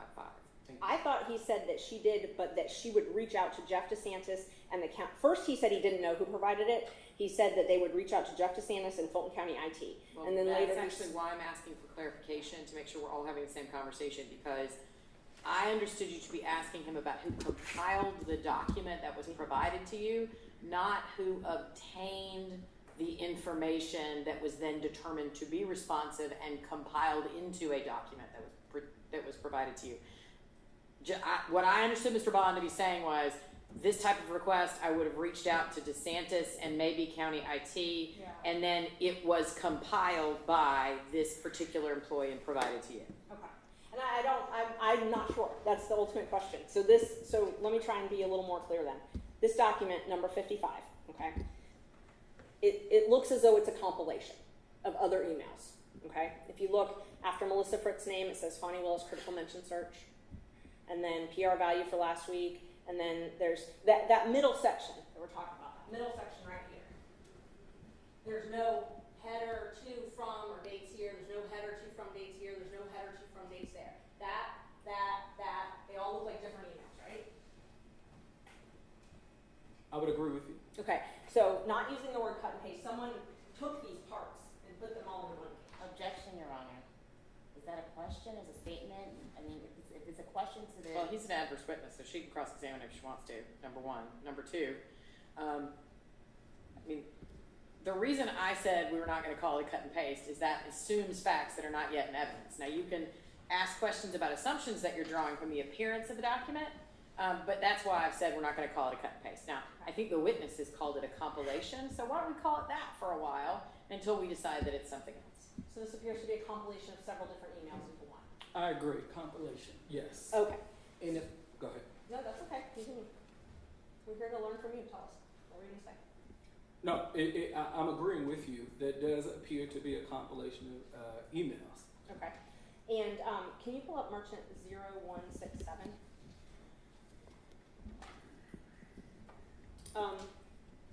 So there's a redacted section here, and then you can see under that, I sent a story via critical mention a few minutes ago. Direct link below.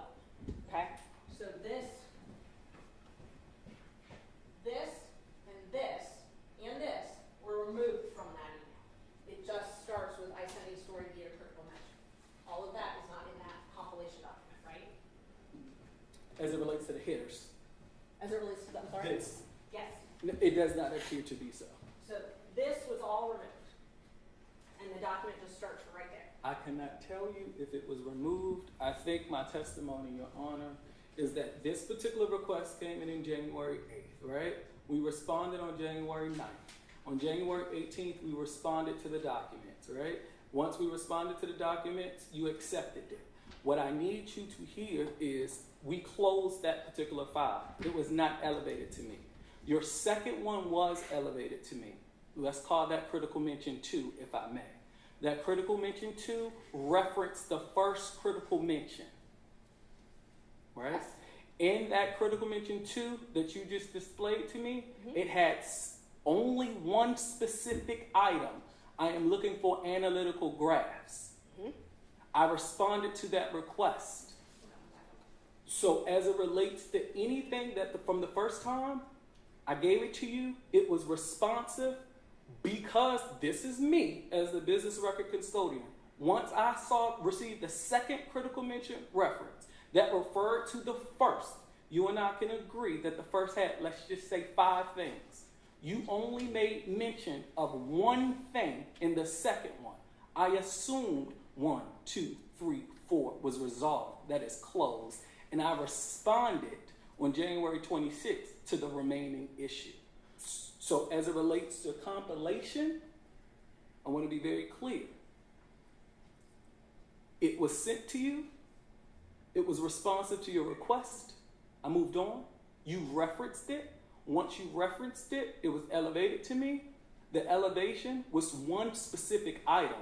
So I assumed that the first matter was resolved, and the only outstanding issue related was analytical drafts embedded into something, which I responded to you on January 26th. Is that clear? No.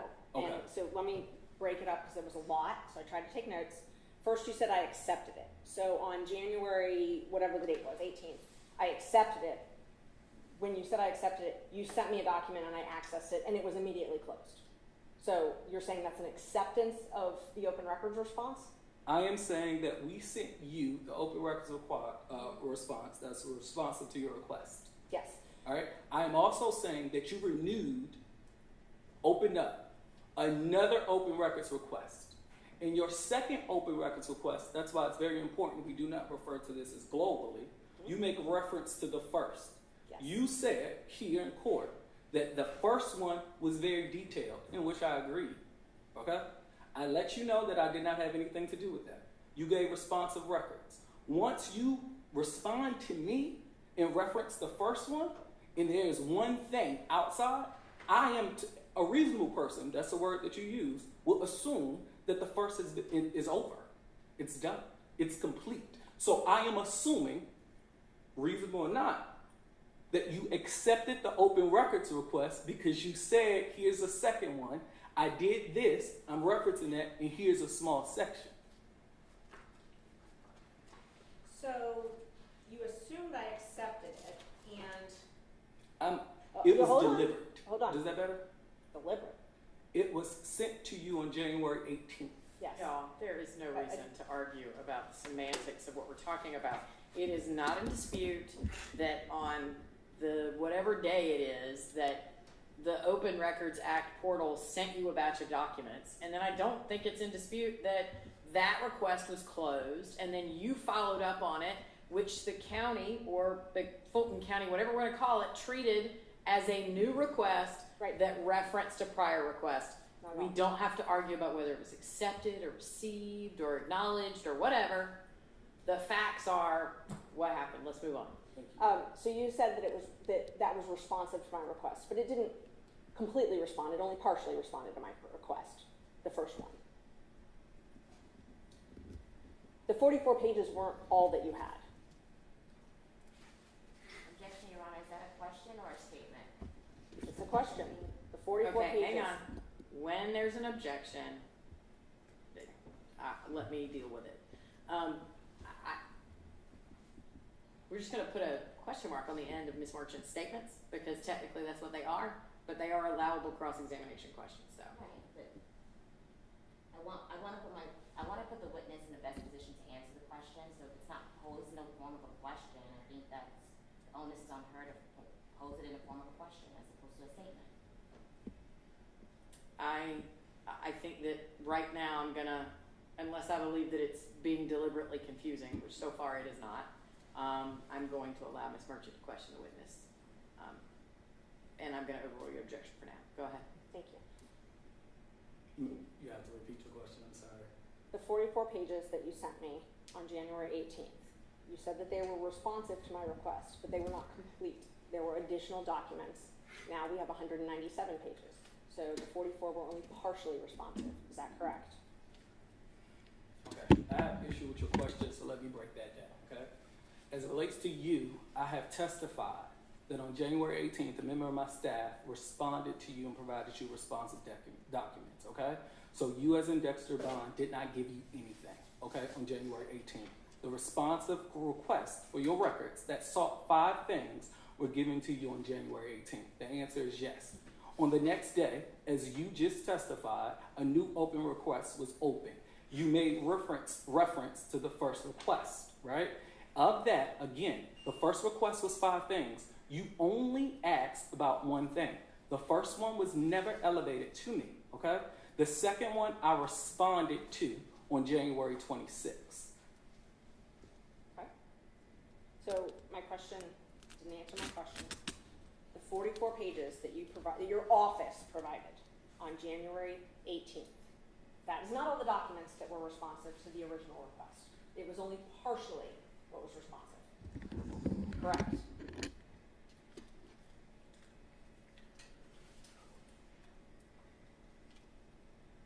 At the time on January 19th, I couldn't answer that question. I don't know. I don't know. So you gave me your office gave me documents, and then you have now certified 10 days ago that 197 pages are the actual. 2 different things. Yes. So I'm glad that we was able to talk. Hold on. So now we've got 197 documents. Okay. Back then we had 44. Let me Okay, hold on. Those 197 page documents, those existed in January when I made my request, correct? I cannot say that. You don't know if they existed? May I respond? If you answer my question first, I'm happy to allow you however much time you want to respond. Okay. Did those documents exist in January? The 197 pages? Your business record certificate? I cannot answer that question. May I explain? Why you can't answer it? No, let me explain why I cannot answer it. That's correct. Let me explain. Your open records request as you presented asks for certain things, right? I'm assuming that you are talking about the production of documents that you gave on August 30th, right? Yes. All right. And you, in that production of document, I'm assuming you're saying that that was 197. What I am saying that I cannot correspond because it's my assertion that the open records request that you received on January 18th is different in scope from the subpoena you requested. And because there is a difference in scope, because your subpoena was more specific, I cannot tell you if the two are correlated. So I cannot answer your question. So you can't tell me if the 197 pages that you provided on August 30th, if those existed in January? Yes, they would have existed. The 197 pages should have existed. However, I cannot tell you, let me be very clear, that the 197 pages that you received on August 30th as a response to your subpoena was responsive and should have been included in the 44. I'm afraid that you are looking at an open records request that you received on January 18th, accepted with no reservation. You're convoluting a subpoena. There's 2 different scopes. There's 2 different, your search terms were different. So So yes, the 197 did exist in January 18 because the scope in which you asked for was from January 2021 to the present, whenever the subpoena came in, right? We did that through IT.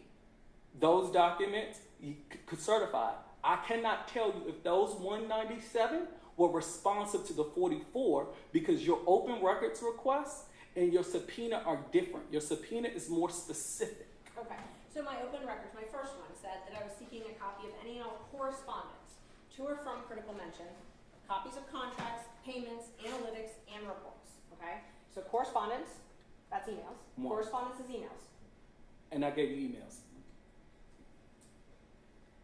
The 44 pages versus the 197 pages. Would you agree with me that there are a lot of emails in the 197 pages that were not contained in the 44 pages? A lot of emails. We can go through them page by page if you'd like. If that's what you prefer.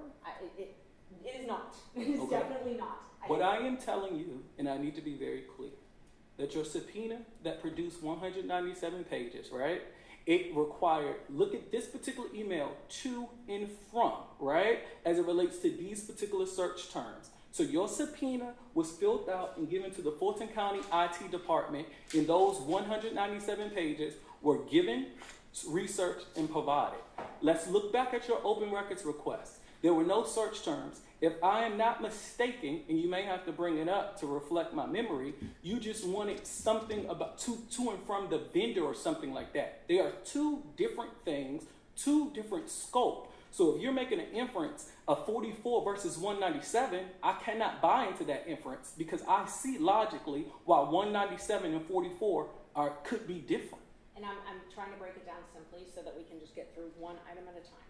My original open records request, we're only talking about correspondence. You and I agree correspondence includes emails, correct? I agree. Okay. And would you agree that the 44 pages did not contain a lot of emails that the 197 contained? I can concede that. Okay. The next classification is contracts. Okay, so I asked for contracts between the DA and critical mention. Okay, would you concede that the contracts I got in the 44 pages with my open records request did not contain all of the contracts I got in the 197 pages? Would you concede that?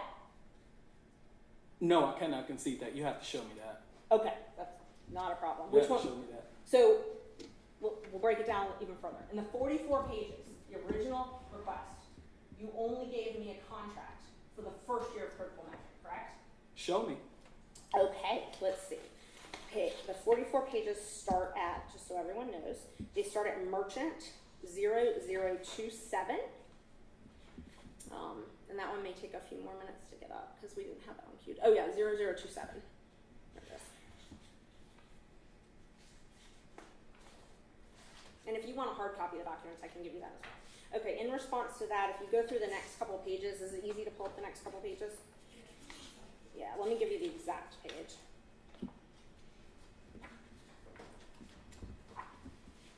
It's actually the next page, 0028.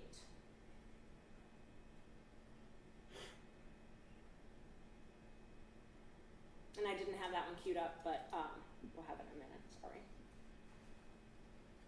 Or I can just show you if it's easier. That's fine. It's 0028. Okay. That's the February 2021 contract for critical mention. Oh, there we go. I'm glad you said that. I'm glad you showed me this isn't a contract. No, this is not. This is part of it, and if you go through... You and I just had a conversation about emails. I conceded. Now you're talking about contracts. I told you to show me. Now you show me an invoice. Which is it? Do you have a contract? Judge, I mean, I don't care if you ask me questions, but I don't really think it's appropriate if you ask me questions. Well, I'm not, you're not obligated to answer the questions he asks you. I would just encourage everybody to try and maintain, a tone of civility and let's move on. Yes, Sean. So, we'll back up. The 44 pages. I'm going to give you the 44 pages. Okay? So you can just look at those. We don't have to go Are you gonna point out the contract in 44? Give me 1 second. Oh, okay. Okay, I'm sorry. so my open records request to you asked for contracts. Okay? That was one of the classifications we just talked about, right? Yes. Okay. Show me where in there you gave me contracts. I didn't. I don't believe it's in here. You could not show me, so do you want me to go page by page? Because you said that you was gonna show me. You gave me an invoice, right? And then I said, all right, the 44. So now I can go through here to determine a contract. So you play, I'll do it. So but you said that you was going to show me. I'm going to show you the one you gave me. Okay, no. But that's in the second You request. were talking in the context of these 44 pages. You told this court that I gave you a contract. I said, show me. You approached me with the invoice. You gave me that invoice. Okay, stop. Both of you. The question I think is pending that will actually help us move forward is that Ms. Merchant asked if any contracts were produced in the original 44-page production. Yes. And while none of us will necessarily enjoy that endeavor, it is perfectly fair for a witness to say, let me review the 44 pages and then I'll answer your question. And so if you would like to do that, you feel free to do that. But the question is, was a contract produced in the initial production of 44 pages? Because I think we had agreed that contracts were requested. Yes. Okay. Go ahead. Mr. Bond, if you want to go through the documents or if you want Ms. Merchant to direct your attention to something, we can do that. But the 44 pages is entirely fair for you to say, let me look at these documents before I answer your question. Yes. I would like for you to direct my attention as you said you could. I'm asking you to answer the question the judge just asked you that I originally asked you. That I asked you if you gave me a contract in January. We agreed that I asked for a contract, okay? So we agreed I asked for a contract. I want you to show me where you gave me a contract. Or if you didn't, tell me you didn't. Okay. Allow me to review. Great. With the invoice.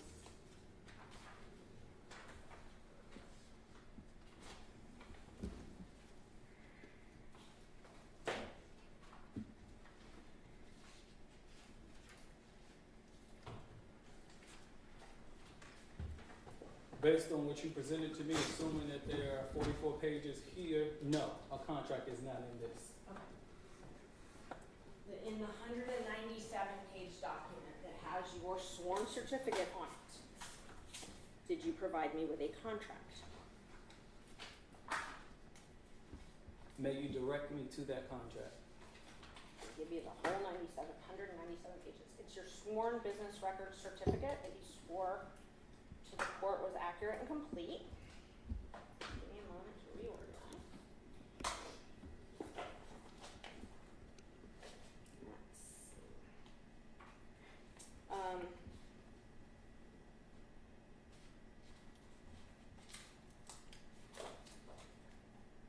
Would you prefer it on the screen or in person? In person, please. I'm going to give you one of them as an example.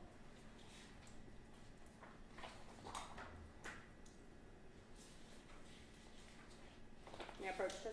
Yes, and you don't have to ask every time. Thank you.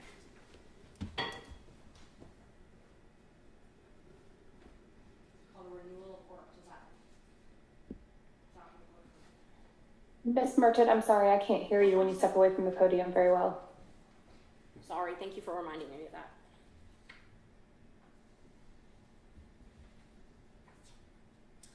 The renewal statement of work, if this is in my file, here you are, but this is a contract. It is. Okay. So what I just showed you was the contract, one of the contracts for critical mention, correct? You showed me a renewal statement of work.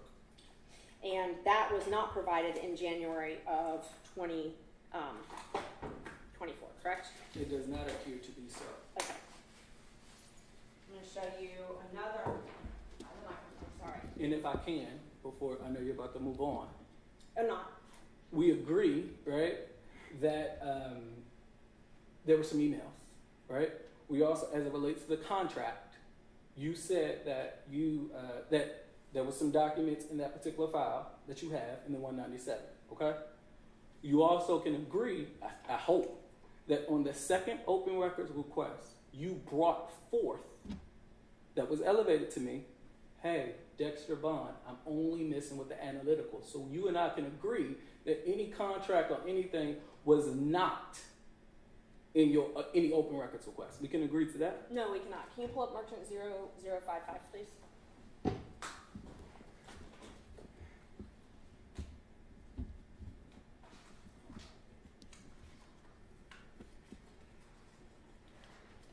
Oh, I'm sorry, wrong one. We just had it up. I'm sorry. 0008.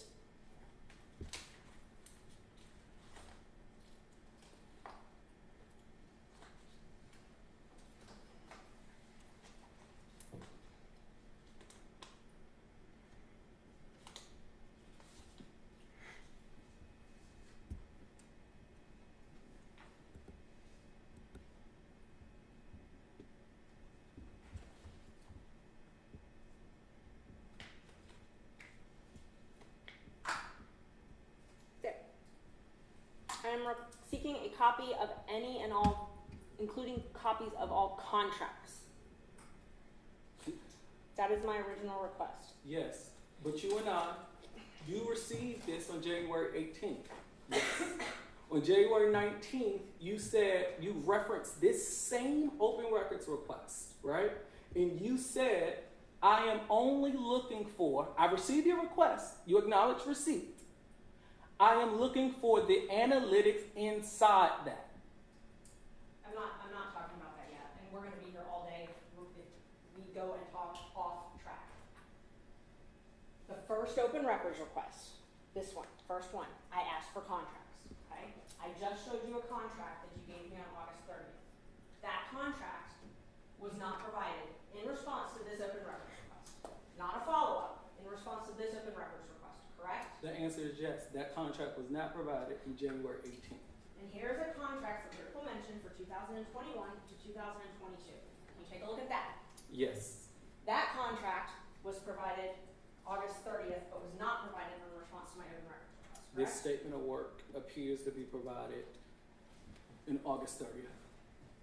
I mean, you certified the documents that you provided August 30th. Do you have any question about them? No, I certified the documents on August 30th, but what I need to be clear is once the matter on January 18th was not elevated to me. I think that we're clear on that. When it came to January 26th, you requested 5 things. There was one thing in your second open records request that you brought to my attention. That was elevated to me. I assumed that on the 44 pages, everything else was responsive because you do a good job when you don't get something, bringing it to our attention. We do a good job of responding to you. So yes, you asked for 5 things on January 18th. My staff gave you 44 pages. When you brought forth the second critical mention open records request, of those 5 things, you brought forth 1. That one thing was elevated to me.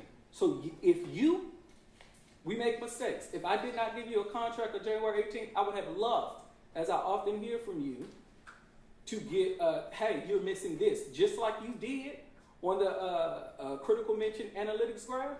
You did not bring that up. Judge, this is not responsive to my questions. I mean, at all. Not even close to responsive.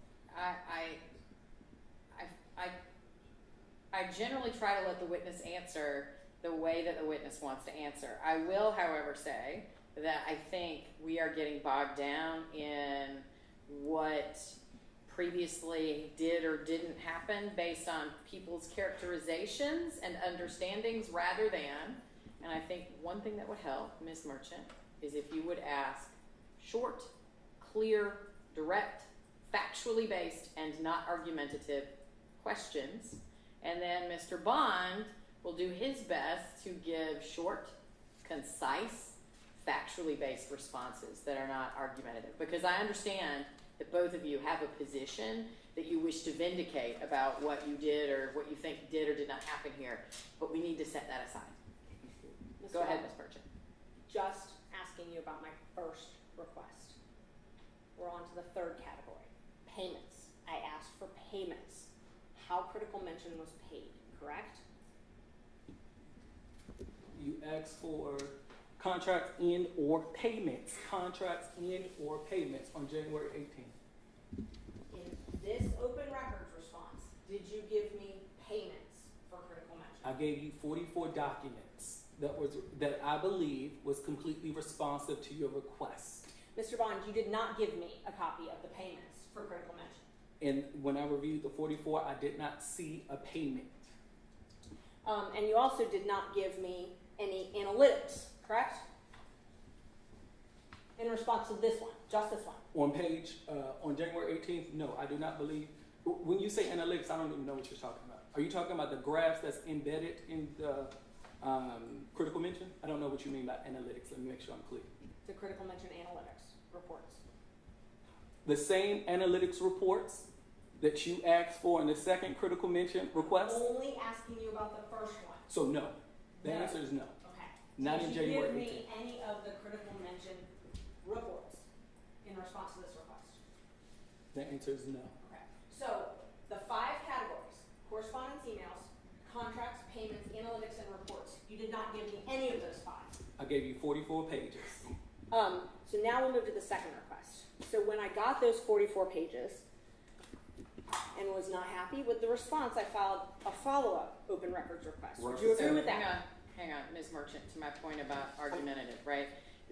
This is further complicated by the fact that you're also your own witness, and so your questions are not only tending to be argumentative, but filled with facts that haven't been established yet, so Okay, and that was on that. And I was drawing from what he had said about me. Then reference the document. I think that'll be a cleaner way to keep the record clear. That way we know it's a fact that's in the record. That same day, January 18th, now I'm talking about that second open records request. I followed up and asked for more documents, correct? I'm just asking if I followed up and asked for more documents. May I answer this question this way? You pointed out the 5 categories. Thank you for doing that, okay? In your second open records request, you asked for not more, the same documents in one. To me, that was interpreted as you have satisfied my open records request, so I cannot say if you was unhappy. However, of those 5 things, there is one thing in here that you're missing. Can you respond to that one thing? So let's talk about that second open records request. So I submitted another open records request and asked for more items, correct? You asked on that second open records request for the analytics graphs. That was also asked for in the first open records request. And was not provided in the first open records request. It was not provided, well, based on my review today, no, it was not provided. And it was also not provided in response to the second open records request. So on the second one, a response was provided via the Open Records Act. That response on January 26th, footnote 1 reads, no, on January 26th, I don't know what subsection said, essentially, forgive me legal terms, I don't know what you're talking about. Your response, your ask is not reasonably calculated to put me, the business records custodian, in a position to know what you're talking about. At that time, I did not know what analytics graphs were. I didn't know what you were talking about. So you can reference my letter, which I addressed this second open records request personally because it was elevated to me. I will in a minute, but let me re-ask my question. Okay. Did you provide me any analytics in response to my second open records request? I provided you a response. Did you in my provide me- response, Hang on. She's asked you a yes or no question. I think you can answer it and then explain. Yes, ma'am. Thank you. No, I did not give you any documents. I did give you a response. That response said, pursuant to OCGA, Open Records Act, that it is not, your request, as stated, is not reasonably calculated to put me in a position to know what you are talking about. On January 24th, I sent your office a letter talking about this open records request again, the critical mention media monitoring data. And that's at Merchant 0083. If you want to take a look at it, we'll have it up in a minute. Do you recall receiving that letter? I recall receiving a letter from you, but I do know that that letter was not exclusively for critical mention. That's correct. Okay. That's just not my making sure. question. My question is, do you recall receiving that letter? Yes. Great. So let's look at what section of it talks about critical mention. Okay. I was following up, and this was asking to please not have to go into a lawsuit, right? That's what this letter was. I don't know what this letter was, but I do recall seeing it. I don't know if it was a please not going into this lawsuit. So it was entitled Numerous Outstanding Open Records Requests and Notice of Potential Official Complaint and Potential Civil Action. Do you recall that? I don't recall the title, but I do recall receiving the letter. Okay. And you recall generally the contents of the letter? Yes. Okay. And specifically, let's talk about the critical mention. I asked, and this is on Merchant 0083, I outlined again what I had been asking for, and provided even more context in regards to these emails, analytics, things like that. Do you remember receiving this? I do. Okay. And you responded, and this would be Merchant 0087 if you want to pull that up. This is the letter you referenced earlier. So this is the letter you're saying is from you, correct? Yes. It's not signed and it doesn't have your name on it, but you're saying that this is your letter. Yes. You drafted this letter? Yes. And What was the page number of that? I'm sorry. Sorry, it's Merchant 0087 Thank you. through 88. The only name on this letter is Fani Willis, correct? You have to show me that. She can scroll.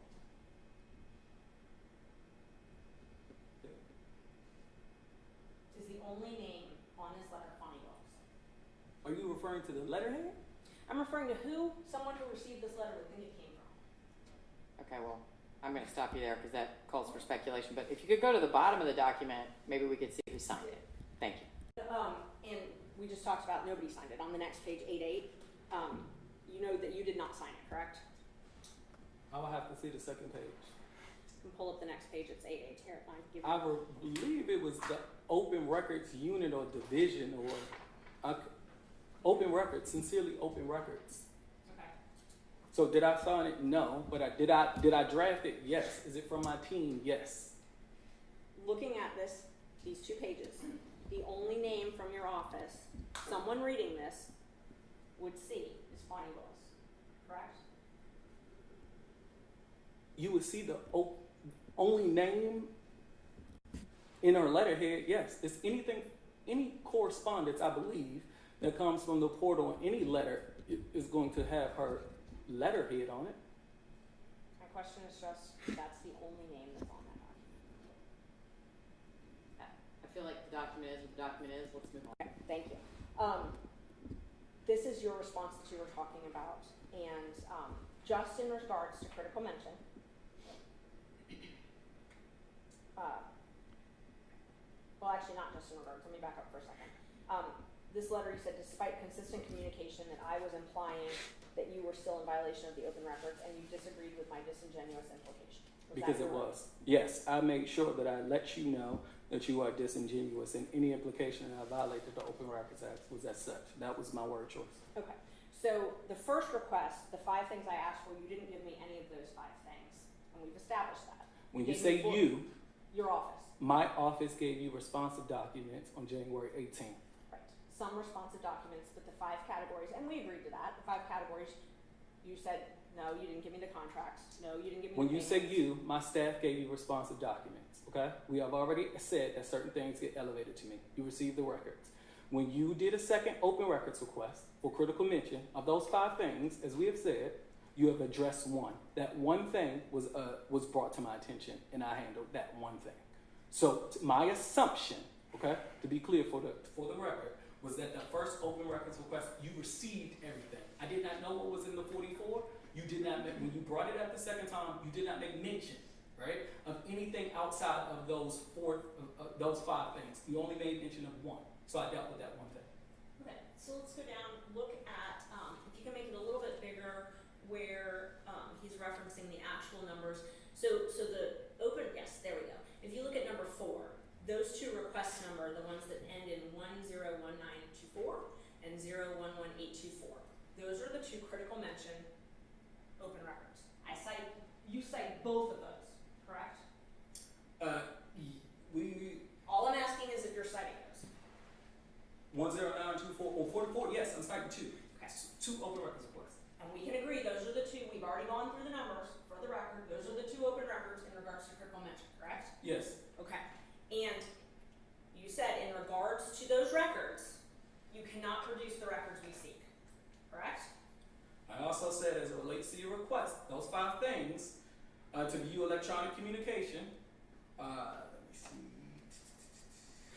as written on January 24th, is not reasonably calculated to locate the records you seek. Can I explain why? Just, Okay, go ahead. Ms. Ron, I'm gonna ask you about the second question, but I was gonna ask you about the first one first, and I was trying to finish that. And I just, if we can stay on track, I will let you answer whatever you want. Perfect. The first line says, as such, we cannot produce the records because you do not maintain responsive records. I'm only talking about that line, okay? Yes. That's what that line says, right? Yes, that's what that line says. You wrote that line. I wrote that line. Okay. So, when you wrote this, you were telling me that you did not maintain responsive payment records. That's correct? not what I'm saying. No. You did not maintain responsive contracts. That's not what I'm saying. No. You did not maintain responsive analytics. That's not what I'm saying. No. Okay. You did not maintain responsive emails. That's not what I'm saying. No. Now let's go to the next one. May I tell you what I am saying? I assume you're saying you do not maintain responsive records. Well, instead of assuming, why don't we let the witness do what he wants to do and tell us why? Great. So, we said that you gave me my first critical mention open records request, right? I'm sorry? You gave me my first critical mention open records request that I responded to on January 18th. No. On this, that you got on January 18th, the first open records request, the 5 things. That's the second one. The first one was January 9th. The second one was January 8th. The 5 things, critical mention. Yes. You accepted, you received those documents, that file was closed out. The second one, we're on the same page? You said, hey, I need an analytics graph. Based on this, number 4, I am telling you, I gave you all responsive documents. In the second one, you did not bring anything else up. The only thing that you brought up was analytic drafts, to which I responded in the second sentence, I don't even know what you're talking about. So again, when you gave me the first request, I responded. When you said the second request, you brought for one issue. So the first sentence is related to the first one. I gave you responsive documents. I assumed that you had everything that you needed. When you gave me the second one of those 5 things, you only brought forth one thing. That one thing is addressed in the second sentence, which says, I don't know what you're talking about. So that is how I handled number 4. Okay.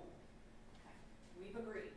This request asks for 5 things, right? For the record, you're referring to item number 4 on that Yes. document on the record, screen? I am referring to request that ends in 010924, the first critical mention request.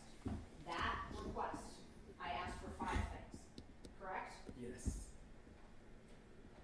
When you wrote this letter, I still had not received those 5 things. I'd received part of them, but not all of them. I did not know that when I wrote that letter. Okay. What I did know when I wrote that letter was based on your second request for the record, last 3 digits, 824.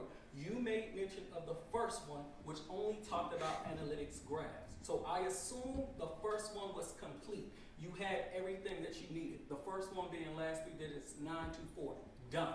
The second one, 824, I assumed that was the only thing at issue. I addressed that 824 in the second sentence. So you assumed that this was completed, but you did not know that. Let me tell you why I assumed it. The answer is yes. The reason why I assumed it is because when you brought forth 824, you referenced 924, and as you stated, there were 5 things you were looking for in 924. In 824, you only sought one thing. I would assume, I hope I'm not giving you more credit than you deserve, that if you was unhappy with 924, just like you said as it relates to 824, I'm missing analytics, you would have brought forth those things in 824. You didn't. I assumed 924 was done. Is it possible that I believed that you had complied with 010924 and given me any existence payments, contracts, and that I believed that they clearly didn't exist because you didn't give them to me? When it comes to you, Actually, Your Honor's false speculation. I asked if it's possible. It's pretty argumentative, but I'm going to let him answer. Go ahead. thank you, Your Honor. When it comes to you and what I think you believe, it can be anything, Ashley Merchant. Okay, listen, everybody, we need to dial all of this back. The questions are, I feel like instead of being educated, I'm listening to an argument, and I'm tired of listening to an argument. I would like to be educated about the processes that Mr. Bond follows to perform his duties, and about what you believe Merchant to be the shortcomings of whatever those processes are, but I'm not getting that. I would also remind everybody that I can read quite well, and that most of what we're arguing about is reflected in written documents that are part of the record that I can review. Now, to the extent that the parties wish to understand what was meant by those words, those are fair questions.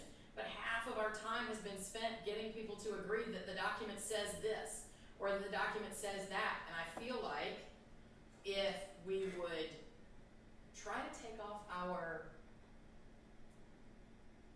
let's just, everybody take a deep breath, and please try not to continue to argue with one another. And that applies to both Ms. Merchant and Mr. Bond in terms of trying to answer the questions so that the court can understand what processes are followed and whether or not they were followed and should have been in this case. That's what I'm trying to figure out. Go ahead. When did you first learn that I had not received the things in my first request? The first critical mention request? Yes. On your January 24th letter. That's when I realized, no, let me be very clear. On the first request, on the January 19th email, when you had made reference to the first one, you said that I am receipt of your records. These things are outstanding. That is when it was elevated to me, and that's when I became aware that you was missing analytic graphs from critical mention. When did you first learn that I had not received the contracts that I requested in my first open records? This lawsuit. When did you first learn that I had not received the payments? This lawsuit. When did you first learn that I had not received the emails? You did receive emails. All of the emails. When did you first learn of that?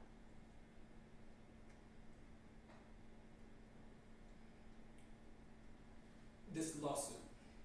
When this lawsuit was served? No, during this preparation for this hearing. So this lawsuit was served 7 months ago? Is that when you learned that I hadn't received the documents? Objection, Your Honor, was asked and answered. That question was asked and answered. I'm gonna overrule the objection. I'm just trying to, I don't understand you to be making an argument. She's just trying to direct the witness's attention to a particular date. Go ahead. When you say you learned about it when this lawsuit, was it when the lawsuit was initially filed? No, during the preparation for this particular hearing. So just recently? Recently, as it relates to critical mention and the lack of compliance, as you allege, with the first open records request. Because again, I resolved that matter, and again, the second one was brought up to me, and of those 5 things, you only made issue of 1, which I responded to on January 26th. And I'm gonna go to Merchant 0011, if you wanna take a look at that. So this, when I got at the top to please log in and view the letter attached, that letter was from the Office of the County Attorney. Did you have anything to do with the drafting of that letter or this entry into the portal? I don't know what letter you're referring to, I'm sorry. It's at 0362 if you want to pull that. So, and just so the judge, so we can educate her for a minute, because I have the one sorry. When this says that on the portal, I get this email, and then I have to go to the portal to see the letter, right? I take you at your word. Okay, okay, well, we'll have to get to this one. Alright, so this letter. This letter that was received, and you can see it's got the open records request, and again, it's Merchant 0362. This letter that comes from the Office of the County Attorney, it says to please log into the portal to see the letter attached. The request is being extended for research. That was sent on January, I think it's January 25th. January 25th. Did you have anything to do with this letter? No. And if you go to 0364, this is the next letter. This is February 7th. It says due to widespread outages, the request has been extended. Did you have anything to do with this letter? So it's going to be hard for me to explain. At this time, it was a cyber attack. The county attorney, because we use the same portal, gave us a template letter that we all use. So I can't make reference to this particular letter, but I do know that we, my office, had to send all requesters, including you, an update because of the cyber attack, and that letter appears to be a letter that I sent for all open records requesters at the time. So this was sent February 7th. This was after you sent me the letter that said you didn't have your responsive documents. I cannot speak to this particular letter. You said, look at this letter. I know that this was a template that so many people use. So I don't know if I did not send you anything on February. I don't know. That letter was sent to everyone around that same time on February saying, hey, it's a cyber attack. Things will be delayed because we have limited access and things will need to change. As referenced earlier in our conversation about why the portal may change, and I alluded to cyber attack, this was a cyber attack. This is a general letter that wasn't just sent to you, it was sent to so many different other people because the cyber attack impacted how we handle open records and what we can do, how we can research and respond. If you can skip ahead to merchant 0167. This is a document out of your business record certificate from August 30th. Did you redact that redaction that you see in the middle of the page? No, I did not. Okay. You certified these records and signed a certificate and an affidavit, correct? I did sign an affidavit, that is correct, assuming that this record is in the 197 that I certified? Mm-hmm. Yes. What's the question? Did you certify these records as complete and accurate? The 197? Yes. The answer is yes. Yes. And you did not do this redaction, and who did? My counsel? Your counsel did this? As it relates to this particular, yes, I'm pretty sure. Miss, legal counsel for the DA's office? No, Ms. Allaby did not do that. So who did it? I don't know.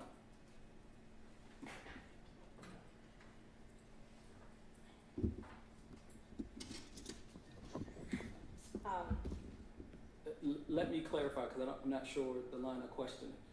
I think that you received documents from me on my team that was redacted information. Typically, redactions are consistent. Do I do them? Yes, sometimes. Did I do them here? I don't think so, but I don't. Before preparing for this hearing, did anyone reach out to you about the complaint we filed with the court, the open records lawsuit? This one, my counsel? And you've been the open records officer this entire time, correct? Entire time since when? Since January of 2024. Yes, I have been. I'm going to talk about the critical mention payment. If we've agreed that we ask for invoices and payments and things like that, so I want to look at one of them. If you could pull up merchant 0371.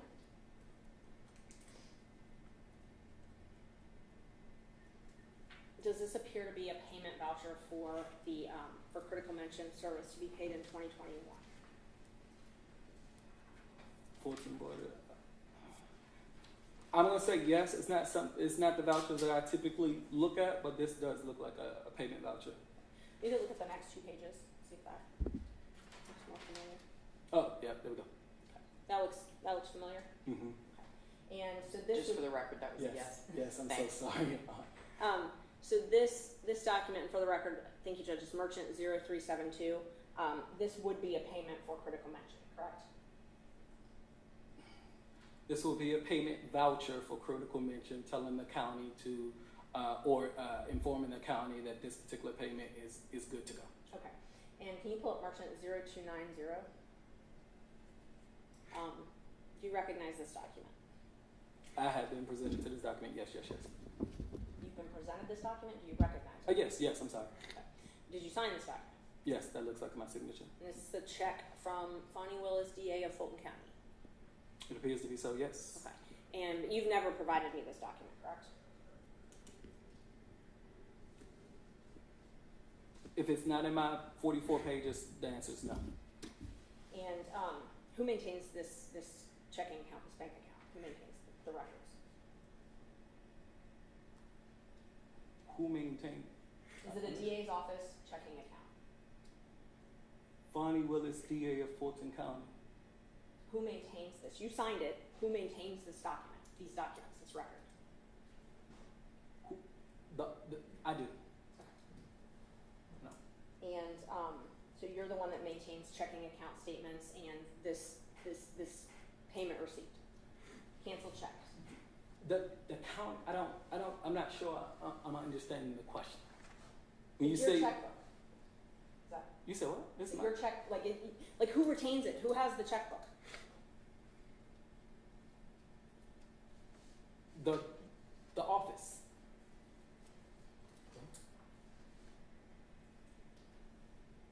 And as the records custodian, you have access to this checkbook. Yes, I can, yes, that's correct. What steps did you take to obtain a copy of this canceled check or bank statements to provide me to show proof of payment to critical mention? Your first open records request, I gotta go back to it. I gave it to you as it relates to the response, and it was not elevated to me. Based on this particular lawsuit and preparation for this hearing, the steps that I took was to pull into our AMS system. Our AMS system looks like a PBX, right? Similar to what you... Hang on, sorry. You've just thrown out a bunch of abbreviations. I have no idea what either of them mean. So if you could educate me, I would appreciate it. This is the education process. Forgive me.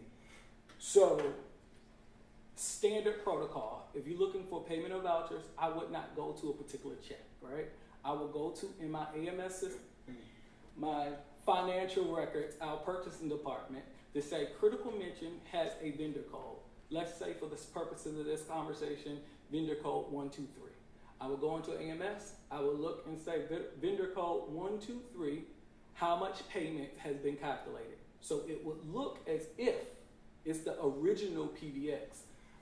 The Fulton PBX is? Payment voucher, I'm so sorry. Thank you. So vendor code critical mention 123 was paid $10,000 and paid from this particular funding line, X123. To me, based on your, not necessarily your open records request, your first one, but based in preparation for this litigation, that's what I would have done. Go to AMS to show you, hey, here is the proof of payment. This check would not be in there though, correct? No, typically no. No. Because this did not go through the county payment voucher vendor process, correct?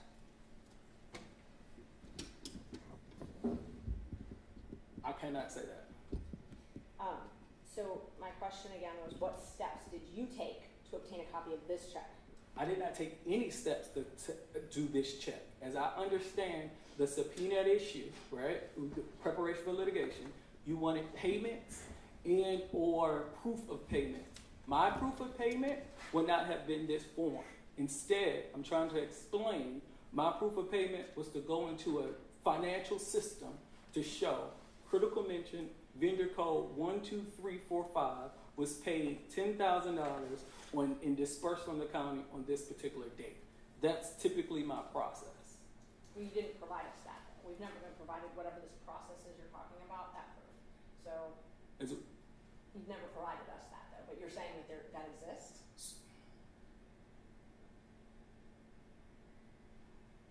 If it was not in my 44 pages, no, I did not respond. I thought on the first critical records, everything was resolved. I only moved forward from that first one with one issue. So as it relates to payments or anything, I have not moved forward with that because I thought it was resolved. So to answer your question, no. Now let me be very clear. As it relates to any checks for that matter, as I understand what you were seeking for, it was proof of payment. I would have did proof of payment a different kind of way. Would you agree that this is proof of payment? That is one type of proof of payment. The answer is yes. A canceled check, you would agree, is proof of payment? I would agree that's one type of proof of payment, yes. And we talked earlier about records retention and that you have to follow the Georgia records retention. One of those policies is for your office to maintain for 5 years all canceled checks. If that's what I'll stipulate to, if that's what the law is, yes. And you comply with that law? Yes. So you would have had a copy of this canceled check? I would also have yes, the answer to your question is yes, along with other various different forms of payment. The answer is yes. Okay, and none of those were provided to us in response to our open records request? If it was not included in Room 44, the answer is no, it was not provided. As I thought it was, as I assumed they were. I only have one other question about critical mention, and then we can move on. Do you have a critical mention account login, or have you ever had one? No. So you would not have access to the online portal for reports and things like that for critical mention? No, no one would. Now we don't have critical mention right now. Okay, So. you've never had that? No, I've never. So if there was an open records request asking for information that someone obtained in that portal, that's not something you would ever maintain?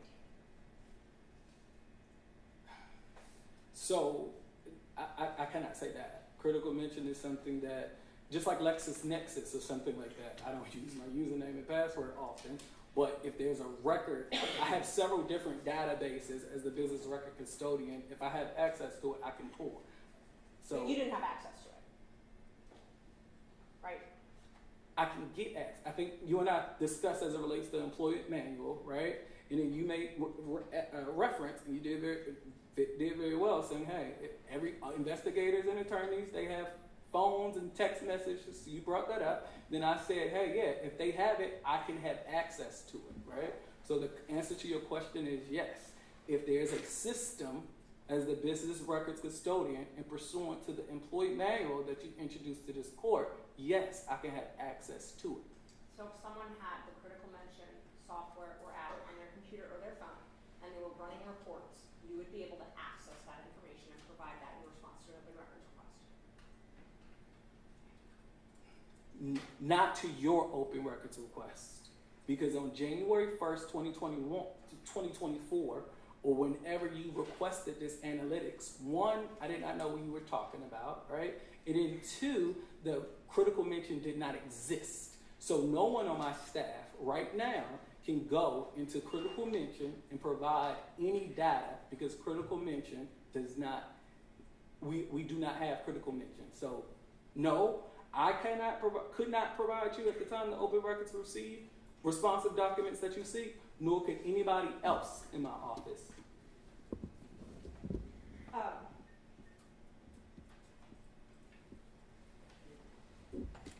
What I could do is look at, like you gave me for subpoena number 2, which is more specific to your first 2 open records requests. I can use those particular search terms, and then I can give it to the Fulton County IT department, who has the ability to reach and try to find out information, which I did, right? And then which I provided to you. I think you referenced it as the 197. So that's what I could do, but I cannot go into critical mention. Neither myself, let me be very clear, or any other employee go into critical mention to pull anything. Right, the people who actually had access to that at the time, those are the people that would have to pull that. So I think that you and I can agree that open records do the records exist at the time the open records received. We made a lot of mention here that the first critical mention open records request came in January 8th, 2024. I think you and I can agree that on January 8th, 2024, we did not have critical mention. Based on the renewals that you showed me, we did not have an existing contract. So my position is neither myself or anyone with a login. The login is irrelevant. You could not get it because at the time your open records were received in January 2024, both of them, we did not have critical mention. The law that we agreed earlier that you have to follow says that all records created or received in the performance of duty and paid for by public funds are deemed to be public property and shall constitute a record of public acts. Would you agree that reports paid for by public funds would be a record of public acts and public property? I cannot answer that based on the framing of your question. I'm afraid it's misleading. Can I respond? My response is critical mention is something that is a database. Maybe we can educate on critical mention. Critical mention is a system that you can, an app, as you say, and that you can go in to get stuff, right? We use it for investigative purposes, if there is for various different reasons. Because HR is under me, I use it for morale. If one of my employees do something great and someone reports to that, I want to be able to let my team know, hey, this is what we're doing in the DA's office. That's how it is being used. Now, what I need you to understand is once that system is gone, that contract is gone, I cannot maintain, preserve. The system is gone. So I hear you as it relates to your assertion as it relates to the retention act, but I need you to understand that this app is somewhat, it's not a file that I would have in my office that I would have to maintain with the retention act. Am I clear on that? Yes, you'd have Okay. to actually actively want to maintain it to maintain it. You have to print it and actively do something to try and maintain it, right? If you have to want to. You have to, it's an app, and if you want the reports to be retained, you have to download them, or you have to print them. You have to somehow do some act to make them be retained, correct? I mean, I can go with that particular argument. Okay. If there's but you have to also understand, just like any private company, and I think that you've seen in one of those emails, the 197 emails, that they're always saying, hey, look what critical mention can do. Hey, look what, so it's one of those things that I don't think that I'll just show my age a little bit. As it relates to, I'm not going to an app, Instagram, to print to retain. It's not one of those systems. I think that the court needs to be educated on what kind of system it is if you're going to implicate or try to infer that we was responsible for maintaining anything in that database under the Retention Act. I'm not gonna let you make that correlation. But you were never the person who actually went in and did the reports and stuff. That was other folks. That wasn't your job. Oh yeah, I have staff that can do things like that. I don't. Okay, and the people that had the records would be Jeff DeSantis, Fani Willis, and then Robin Bryant. No, that's not true. Who else had passwords to critical mention? Jeff DeSantis had a password. I recall Robin, who's no longer with our office, had a password. I believe that password was sent to someone else. But I can assure you right now that District Attorney Fani Willis did not have a password. She can't work a printer. So that's not her. That's not her gift. She's blessed at a lot of things, but she would not have a password for that. But undisputably not you, and definitely Jeff DeSantis does. Yeah. I would think that Jeff DeSantis would have a password, and undisputably not me, and undisputably not District Attorney Fani Willis. I'm going to move on to the confidentiality agreements. Okay. So we have another open records request, and we've got it up ready for you. It's at Merchant 0345. Would you agree that on January 9th, I requested any and all documents that employees, staff, or independent contractors, and I include agreements, are required to sign regarding speaking to the media and or confidentiality? Would you agree that I made that request? January 9th, 2024, yes, you did make that request. And that request was clear and concise, correct? Not necessarily concise, and I can explain why, but based on this reading, I understand. Okay. I understand the open records request. My interpretation of this was that she was looking for statements to exclude people from talking to the media. It clearly says confidentiality on this document, is that correct? It does, yes. So would you agree that that is clear and concise as far as confidentiality agreements? As it relates to speaking to the media and or confidentiality, just looking at this, I would agree that this is clear and concise, just looking at this. And it was submitted through the Fulton County Open Records Portal? That's correct.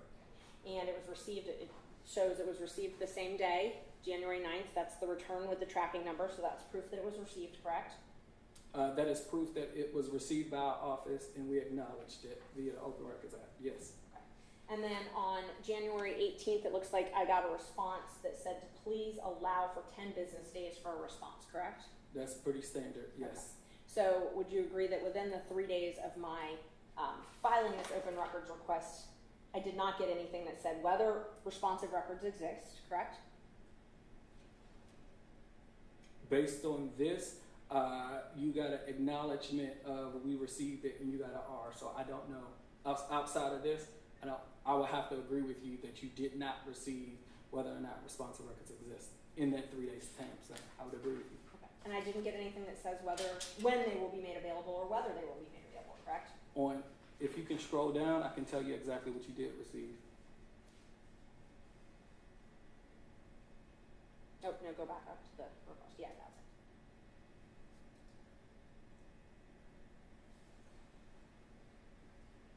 And if you go down to, I asked within 3 days, so you can definitely. so for January 9th, this is what you received. Thank you for submitting your open records request. Here's your tracking number. Here's your description of records. So, and going up on January 18th, that's when I received a response that said, please allow 10 business days, correct? That's when you received a response through the portal. I do know that you and I, as well as my staff, exchange emails. I cannot tell you if you received a response anywhere between January 9th and January 18th. But just off this record, you received a response on January 18th. Please allow 10 business days for a response. And while you mentioned that, your staff would email me for clarification if they thought anything was confusing, right? My staff is instructed to, if you get an open records request and it's simple, go ahead and handle it, right? And I think you and I can agree on what is simple. My staff also knows we have routine checkups when anything that's elevated come to me and let's discuss. I do have competent people on my staff who sometimes will reach out to people to ask for clarification. I do have that.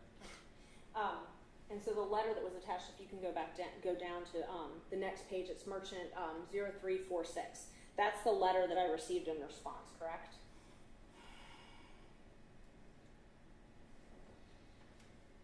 Once your request has been reviewed, this is a pretty standard letter. I would say that you received that. Okay. And so this was received 9 days after I made the open records request, correct? If this letter is consistent with the January 18th, the answer is yes. And this is from your office, right? It is from Instant Open Records, although, as you can see in the headline, who it is, but you know it's from Open Records. You do know that, right? I'm trying to differentiate between the county attorney's office, which we've received some letters, and your office. This is from your office, correct? Yes, because it has my office's letterhead. Great. Yep, if I could ask for a point of clarification on that. There was another letter we saw earlier. It's the one that related to the cyber attack. That it appeared to be on Ms. Miller's letterhead. The signature line said Open Records Team. Yes. Is that distinct from your signature line of Open Records? Yes, and let me explain. And this is what I was trying to get to. The county attorney decided, hey, everybody that's involved in the portal need to use this standard letter for cyber attack. So that particular letter, as it relates to cyber attack, we were supposed to go and say to all our requesters, he is a cyber attack. Right, no, that's fair. But actually my question is broader than that. It's not about that particular letter. It's about, is Ms. Miller and her Open Records team the same as Mr. Bond and his Open Records? The answer is no. Thank you. Okay, go ahead. And so after I received this letter, let's see, is this, can you scroll down a second? Is this 46? Yes, okay.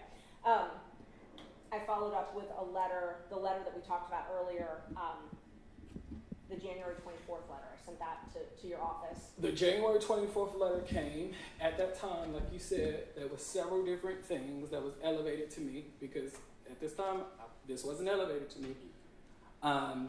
It was interpreted to me at that time of that letter that you wanted any documents that prevented staff or independent contractors from speaking to the media. Okay. Let's, if you can scroll.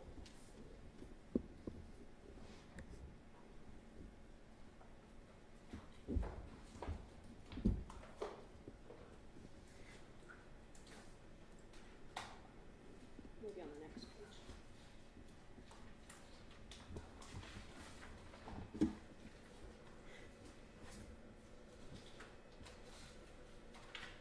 And this is the same, that's the same follow-up letter though that I included. I included essentially all of my requests, correct?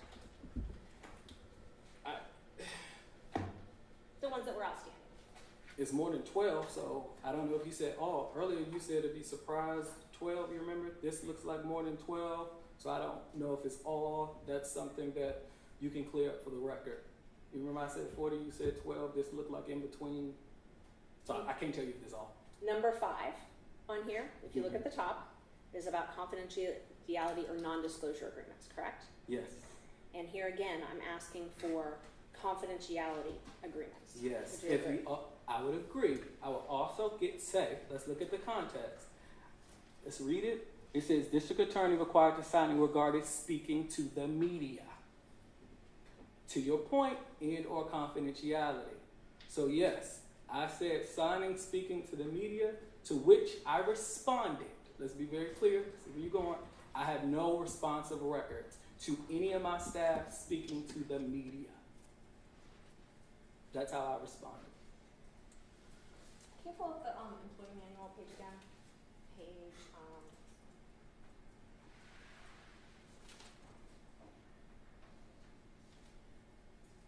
the employee manual, 0602.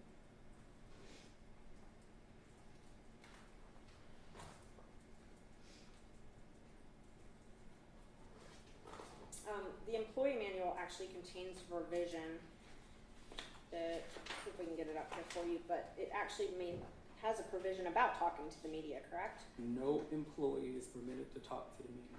I believe I'm referencing. And that's in the employee manual, though, correct? It should be. You can show me, but I'm almost certain because no employee should be talking to the media. So if you interpreted that request to mean you can't talk to the media, you didn't provide this in response, though, correct? This wouldn't be responsive to you asked for, let's go back to your open records request, because the two like minds were different. We learned that in law school, right? Look at your open records request. You looking for agreements signed by staff. This is an employee manual that says you are not to speak to the media. In my professional opinion, based on my years of experience, the employee manual will not be responsive to your request. So the answer to your question is no. I didn't provide it. And so in that letter, you didn't provide the confidentiality agreements. You didn't provide any of those, correct? No, you're right about that. Now, I did not provide confidentiality agreements. The way that was presented to me was the media. I knew I did not have responsive records after talking to counsel, right? Let's be very clear. In your subpoena. No. I'm not asking anything about the subpoena. I don't want to confuse the issues. Gotcha. I'm only talking about the open records. We are still in January. I got you. So as it relates to open records, I interpret this as you do not talk to the media, to which I responded, you're right.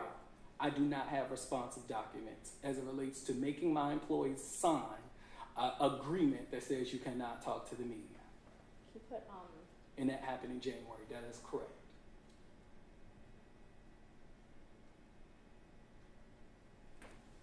put his letter back up, 0345.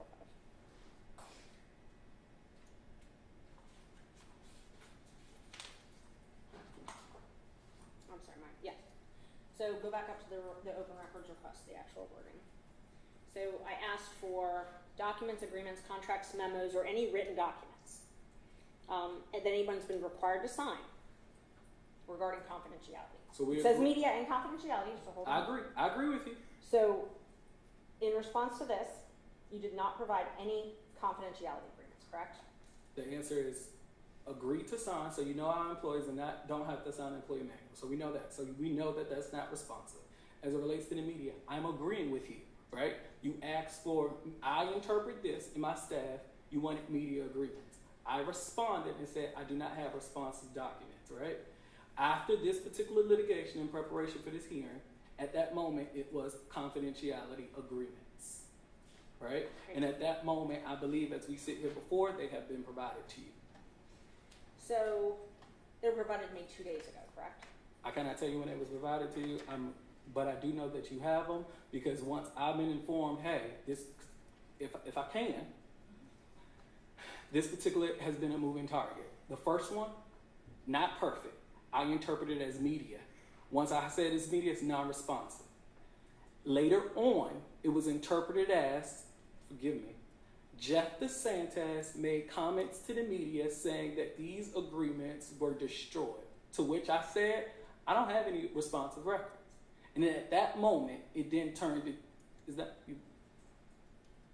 and then it turned to this most recent, I think, subpoena was just pure confidentiality agreements. So yes, I agree. You narrowed it down to confidentiality agreements, and you got confidentiality agreements. My interpretation is on the onset was media. Based on context that you provided, hey, the DA's office had some stuff, they destroyed some stuff, which I did not have that. And now confidentiality agreement I have. If I have it, you have it. There's no... In January, in response to my I did open not give you records any request, confidentiality agreements. you did not give me any confidentiality agreements.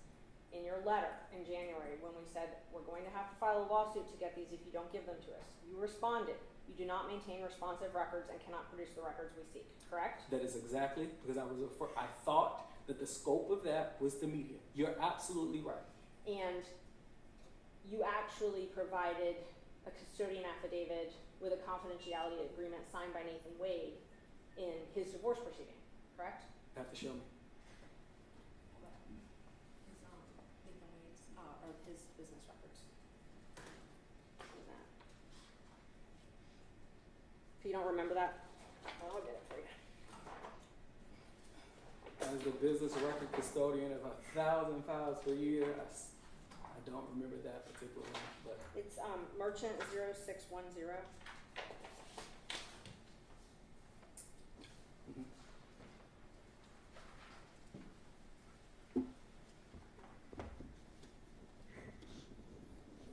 yes.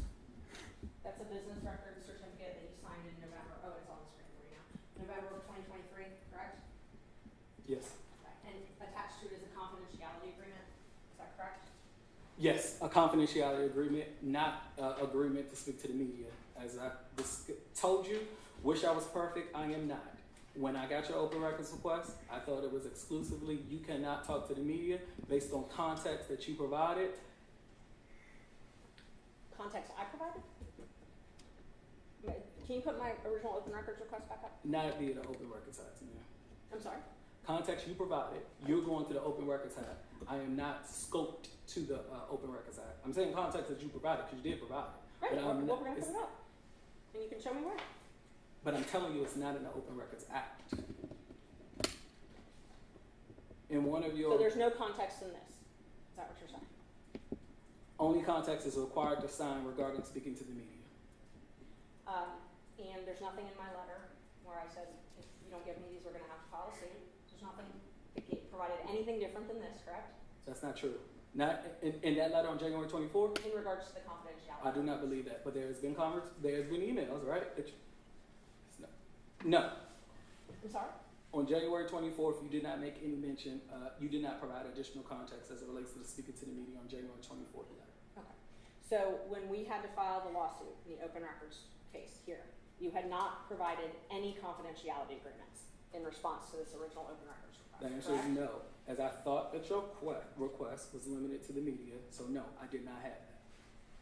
Would you agree that the 22 documents that were provided recently, within the past week, would be responsive clearly to this request? I agree, it is as it relates to confidentiality. If it was presented to me as, hey, this we're looking for media and or confidentiality, I would have gave you those. But again, I interpreted let me take responsibility. I interpreted it as an NDA, a non-disclosure. I discussed that because I interpreted it as a not to speak to the media. And in regards to this confidentiality request, did you perform any searches in response to this open records request? This is an example of I will go to my investigative team. Do these exist? So in response to this, you went to your investigator team and asked if any of them existed? Not in response to this, let's be very clear. What did you do in response to this? I interpret this as the media. I know that as a business record custodian, as a deputy of operations, I know that we do not have any requests related to employees, any signed forms saying that you cannot speak to the media. I know that to be certain. So I did not do anything as it relates to this open records request based on my interpretation, and my interpretation is because required signing regarding speaking to the media. So let me be very clear. For that open records request, I did not do anything because I read it as required signing regarding speaking to the media. But you personally got this. This was elevated to you for some reason. This was elevated to me, and when it was elevated to me, it was presented to Mrs. Merchant media statements, do they exist? No, they do not exist. To which I responded to your open records request, they do not exist. Were all of my records requests after January 18th, were all of those elevated to you? No, I don't. You have, again, we disagree on the number. We know there's a lot. You have asked for my office back from September a lot of standard things, all of which we responded to in a timely manner. I hope you can agree to that. So I don't see all of your requests. Did you sign a confidentiality agreement? No. You've never signed one? I don't think so. You don't remember? I don't remember. I don't think so. I do not think so. Do you believe that only 22 employees of the district attorney's office have been required to sign a confidentiality agreement? I don't have no belief. I don't have a position on that. I know my staff. I could speak for my staff. No. And what I think I gave you were I'm sorry? You think you gave me? No, I can speak for me. I don't believe I signed one. I know that my staff, my direct reports, they have not signed one. Your direct reports have not? As it relates to my direct team, I did not administer, I did not facilitate the signing of those particular documents. So I cannot speak to that. So at this point, the 22 that we've received, I heard testimony of 150 lawyers, 300 or something staff. Is it your testimony that in response, and we now don't have any semantics confusion, right? Like it's confidentiality agreement. Is it your testimony that only 22 confidentiality agreements exist from Fani Willis as the district attorney's term? Based on my research and based on me asking around about confidentiality agreements, I provided that. All right, let's talk about your research then. Okay. What did you do to respond to this request? Security team, do we sign confidentiality agreements? This is executive assistant, do you have confidentiality agreements? Chief of staff, do we have confidentiality agreements? Oh, we do? Who? Why? Okay, get these, let me give these to the council. So that is a standard, when you get a request, hey, I'm looking for confidentiality agreements, I think that you can respect the fact that, hey, do we have them? Do we have them? Let me show due diligence. Do you have them? Did we do them? Do we have them? So you did not do that in January, you did that recently? That's correct, because in January, as I stated, I thought it was limited to the media. I know media doesn't exist, so I did not very clearly do it in January. I did not. And in response, you asked the security team, the executive administration, and the chief of staff if they had any of these non-disclosed. Remind me, these was maybe done 4 years ago. Is this something that we did? Do we have them? Who have them? Are they made? So yes. What I'm trying to understand is if you're saying, swearing under oath, that 22 are the only 22 that exist. I cannot tell you that. You're the records custodian, right, for this office? So I can tell you what I did. When I got this, when council presented to me and said, hey, media, let's go, instead of looking at it from a narrow scope for media, let's look at it from a confidentiality agreement. Dexter Bond, as the business record custodian, what could you do? And I'm answering the question as if what do I do? Now you are looking at my efforts at what I did, and you're trying to conclude that my efforts yielded to a totality result, and I cannot confirm that. I can tell you what I did in good faith. Did you send out an email to all staff saying, who has signed a confidentiality agreement? Please respond. It's been requested. No. Did you send it out to all supervisors? No. Did you send it out to all attorneys? No. Did you send it out to anybody? I'm not sure if I sent the email. I don't know. I made some calls, and I had my team make a call, so I don't know. But I know only a handful of people can do all DA. I can tell you that right now, so I know that. You can now, right? You said what? You can. Oh, I can. So if you wanted to, you could send that out. If I wanted to, I wouldn't have. Yeah, if I wanted to. So, But also, if I wanted to, yes, let me tell you why I wouldn't though. I think you can respect that I get probably 500 to 1,000, maybe 1,500 emails a day. There's no way that I would have sent an all-DA email and I would have had to transport, hey, put this in this portal, so I would not have done that. So how did you get the 22 that you gave us? I think I answered that question. I told you I called the chief. I answered that question. As how you got them, like literally how you got them. I believe they were scanned to me. Who It was scanned compiled and scanned to me. Can't tell you. I signed this. I'm sorry? I assigned it to someone. Oh, who did you assign it to? Probably my team. Hey, I need to do this. Can you take the steps?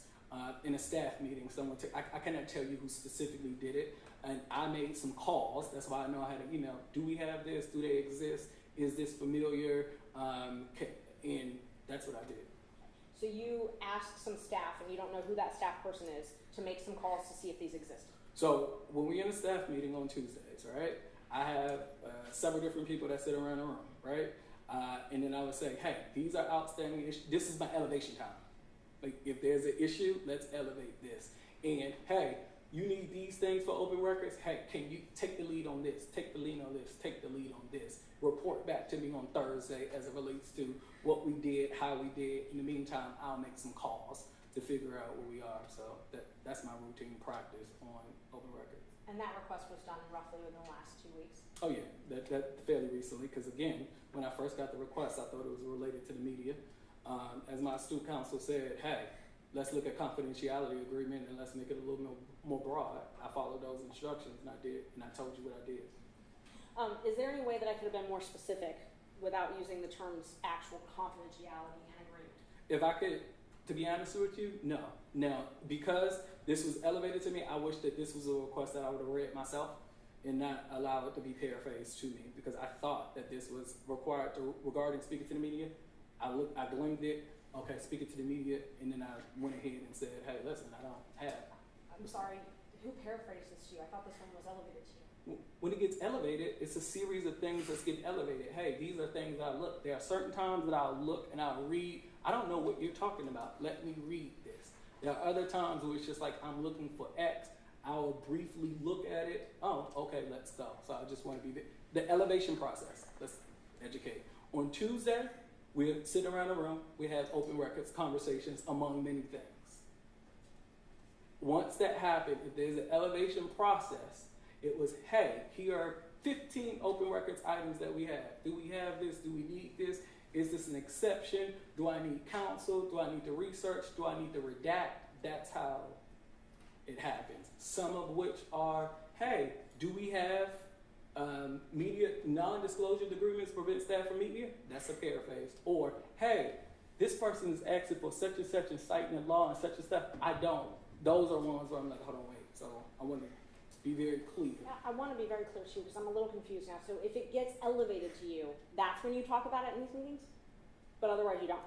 If it's a standard invoice, I thought I answered that. If it's a standard invoice or something simple, it doesn't get elevated to me. It gets handled by my staff. Okay, so only elevated ones get talked about in this meeting?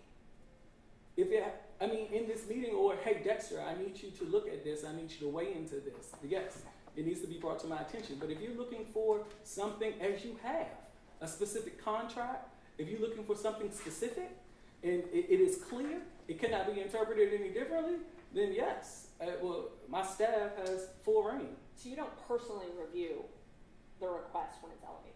It can be paraphrased? There are times where if I have a 20 open records request that needs my attention, there are some that I can go through. I will take a quick gander. There are others that will require me to, hey, I need to make a call. I need to do something. I need some consulting. It's hard for me to tell you there's one way to handle 1,000 open records requests in a year. And other than Erica, who you've mentioned, who else is on this team? It depends. For example, if it's a big redaction project, I have to add someone. If it's a media project, I have to. So it varies based on staffing levels, workloads, and actually what I need to do. Well, I don't want to belabor the point, but you were saying that some unknown staff, and you can't identify who it is that would have paraphrased this. Who else could have No. Okay. As it relates, I have one designated open records person, right? She has the authority to elevate. As it relates to handling matters, then I, because she's the only person, have the authority to say, based on the totality of circumstances, I need you to handle this redaction. Okay. I need you to look into this particular exemption. I need to. So let's be very clear. I got one person that open records is all they do. But as you know, sometimes redactions, exemptions, interpretations, those things can be out. I want to try and get through the last couple areas. The next request I made, and this is at Merchant 034 in case we need to look at it, was for, I specifically said, I am seeking personnel records. That's the first, I would have to look at that open records it'll come up request. in a minute. Oh, okay. It's, perfect. merchant, for the record, merchant 0340. On January 8th, I said, I am seeking personnel records.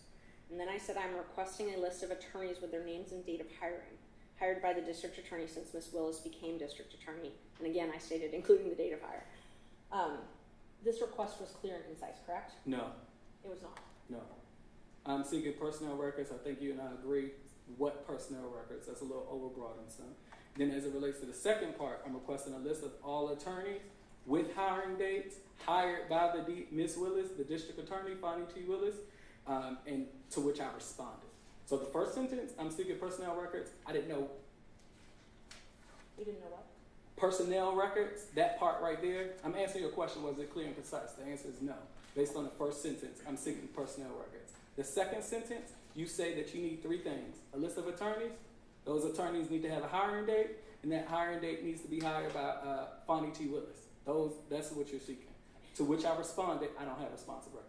So if you did not think that this was clear, did you reach out to me for clarification? No. And I won't reach out to you.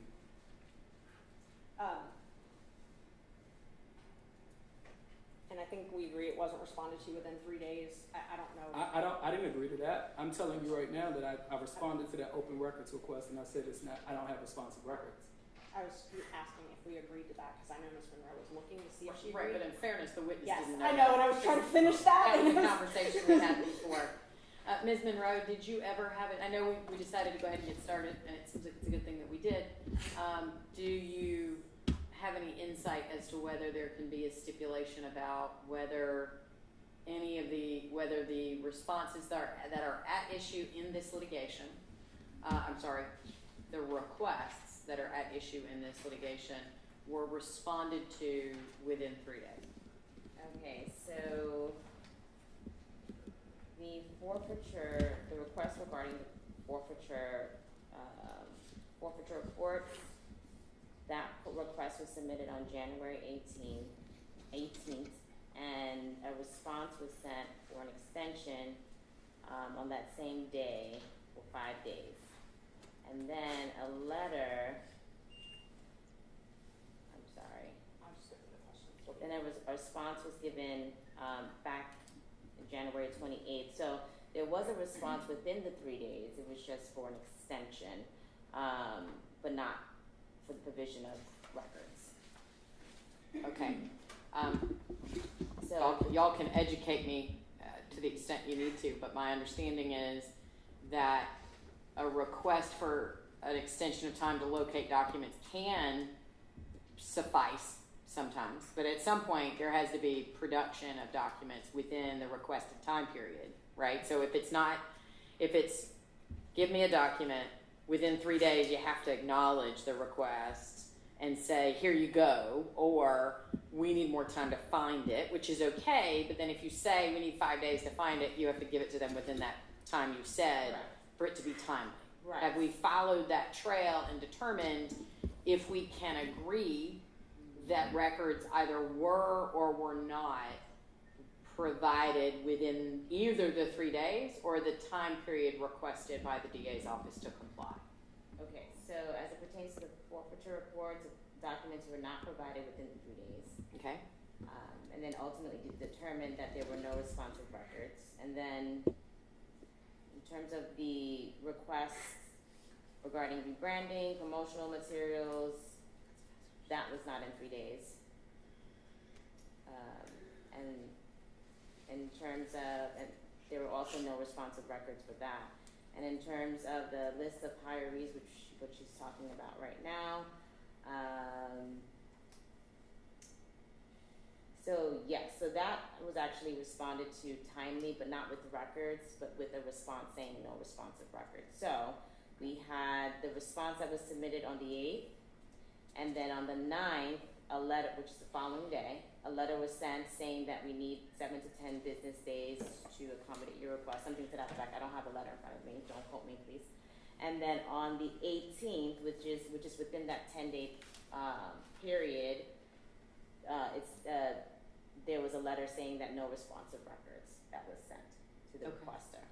Okay. So out of the, sorry, I only gave, how many did I do? 1, 2, 3, and for the final one, the NDAs, the request regarding NDA, that was not responded to timely, and nor were any responsive records provided within the portal under that request.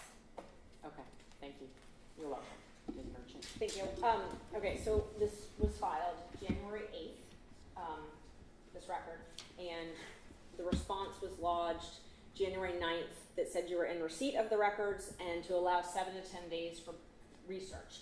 Would you agree that the response within 3 days did not say whether or not responsive records exist, correct? I would agree with that, but it did, consistent, as I read, the Open Records Act lets you know what time frame, based on staffing levels and workloads, that I'm going to be able to provide you, and it reads 7 to 10 business days, I need to do research. And it doesn't say whether documents will be made available.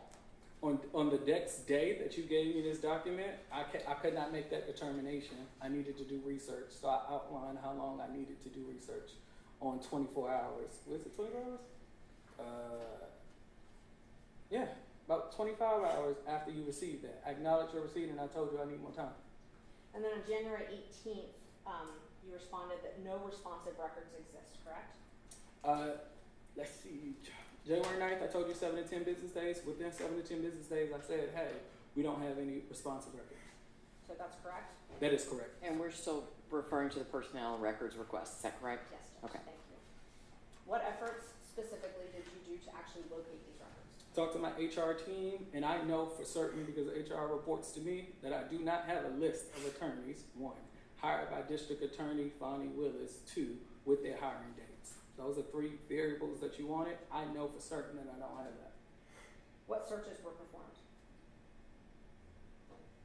I talked to my HR team, and then at that point, I know that I do not have a list of all attorneys hired by the District Attorney Fani T. Willis with the hiring date. And you also then received, after this, so this was on January 18th, I filed a letter on January 24th, again, asking for these documents. You received that letter, correct? I do. And again, that particular letter had several different open records requests that was outstanding. Can't remember the number. I know it was more than 12, and I think I told you the same thing I told you on the 18th, that there are no responsive records, because as I sit here today, I don't have any responsive records.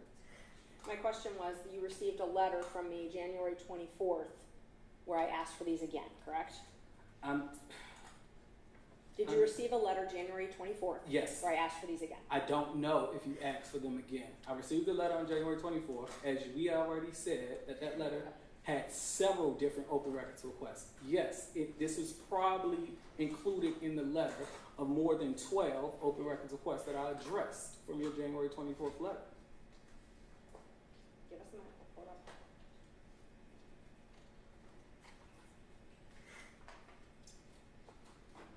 I actually have a hard copy. It's 0080. For the record, it's 0080 through 0085.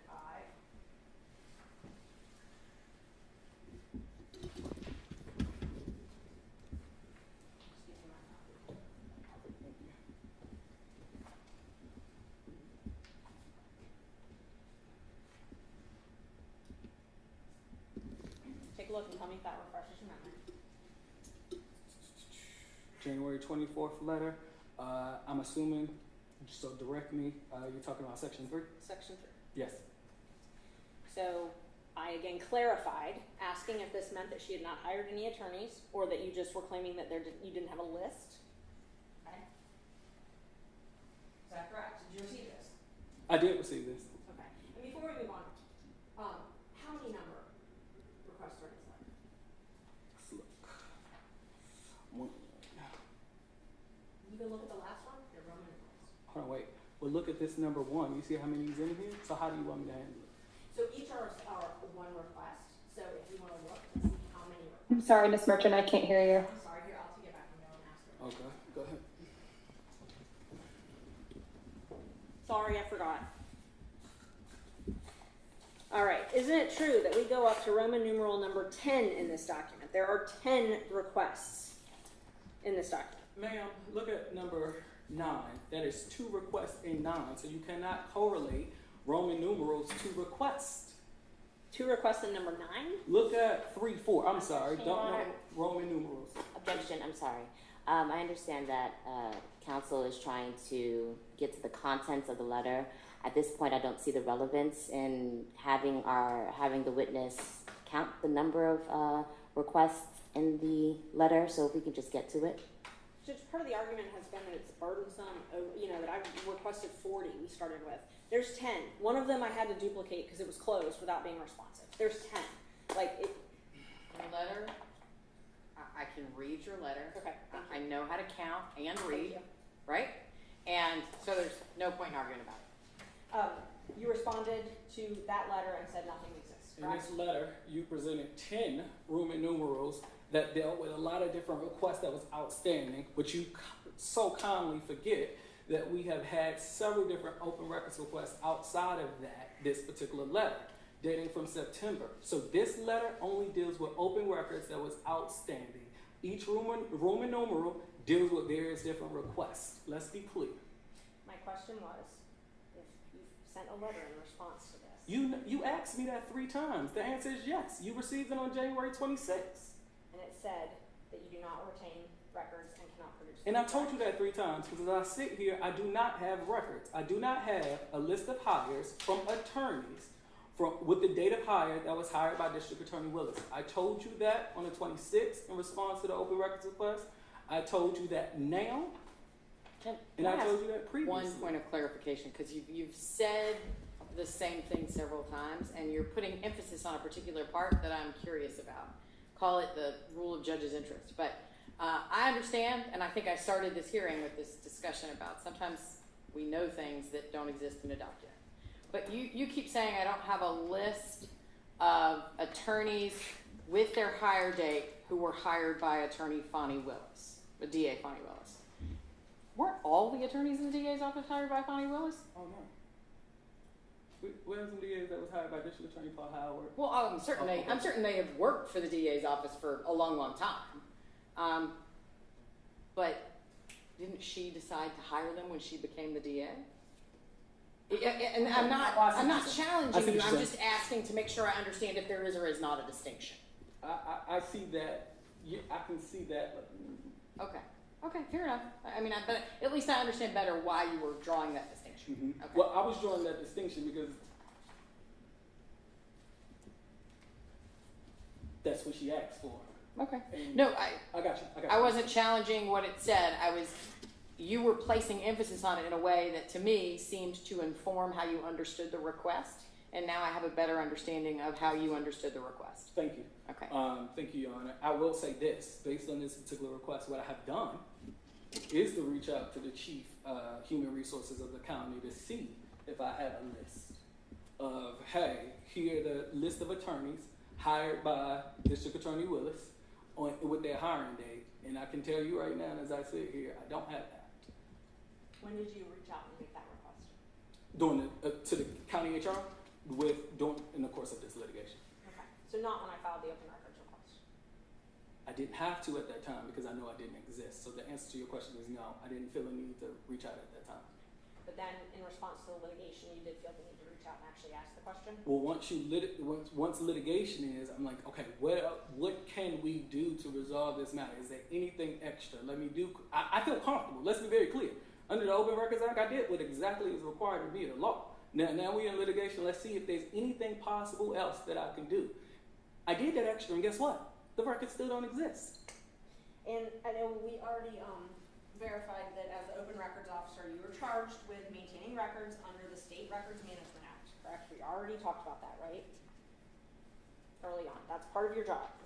The Office of the Fulton County District Attorneys seeks to maintain records and consistent with the State Retention Act. Okay. Yes. And that act requires that your office maintain records documenting an employee's work history in a case file, including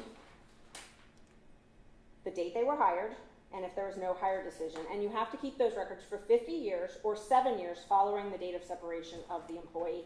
And you're mandated to actually keep them in your own office. You can't delegate that responsibility to a central agency. So you reading the retention law that I have not read, but I can tell you this. You started the sentence saying as it relates to personnel files. So you said case file date, right? In your open records request, you're looking for a list. I'm afraid you're misleading the court because you're convoluting a retention record that discusses personnel files, but you're seeking via the Open Records Act a list. Those are two different things. So let's not put the list into state retention act. They're two different things. Did you have personnel files? Go ahead. Did you have personnel files? Did I or do I? Yes. Both. Did you? Yes. And you did? Yes. And do those include the date that someone was hired? Yes. A personnel file should have the date that they was hired. The answer is yes. Do I have a list? No.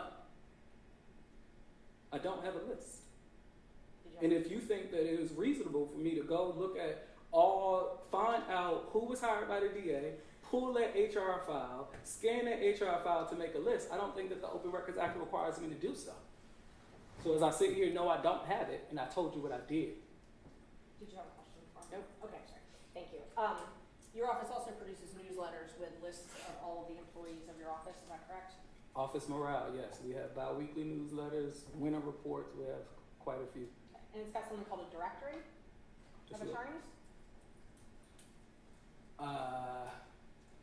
Yes, that's a directory. Okay. And so someone has to get this data somewhere with this list of attorneys, right? I don't, unfortunately, what graphics does report to me, I don't know if they got a list of that, but I can tell you, I'm not, if I could, can I take a look at it again? Sure. All right. Thank you. While you're looking at that, I need to do a sort of check-in with my attorneys. I understood that the court reporter had made arrangements to be available until 5. Mr. Bowman had indicated he had an issue.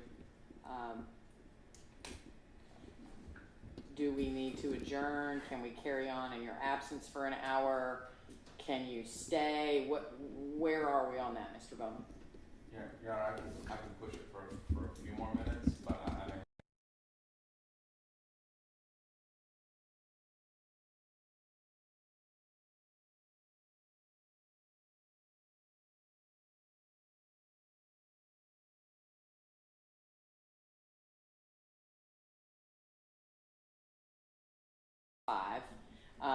And so that's all I'm asking. I think we're comfortable with concluding by 5. So we're just going to continue on at 5, and understood that if you need to go for your prior issue, then you're free to leave, and you don't need to ask my permission, by the way.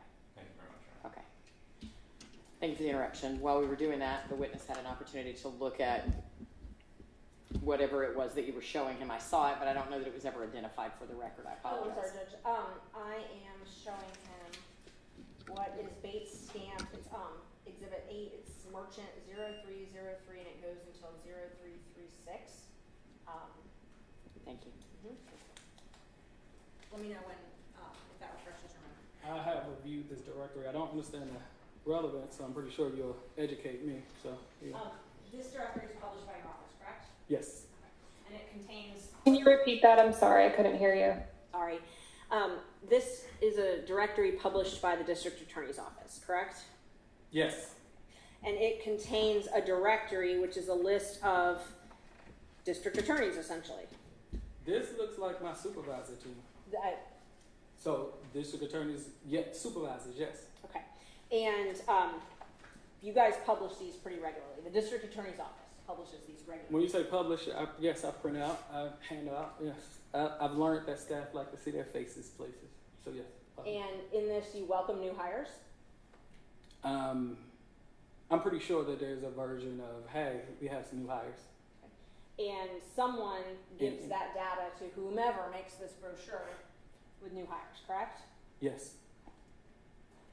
So you're able to give a list of new hires to the promotional people? I did not say I gave a list, ma'am. Someone's able to give that data in some form, whatever form it's in, to this people. We have new student orientation. They can be sitting there typing in the graphics saying, new hire Dexter Bond. So if you're telling me that a list exists. I'm telling you it does not. If you are trying to say that a list of attorneys hired by Fani Willis with the hiring date, which I don't see here, exists, I'm letting you know right now that it doesn't exist. I don't know what correlation you have, but I see your directory. I see it. I see the supervisory. This is not a list of all attorneys. I see it. Your office pays attorneys bar dues, correct? Bar dues? Yes. And they pay for continuing legal education? So that's interesting. Do I pay for the training to go to the class? Typically, most cases, but you know the $12 that you have to go to the bar to say that you have the 13 credits, now the bar, here's the $12.50 to make your account for the bar. I do not pay that. That was my inarticulate way of explaining it, but I have several different staff members who want both payments, and I only do one. Let me see if I can drill down on this for a moment. I don't think there's any dispute that the district attorney's office knows what attorneys work for it, and probably knows somewhere when those attorneys were hired. Is that fair? That's fair. Ms. Merchant? I would assume so. Okay. As I understand the disagreement here is that the DA's office understood you to be asking for a list. I think I've seen something indicating their position and some case law that says they're not required to create a record in order to respond. And so I understand that you're trying to inquire about where other lists might exist, but I do want to be clear that you're not suggesting that the defendants should have produced the personnel records of every employee that worked for every attorney that worked for the DA in response. You were asking for a list, correct? Yes, well, and so understanding open records, and normally, so purchasing, finance, all of those divisions, when I ask for an open records, if there's some confusion about this, they talk to me. I understand all that. The only thing I'm trying to drill down on here is that you continue to ask questions about things that clearly indicate the DA knows who works for the DA. Right. I don't think that's really an issue. I understand you might be trying to get list adjacent, but I want to be clear that you're not saying they should have given you the personnel files. What you're trying to get to is you think there are things that might be a list that they could have produced. Is that correct? Definitely. Okay. When I worked at the public defender, there's a list for bar dues. There's a list for CLEs. Thank you. That's what I'm asking for. Yes. Saying these lists, have existed. They have to exist to pay bar dues and things like that. So that's exactly what I'm asking. All right. So the next area was what I would consider rebranding and promotional materials. On January 17th, 2024, I requested, and this is at Merchant 0025, for the record. In that request, I requested any communications or correspondence between purchasing and the DA's office. And some of this was resolved and did not result in the lawsuit. But number 2, the promotional materials. I requested any payments, requests for payments, hiring bids, paying vendors, promotional material, including promotional brochures, flyers, or mailers. Like this. Promotional material. Can we agree this is promotional material? What about, no. Because no. That is promotional. Okay, for the record, you're holding up something. Sorry, Can you say what it is, so please? sorry, Judge. That's okay. I am holding up what was Merchant 0303, the front page of the Fulton County District Attorney's Office Winter Report 2024.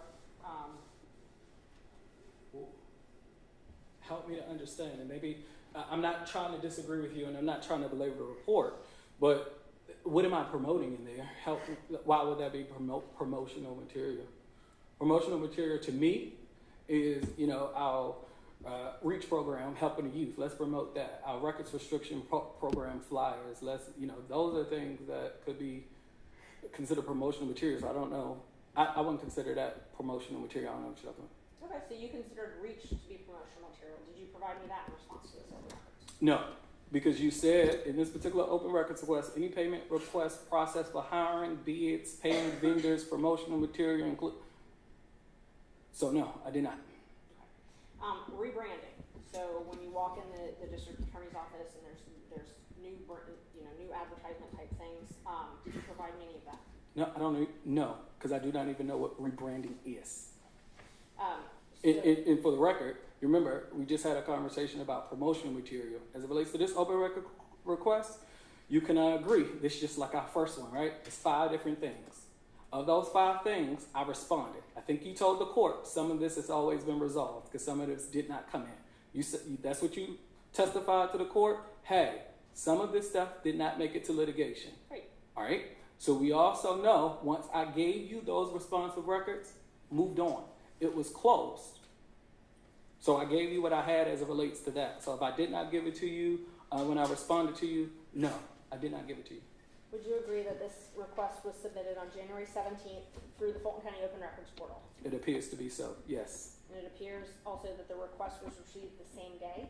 It looks like I gave you a tracking number, and it was the 17th. That's impressive for my staff, so yes, kudos.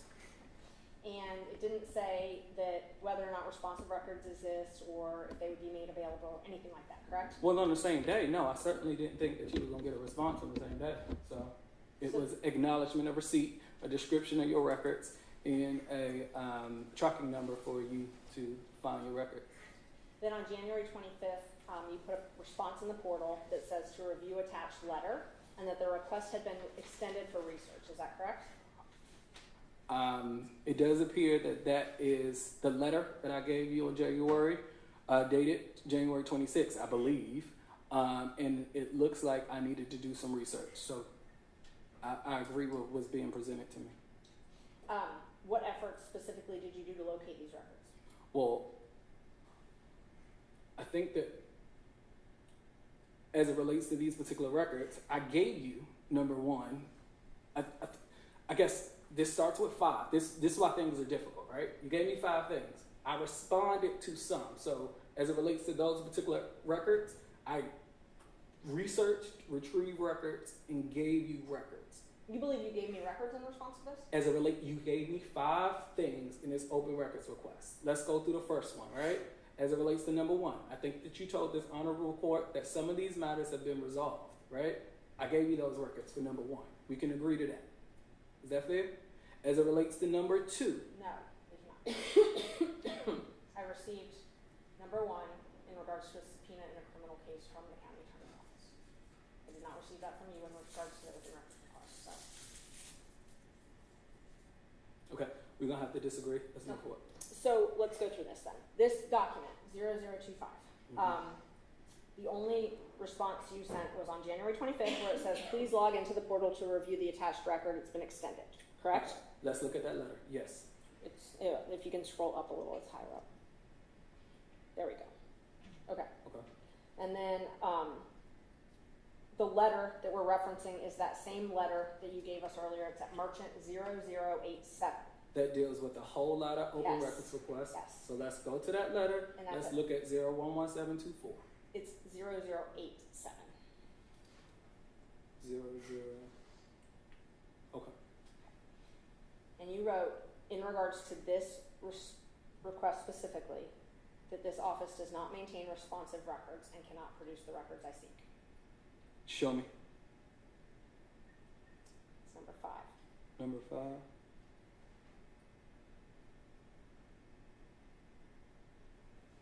So that's 01924. Right? Number 5, 01924. Oh, so the request, so you're if changing you numbers. go, I'm confused. so the original request What's the is, oh, you'll go to the next page then. It's 011724.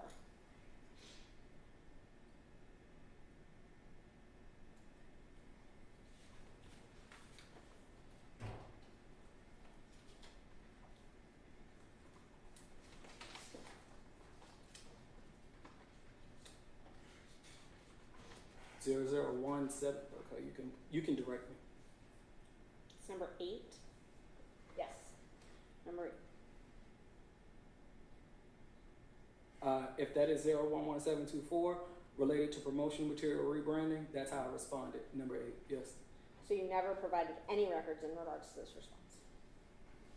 I cannot say that because that is not my contention. You asserted to this honorable court when you started looking at this open records request that this 5 things, some of have been resolved and there is no longer in this litigation. So I cannot tell you 1, 2, 3, 4, 5 what I didn't do. I will take you at your word to say that some of those things, 1, 2, 3, 4, 5, was provided to you. So I'm not willing to say I gave you nothing when you have said, hey, I looked at it, some of this stuff has been resolved. Do you have any knowledge as to how some of this stuff was resolved? Objection, Your Honor. So it's my understanding that as it pertains to this request, that the only issue at hand was regarding the rebranding materials regarding rebranding and promotional materials. So if And we the could, critical mention payment. Okay. So tell me, Ms. Merchant, why it, in response to Ms. Monroe's objection, why if some of these documents have been provided to you at some point, in some manner, through some method, why is it relevant today that they were or were not produced in response to an open records request that you served or provided to the state? It's not at all. But he said that part of this was responded to, that he responded to part of it, and that's not accurate. They did not, the open records people did not respond to any of that. It has been made moot outside of that in a separate litigation, so I didn't include it in the lawsuit. But he is very literal with these words, and so I was trying to, like, that one request is not an issue. I was trying to save time by taking that request out. But then the witness has now said, well, when we complied with it, and they have not actually ever complied with that. So that's not accurate. Okay. Again, I think we're getting bogged down in semantics. The fact that the information and data or documents that were sought by plaintiffs at various points through their open records requests have now at some point been provided to them is not the same question as were they produced in response to this Open Records Act request, and if so, when? And so to the extent that's the conversation we're trying to have, that's allowable. And with that clarification, please go ahead. Thank you. And I'm trying to be clear. So in regards to this request, what did you do to actually locate any records? Received that particular open record request. I went through it. I cannot tell you if this particular request was elevated to me. I do know that I do not know what rebranding is. I do not know that I do not know what promotional material is. I do know that I responded to that. I cannot speak generally about this, specifically about this open records request, but I would have done to this request what I have done in all. Did you ask for any clarification if you did not understand what the term promotional material or rebranding meant? I will not, I've said this to the record and I'm going to repeat this again. I'm not having a private conversation with you, Ms. Ashley Merchant. So no, I would not contact you. I am not going to email you. I am not going to talk to you to look at any clarification. I find you to be extremely disingenuous, so I won't talk to you. And clarifications don't require me to reach out to you. What it does for the open records request is require you to put me in a reasonably calculated situation to give you what you have. But let's be clear. If you think that I'm going to reach out to you and talk to you, I'm not. The fourth request, critical mention, any payments, requests for payments, bids, or paying of critical mention. Did you do anything in regards to that request? I thought we talked about critical mention. But I had to ask for it a third time. And so in regards to the third request, where I asked for the same check that we now have gotten from critical mention, but not from you, did you do anything? So I'm going to repeat this for the third time. The critical mention came in on January 8th. On January 18th, I gave you 44 pages. On January 19th, you renewed the request. Again, the first request had 5 different things. On January 19th, you only elevated one thing. I assumed on January 18th, you got everything. Because when you don't have something, you elevated that one issue. I then worked to work on that one issue that was elevated. So to answer your question for the third time, no, I did not give you anything on January 18th. I assumed that the records was responsive and they were complete. You gave no records in response to this request. None. According to number 8, I said the Office of the Fulton County District Attorney in its normal course of business does not maintain responsive records. As such, we cannot produce the records you seek. Number 8. I asked you what you did to locate the records to give me that answer. Who did you ask for records, if anybody, to give me that answer? Let's go back. Who did you ask, if anybody? I have to see the request. Give me that This answer. request was 5 different things. So if you, again, 1,000 requests, right? What we have discovered right here is all your requests came in from September and a lot came in January, right? So in this particular January, I have to go back to it to tell you what I did on these 5 open records requests. So if you can put those things back on the court, I can tell you. Oh, I'm not asking about 5. I'm asking about number 8. It's open records, number 8. That's the only one I'm asking about. Gotcha. So we can agree that number 8 corresponds to your open records request. Your open records request seeks 5 things. If you can put those 5 things on the screen, I can answer your question as to relate what I did for 1, 2, 3, 4, 5. Okay. I can make 2 easy. As it relates to branding and promotional, I don't even know what you're talking about. So I told you, let's move on. Merchant 0025.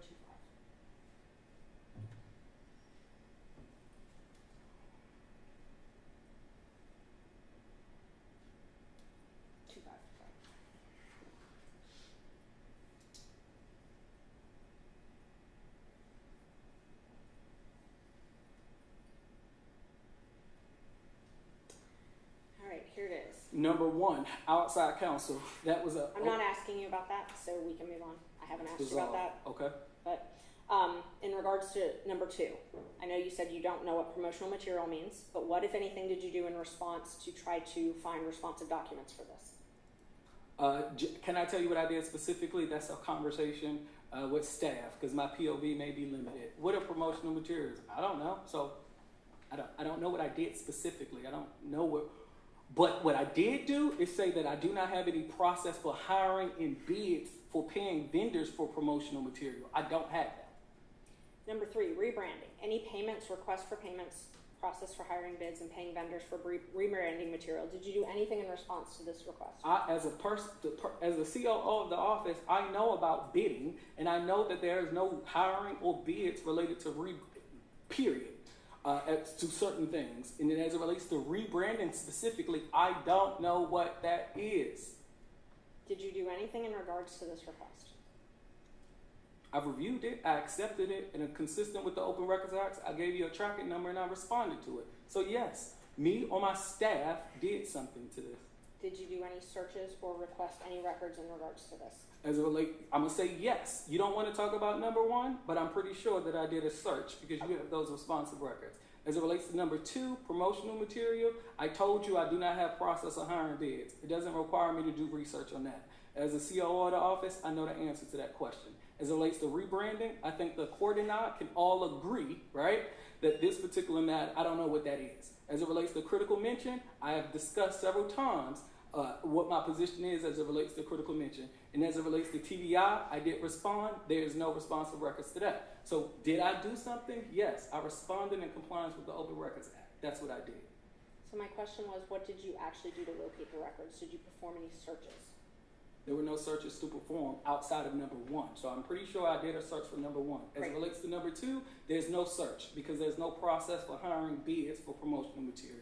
So tell us what you did in regards to number 1 then, since you brought it up. What I would do with any payments, because you requested a lot of payments, right, in previous open records. You requested a lot of contracts.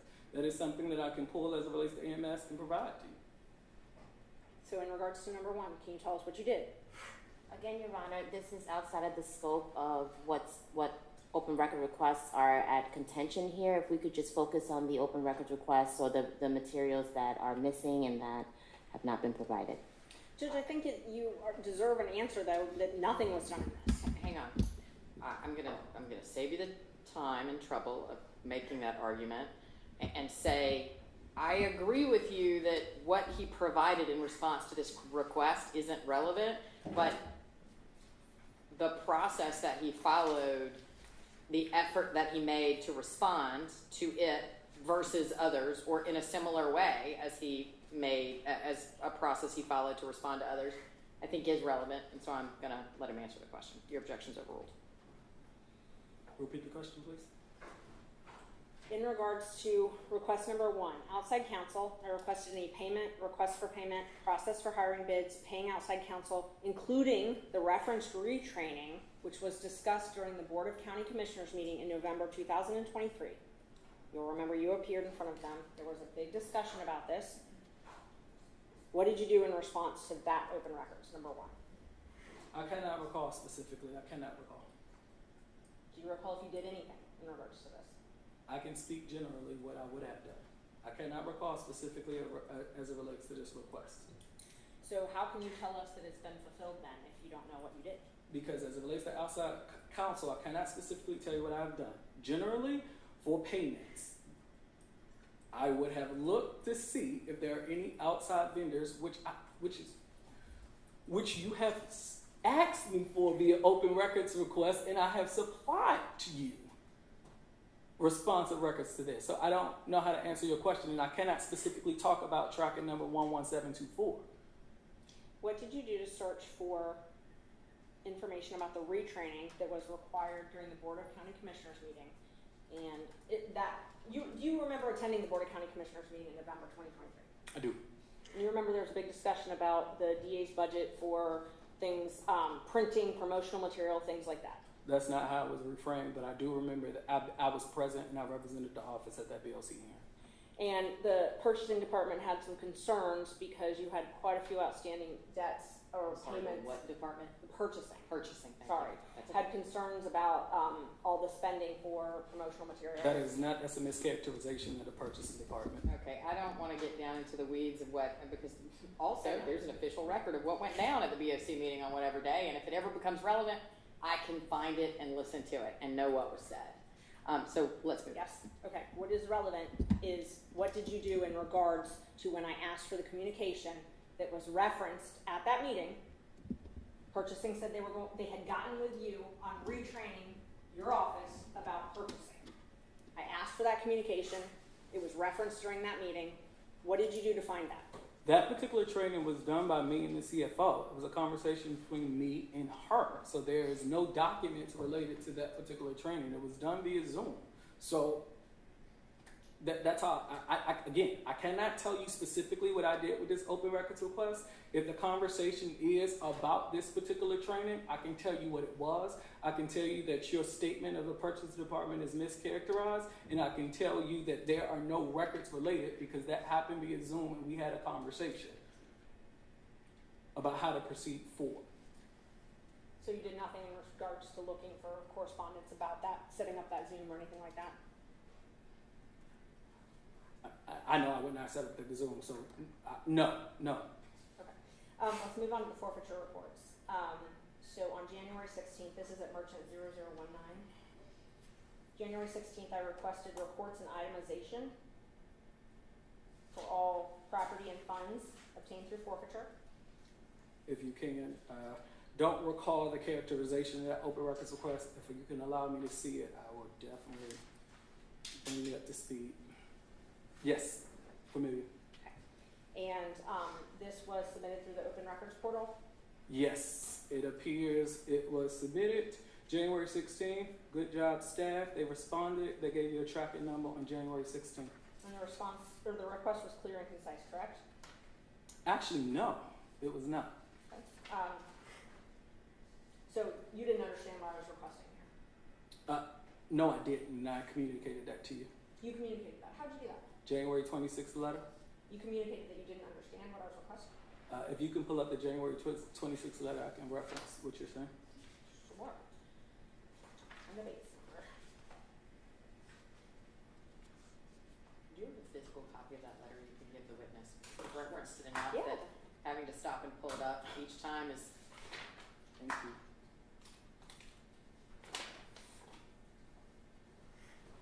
Thank you. So before you go any further, is this the first time you responded to me in regards to this forfeiture request? No. Okay, well you said that what I was asking for was not clear and concise. That's correct. So, and I told you that, and you gave me this letter, and I'm about to tell you what I communicated. Is that fair? So you're going to tell me where you told me it was not clear and concise? Yes. Do you want me to tell you? That'd be wonderful. Let's look at the letter January 26th. I'm going to direct your eyes to footnote number 1. Footnote number 1 reads, we believe, emphasis on we believe, you are seeking the office's equitable sharing agreement and certificate. These records were filed in accordance with law, state and federal law. And I want you to, let's go back up to number 6, because you're talking about 011624. I say to you, responsive records are attached. So in this particular letter dated January 26, I respond to your open records request number 6. I let you know that these records are attached. I give you a footnote, and that footnote lets you know we believe. And if I can, don't want to talk too much, but let me tell you why I believe what I believed. You want me to go there? No, I mean, if there's something that's relevant to this, but I mean, this is the only response that you're saying you have, right?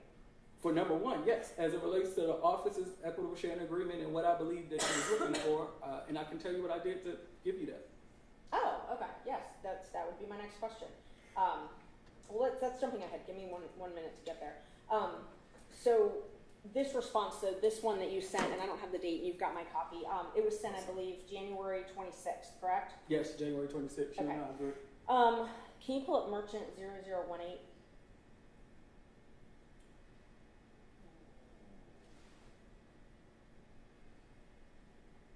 So after that, on January 28th, we received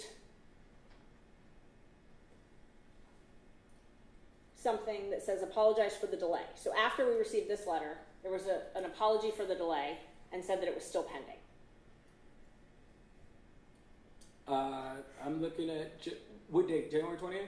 January 28th. January 28th, it reads, this correspondence in response to open response, we apologize for they have additional time needed to fulfill your request. January 28th, yes, it does appear that, if I can, on January 29th, it says all responsive documents were emailed to you on January 26th, 2024. So I'm trying to take it one step at a time. Understood. My question is, on January 28th, 2 days after your letter, there was an open records response that said they apologized, that they needed more time, and that it was still pending, correct? That is correct. Okay. So it appears to be, yes. All right. Then after that, on January 29th, I received another response that said responsive documents were emailed to me. On January 29th, and it says it was emailed to you on January 26th prior. If I may, that was on about where the cyber attack was. So in an effort to communicate to my staff, to all requesters, including you and 1,000 others, we wanted to make sure that everyone has a response that things have changed. So to me, you got a letter on January 18th. I responded to you via email on January 26th. My staff went around this time, hey, let me tell everybody that there is going to be a delay because I don't know what's going on with the cyber attack. On January 29th, it was all responsive documents were mailed to you on January 26th. So I want to clear up that. Yes, and that's what I was trying to get at. So at that point, all you had given me was the equitable sharing summary, and you were saying that's all you have. That's all the responsive documents, correct? Based on your open records request, that was all all the documents. That's correct. What efforts specifically did you do to locate the records I requested? Oh, that was, I didn't know what you were talking about, but you said that this was filed with the county and local governing authority. So because it was filed with the county and local governing authority, I called the clerk. I said, hey, clerk, is there anything related to this particular account that I particularly filed? So hold on, so you contacted the clerk in regards to this response? Yeah, I contacted the clerk of this. The clerk of court? Clerk of BOC, I'm so sorry. That's okay. Thank you. The clerk of who? But Board of Commission. You said that I had filed with the Fulton County, a local governing authority. So because I'm taking you at your word, if this is something that I had filed with them, I called the clerk of the Board of Commission. I'm so sorry to say, hey, is there something that I filed with the clerk of the commission? So when did you do that? When did you contact the clerk? Probably any time between January 24th and January 26th when I responded to your letter, because I had to get the copy to provide to you on the January 26th letter. And you spoke with the actual clerk? I don't recall. Was it by phone or was it by email? Can't remember. Did you use a county phone? I can't remember. Were you in your office when you made that call? I can't remember. Was it a woman or a man? Your Honor, objection. The answer was he checked with the clerk. That should be it. What is the relevance of the gender of the clerk? This is irrelevant. Sustained. It's argumentative. Okay. I understand what you're trying to do about what maybe refresh his memory about who he spoke to, but you've made your point. Let's move on. I'm trying to find out who it is so I can ask them if they spoke. That's the only way I can ask that. But I'll move on. So you talked with someone at the clerk and they said they don't have anything in regards to forfeitures? That's not what they said. I said, hey, based on your request, right? Mm-hmm. You said that you can we pull up your request so we can read it verbatim? What's up? Okay, sorry, glasses off. Can we go down? I'm sorry. It says, reports and itemizations that were required by law to be submitted to the county as a local governing authority, showing what was done with all property and funds obtained through forfeiture, including but not limited to reports showing the funds went and who was paid out of funds. That's what you did. What did I do? I called the clerk of courts. I said, is there a report, clerk of board of commission? Is there something that I file that deals with property and or funds related to forfeiture? They gave me the equitable sharing agreement. I gave it to you. In footnote 1, I said, we believe you are seeking the office's equitable sharing agreement and certificate. These records were filed. Again, I say responsive records are attached. Who gave you the equitable sharing agreement? I can't remember. I know who I called. I don't know who responded. I don't know, but I recognize that this was something that was filed with the local governing authority. It dealt with property. It dealt with forfeiture. I sent it to you free of charge. I do know that. And did they send it to you by email? I can't remember.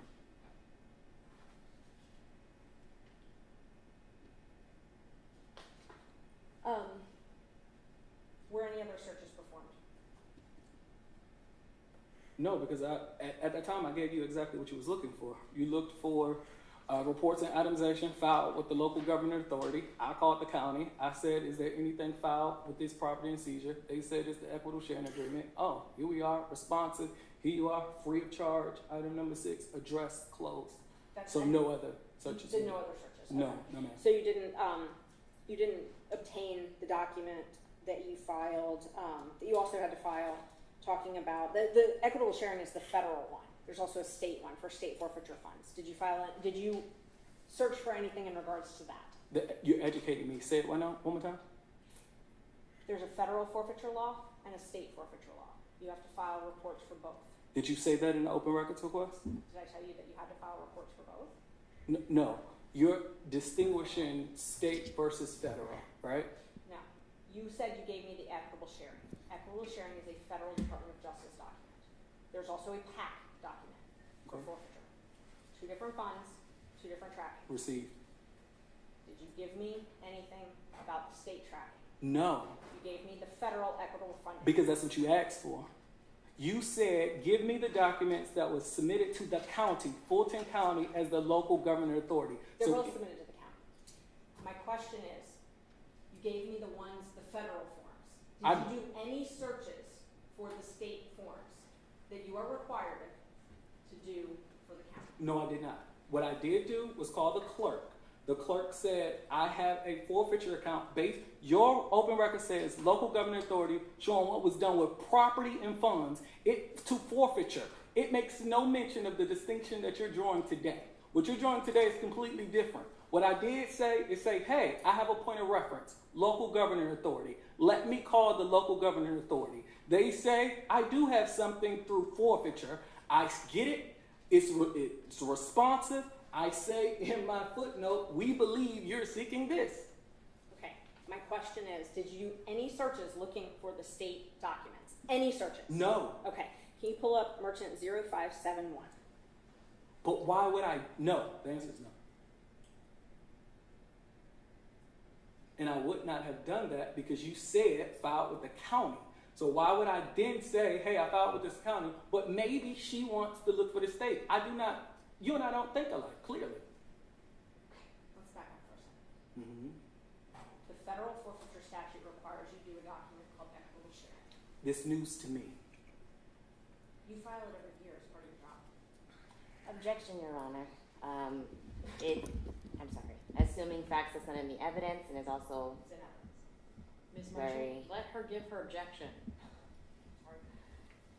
yes, that is my objection. I'm sorry, because of the crosstalk, I understood. Is your objection is facts not in evidence? Is that your objection? It's not an, well, it assumes a fact that is not yet in evidence, that he filed this every year. Okay. So, I don't really think there's a dispute that the DA's office actually files this document every year, because they do, but But whether or not he filed it every year. I was going to agree with you, right? That whether he has any knowledge of the DA's office's compliance and requirement to do so, I have no idea. But what I am going to back up to is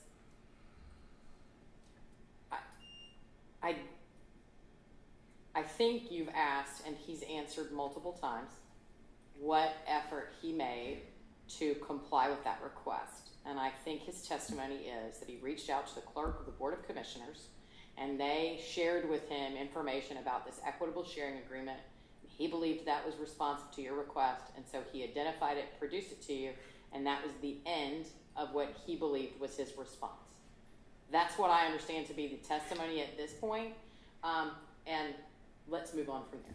If you look at the merchant 0571, is that your name on the front of the document? What? Educate me. This document is what? What is this? All I asked is that your name on the document? I see two names. Yes, Dexter Bond is on it. Dexter Q Bond is on there. Yes. And it lists you as a Deputy District Attorney Operations Division, correct? Yes, but the email associated is Natalie Zellner, last name spelt wrong. So. Okay. Yes. Have you ever seen this document before? Counsel has presented this to me. The county attorney? My counsel. Okay. Ms. Merchant, can you tell me why it matters if he's seen that document before? Yes, because he said this is one of the documents I was asking for, and he's seen it. He filed it. Hang on. You're asking him if he's seen it and if he filed it. Yes. So Okay. first I'm trying to identify. Now I understand why. That's all I asked. That's why you're asking, because you believe that document was responsive to your original Open Records Act request, and he did not provide it. Yes. Is that fair? 100%, yes. Okay. Go ahead, Mr. Bond. So, in your astute research, it appears that you showed 3 different forms, right? In those 3 different forms, each year, there was a different filer, right? So we do know the first year that you received, my name is not on it, okay? The second year, Judge, I haven't asked him about any of this. my name is not on it. Hang on. Sorry. I apologize. She didn't start it with the word objection, but that's what she's doing, is objecting to your answer. So I'm going to deal with her objection before you continue your response. Yes, ma'am. It's non-responsive. I didn't ask about all those other ones. He didn't have his name on those. They're not relevant. If we're going to go through those, we can, but I'm asking about the one that he signed as an example, that this would be responsive, and it doesn't even have anybody else's name on it. So I wasn't going to go through all those other ones. Okay, so let me back up. Are we still talking about the document that's on the screen? Yes. Okay. You just said he signed it. I don't... Mr. Bond. Sorry, I'm so sorry. Let's be clear about what representations we're making. His name appears on this document that, at least to my eye, appears to be electronically generated. So ask him factually based questions about his involvement in that document and its creation, and then we'll be good. That's what I did, and he was referring to the other 3 documents. And in fairness, I agree with you, and I've asked you multiple times, Mr. Bond, when she asks you a question, please answer the question she's asking, and then feel free to explain if you choose to do so. Understood. Now, let's back up, Ms. Merchant, and ask your question again. The document that we're looking at, is this something that you file electronically as part of your job? The answer is no. No. Do you have anything to do with this document? Not this document, the answer is no. Do you have anything to do with the filing of let's see what they call them, the Civil Forfeiture Procedure Act documents? We're not producing this document, the answer is no. I'm sorry? You said, do I have anything To do with the filing of these? These are filed with the The state. answer is no. So you do not, participate in these documents being produced? No. So someone else would have submitted it under your name? I cannot tell you what someone else did. I can tell you, and forgive me, I am going to go on a slight tangent, but I never signed my name Dexter Q. Bond. And two, my name isn't signed here. It is typewritten, and I would think that whoever is the signer would have that corresponding email address. That name, Dexter Q. Bond, is something I don't go by, okay? As it relates to Natalie Zellner, that last name is misspelled, and that email address, I would assume if it was an electronic file, I don't do this, it will go back to that particular email. But any indication that I was involved, I can tell you vehemently I was not. And then I can tell you as it relates to a type name that I did not sign, I do not type my name as Dexter Q. Bond. So you've never seen this document before? I did not say that. I told you counsel has provided me the document. That's what I meant, before that. Have you ever seen it before counsel provided it? No, I haven't seen that.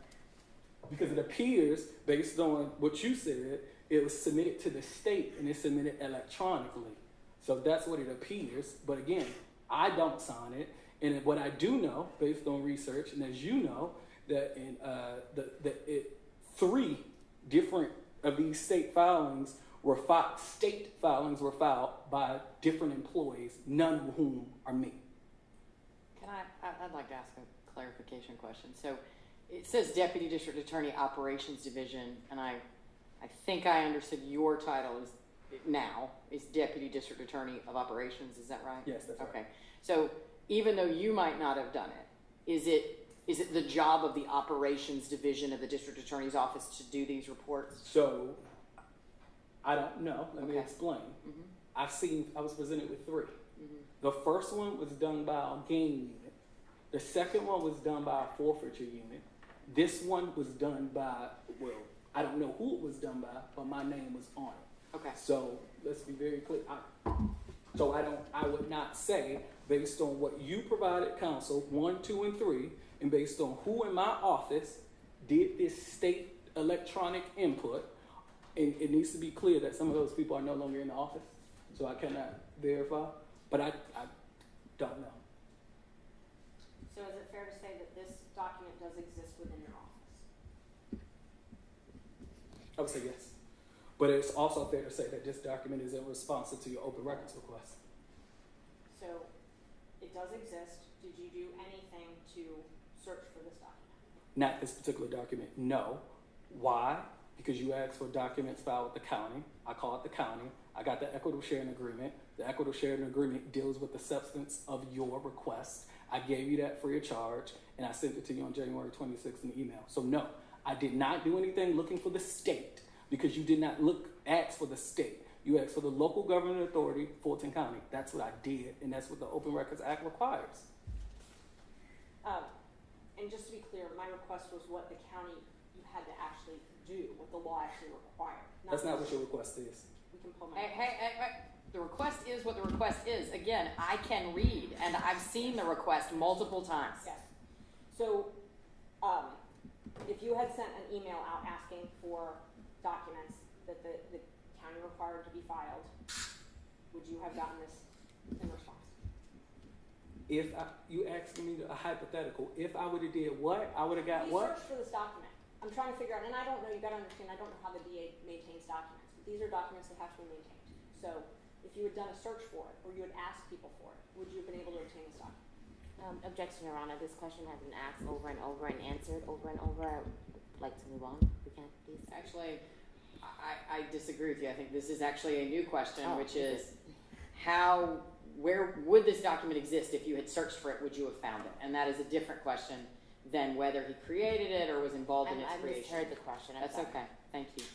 If I received the open records request looking for this, yes, I would have been able to go to a forfeiture deputy or a gang based on how it was filed in the past.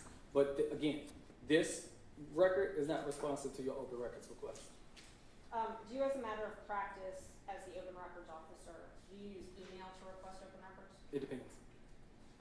So it's not a general practice? It depends on what you're asking for.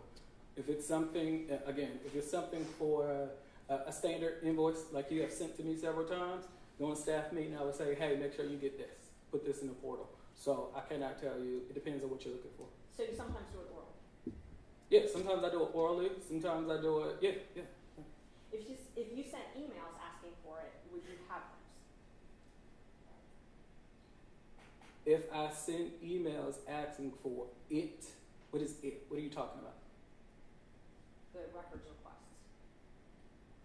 Yes, if I would have sent email, but sometimes I would have, the emails would exist if that's your question. Sometimes I would say orally. Sometimes I have my, someone else, hey, shoot this email to so-and-so to make sure, call so-and-so. So I don't, without you being specific, it's hard for me to answer your question because with 1,000 open records requests, there's no one set way onto how to meet my constituents' needs. And I asked if you use email to request records, and then I asked if you said sometimes, or depends. If you did use email, my question is, would you have those emails and know exactly what you asked for? If I, Dexter Bond, sent the email, yes, the email will be on the on my email, my archive, my system. And so you could provide that to the court so that we would know exactly what you did in response to these requests, right? These requests, you're starting general, then you're getting specific. I cannot follow your question, so I don't know. I told you several times, I don't know what I did on this specific request. You're taking what me saying general, and then you're saying, oh, well, you did do these. That's a correlation that you can't make, ma'am. My question again was if you used emails. If I did do for email. record requests. For a specific record request. Mm-hmm. If you used emails for a record request, we would be able to get those and see those, correct? You will be able to request those, and yes, they will be there. If you're asking, do I delete emails, the answer is no. So yes, they're dead. If I send an email, my emails are there. Did you ask for any of these specific documents that we've talked about here today by email? We talked about a lot of different documents, so it's going to be very difficult for me to say yes or no. Okay? We talked about the equitable sharing agreement specifically. I told you that there was no, I don't know if I sent the email. I told you that. So the framing your question doesn't allow me to answer. Did you ask for any of these specific documents that we've discussed today by email? As it relates to critical mention. Did you ask for any of the documents we discussed today by email? Maybe. I don't know. Is your use of the phone or in person to request documents on purpose? On purpose? Yes.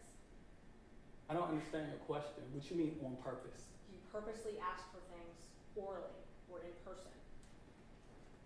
No. Do that on purpose? Do I do that on? I don't. No.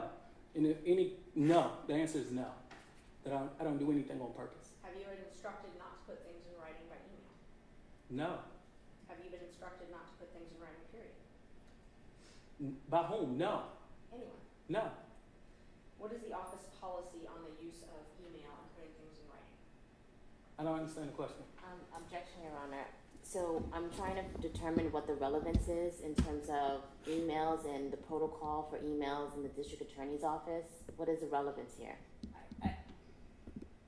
I think there's a tiny universe of requesting open records documents for purposes of his compliance. So I'm going to sustain your objection partially and ask you to reframe that question because I don't know that the general policy of the DA's office regarding email is relevant here, but Mr. Bond's understanding of any policy regarding Open Records Act requests by email is relevant. Go ahead.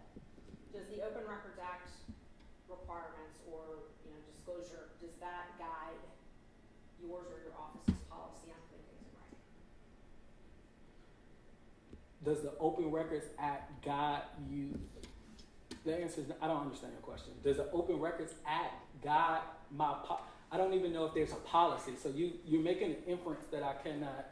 You're assuming a premise there, right? And then you're asking a question. You need to simplify your question. What are you asking me? Because you're asking me, does the Open Records Act influence your policy. You have yet to ask me, is there a policy? What are you asking? Ask me what you're asking. That's a convoluted question that I can't answer. I first asked you, what is the policy on the use of email?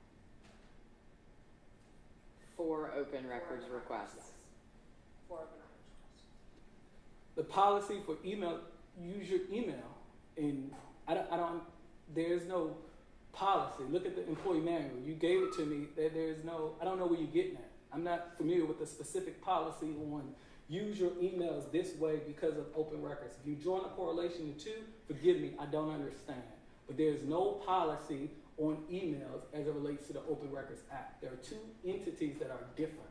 So educate me on the correlation.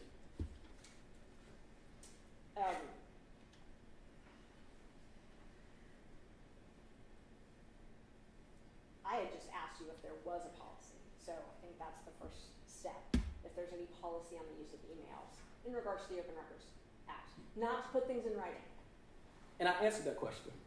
There's no policy. Is that your answer? Yeah, Because I didn't get it, and I'm sorry. But, I mean, okay. you asked me to rephrase it and then said it was confusing, but. It's still confusing because you're rephrasing it the same way. What I'm telling you is there is no policy as it relates to emails as it relates to Open Records Act, right? Do you want to talk about Open Records Act? Do you want to talk individually? What are you asking me? But I'm answering your question as it's being framed. It's being framed poorly, so you're getting a poor answer.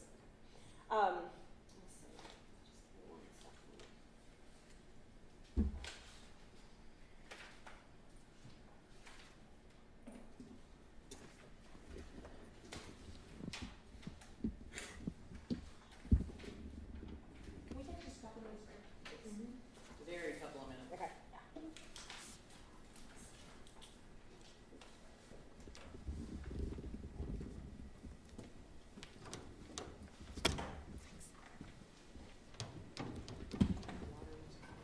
I'm sorry. Do you have something to raise or anything? It's been there for a long time. I know, it has taken a long time. Here, this is actually a nice bottle of water. I appreciate it. Thank you so much.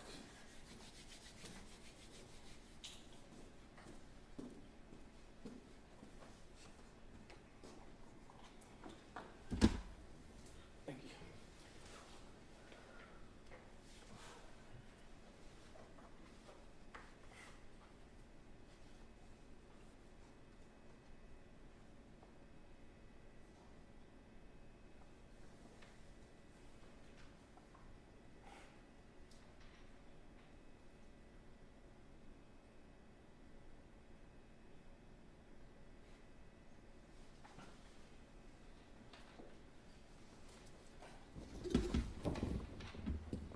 Sorry, Judge. I think everything gets picked up, so. I don't blame you. I'm consistently advising people when Zoom is on, the microphones are there. So. Okay, I'm almost done, I promise. Oh, wait, I'm sorry.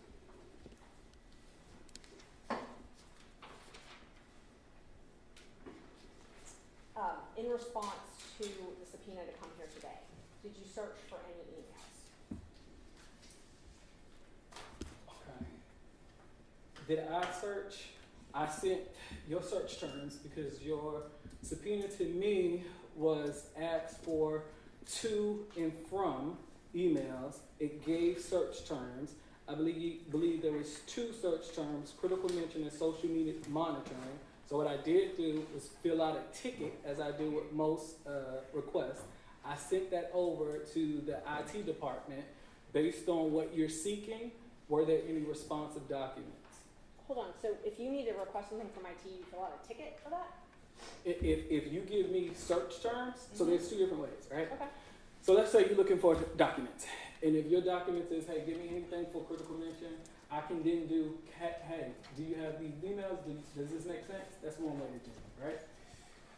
Your open records request originally, don't need to be belabor the point, didn't ask for that. Your second subpoena was very specific. It was this date to that date. From this email to this email. Here are the search terms. I need these search terms. I can then do a particular ticket, or my staff can do a particular ticket, do it to CIO, the technology department. The technology department can run all emails. And then when they do all emails, they can come and say, hey, based on these search terms and based on my word ticket, here are responsive documents. Okay. So if you had asked IT for any of our open records items before, there'd be some ticket for that. There will be some form, some Excel sheet, some requests. And you didn't bring any of those here today. Did you ask for them? No, I don't. Okay. As I shouldn't have. Why would I? But those would be available. If you had asked IT for any documents, there would be a record of I'm them. not the custodian of the IT records. I cannot speak for IT department, so I cannot answer that question and cause of speculation. Okay, let's just walk through the subpoena quickly.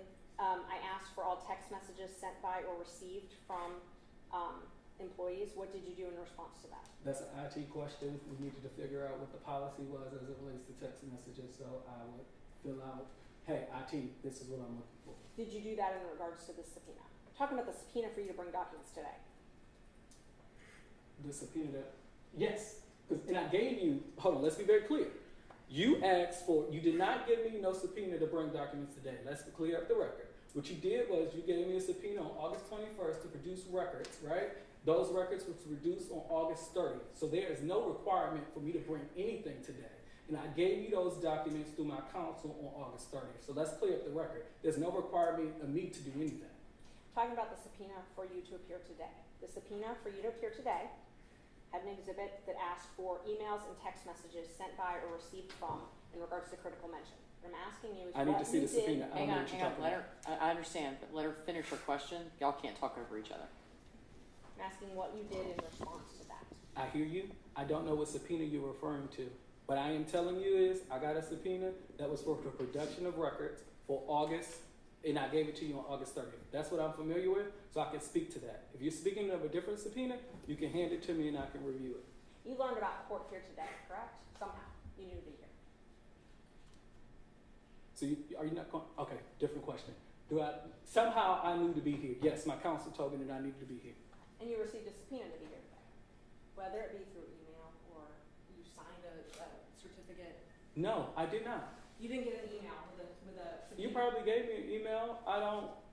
You probably gave me an email. So I'm pretty sure you gave me an email. I'm sorry?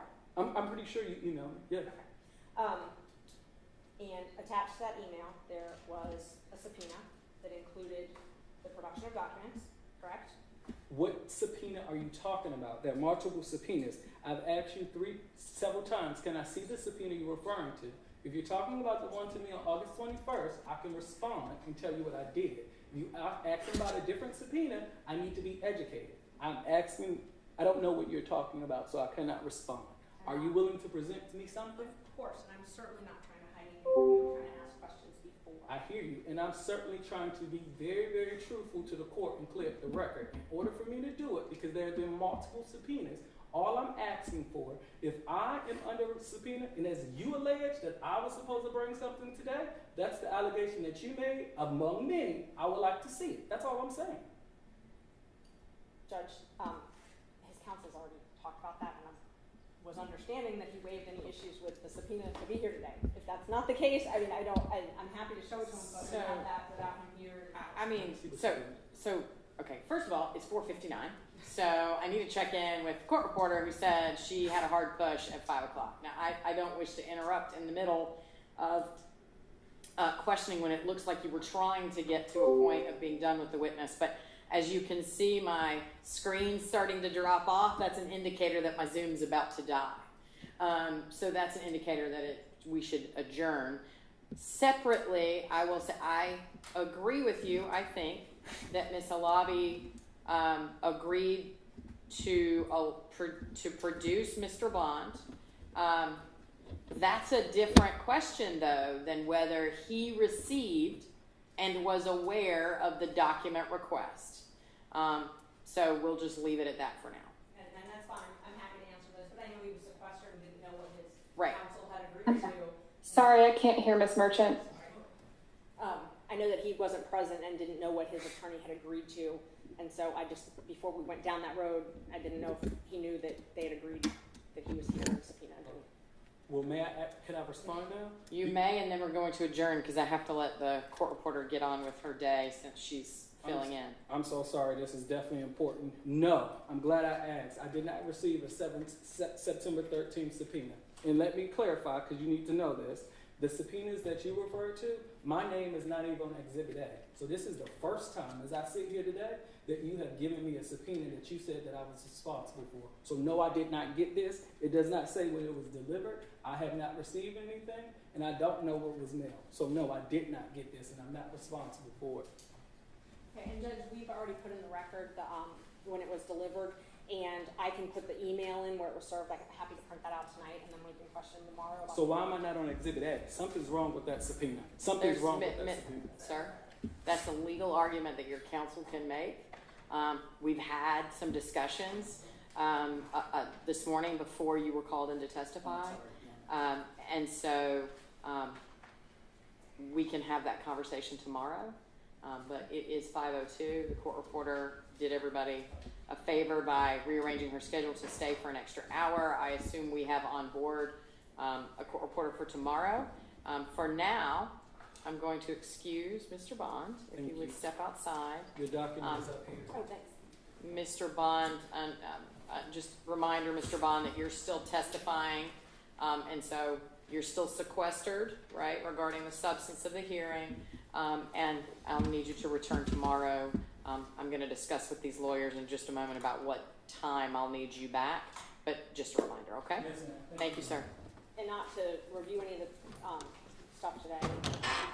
Well, I reminded him of his obligation under the rule of sequestration, so he's a lawyer, as I understand it, so I assume he understands it.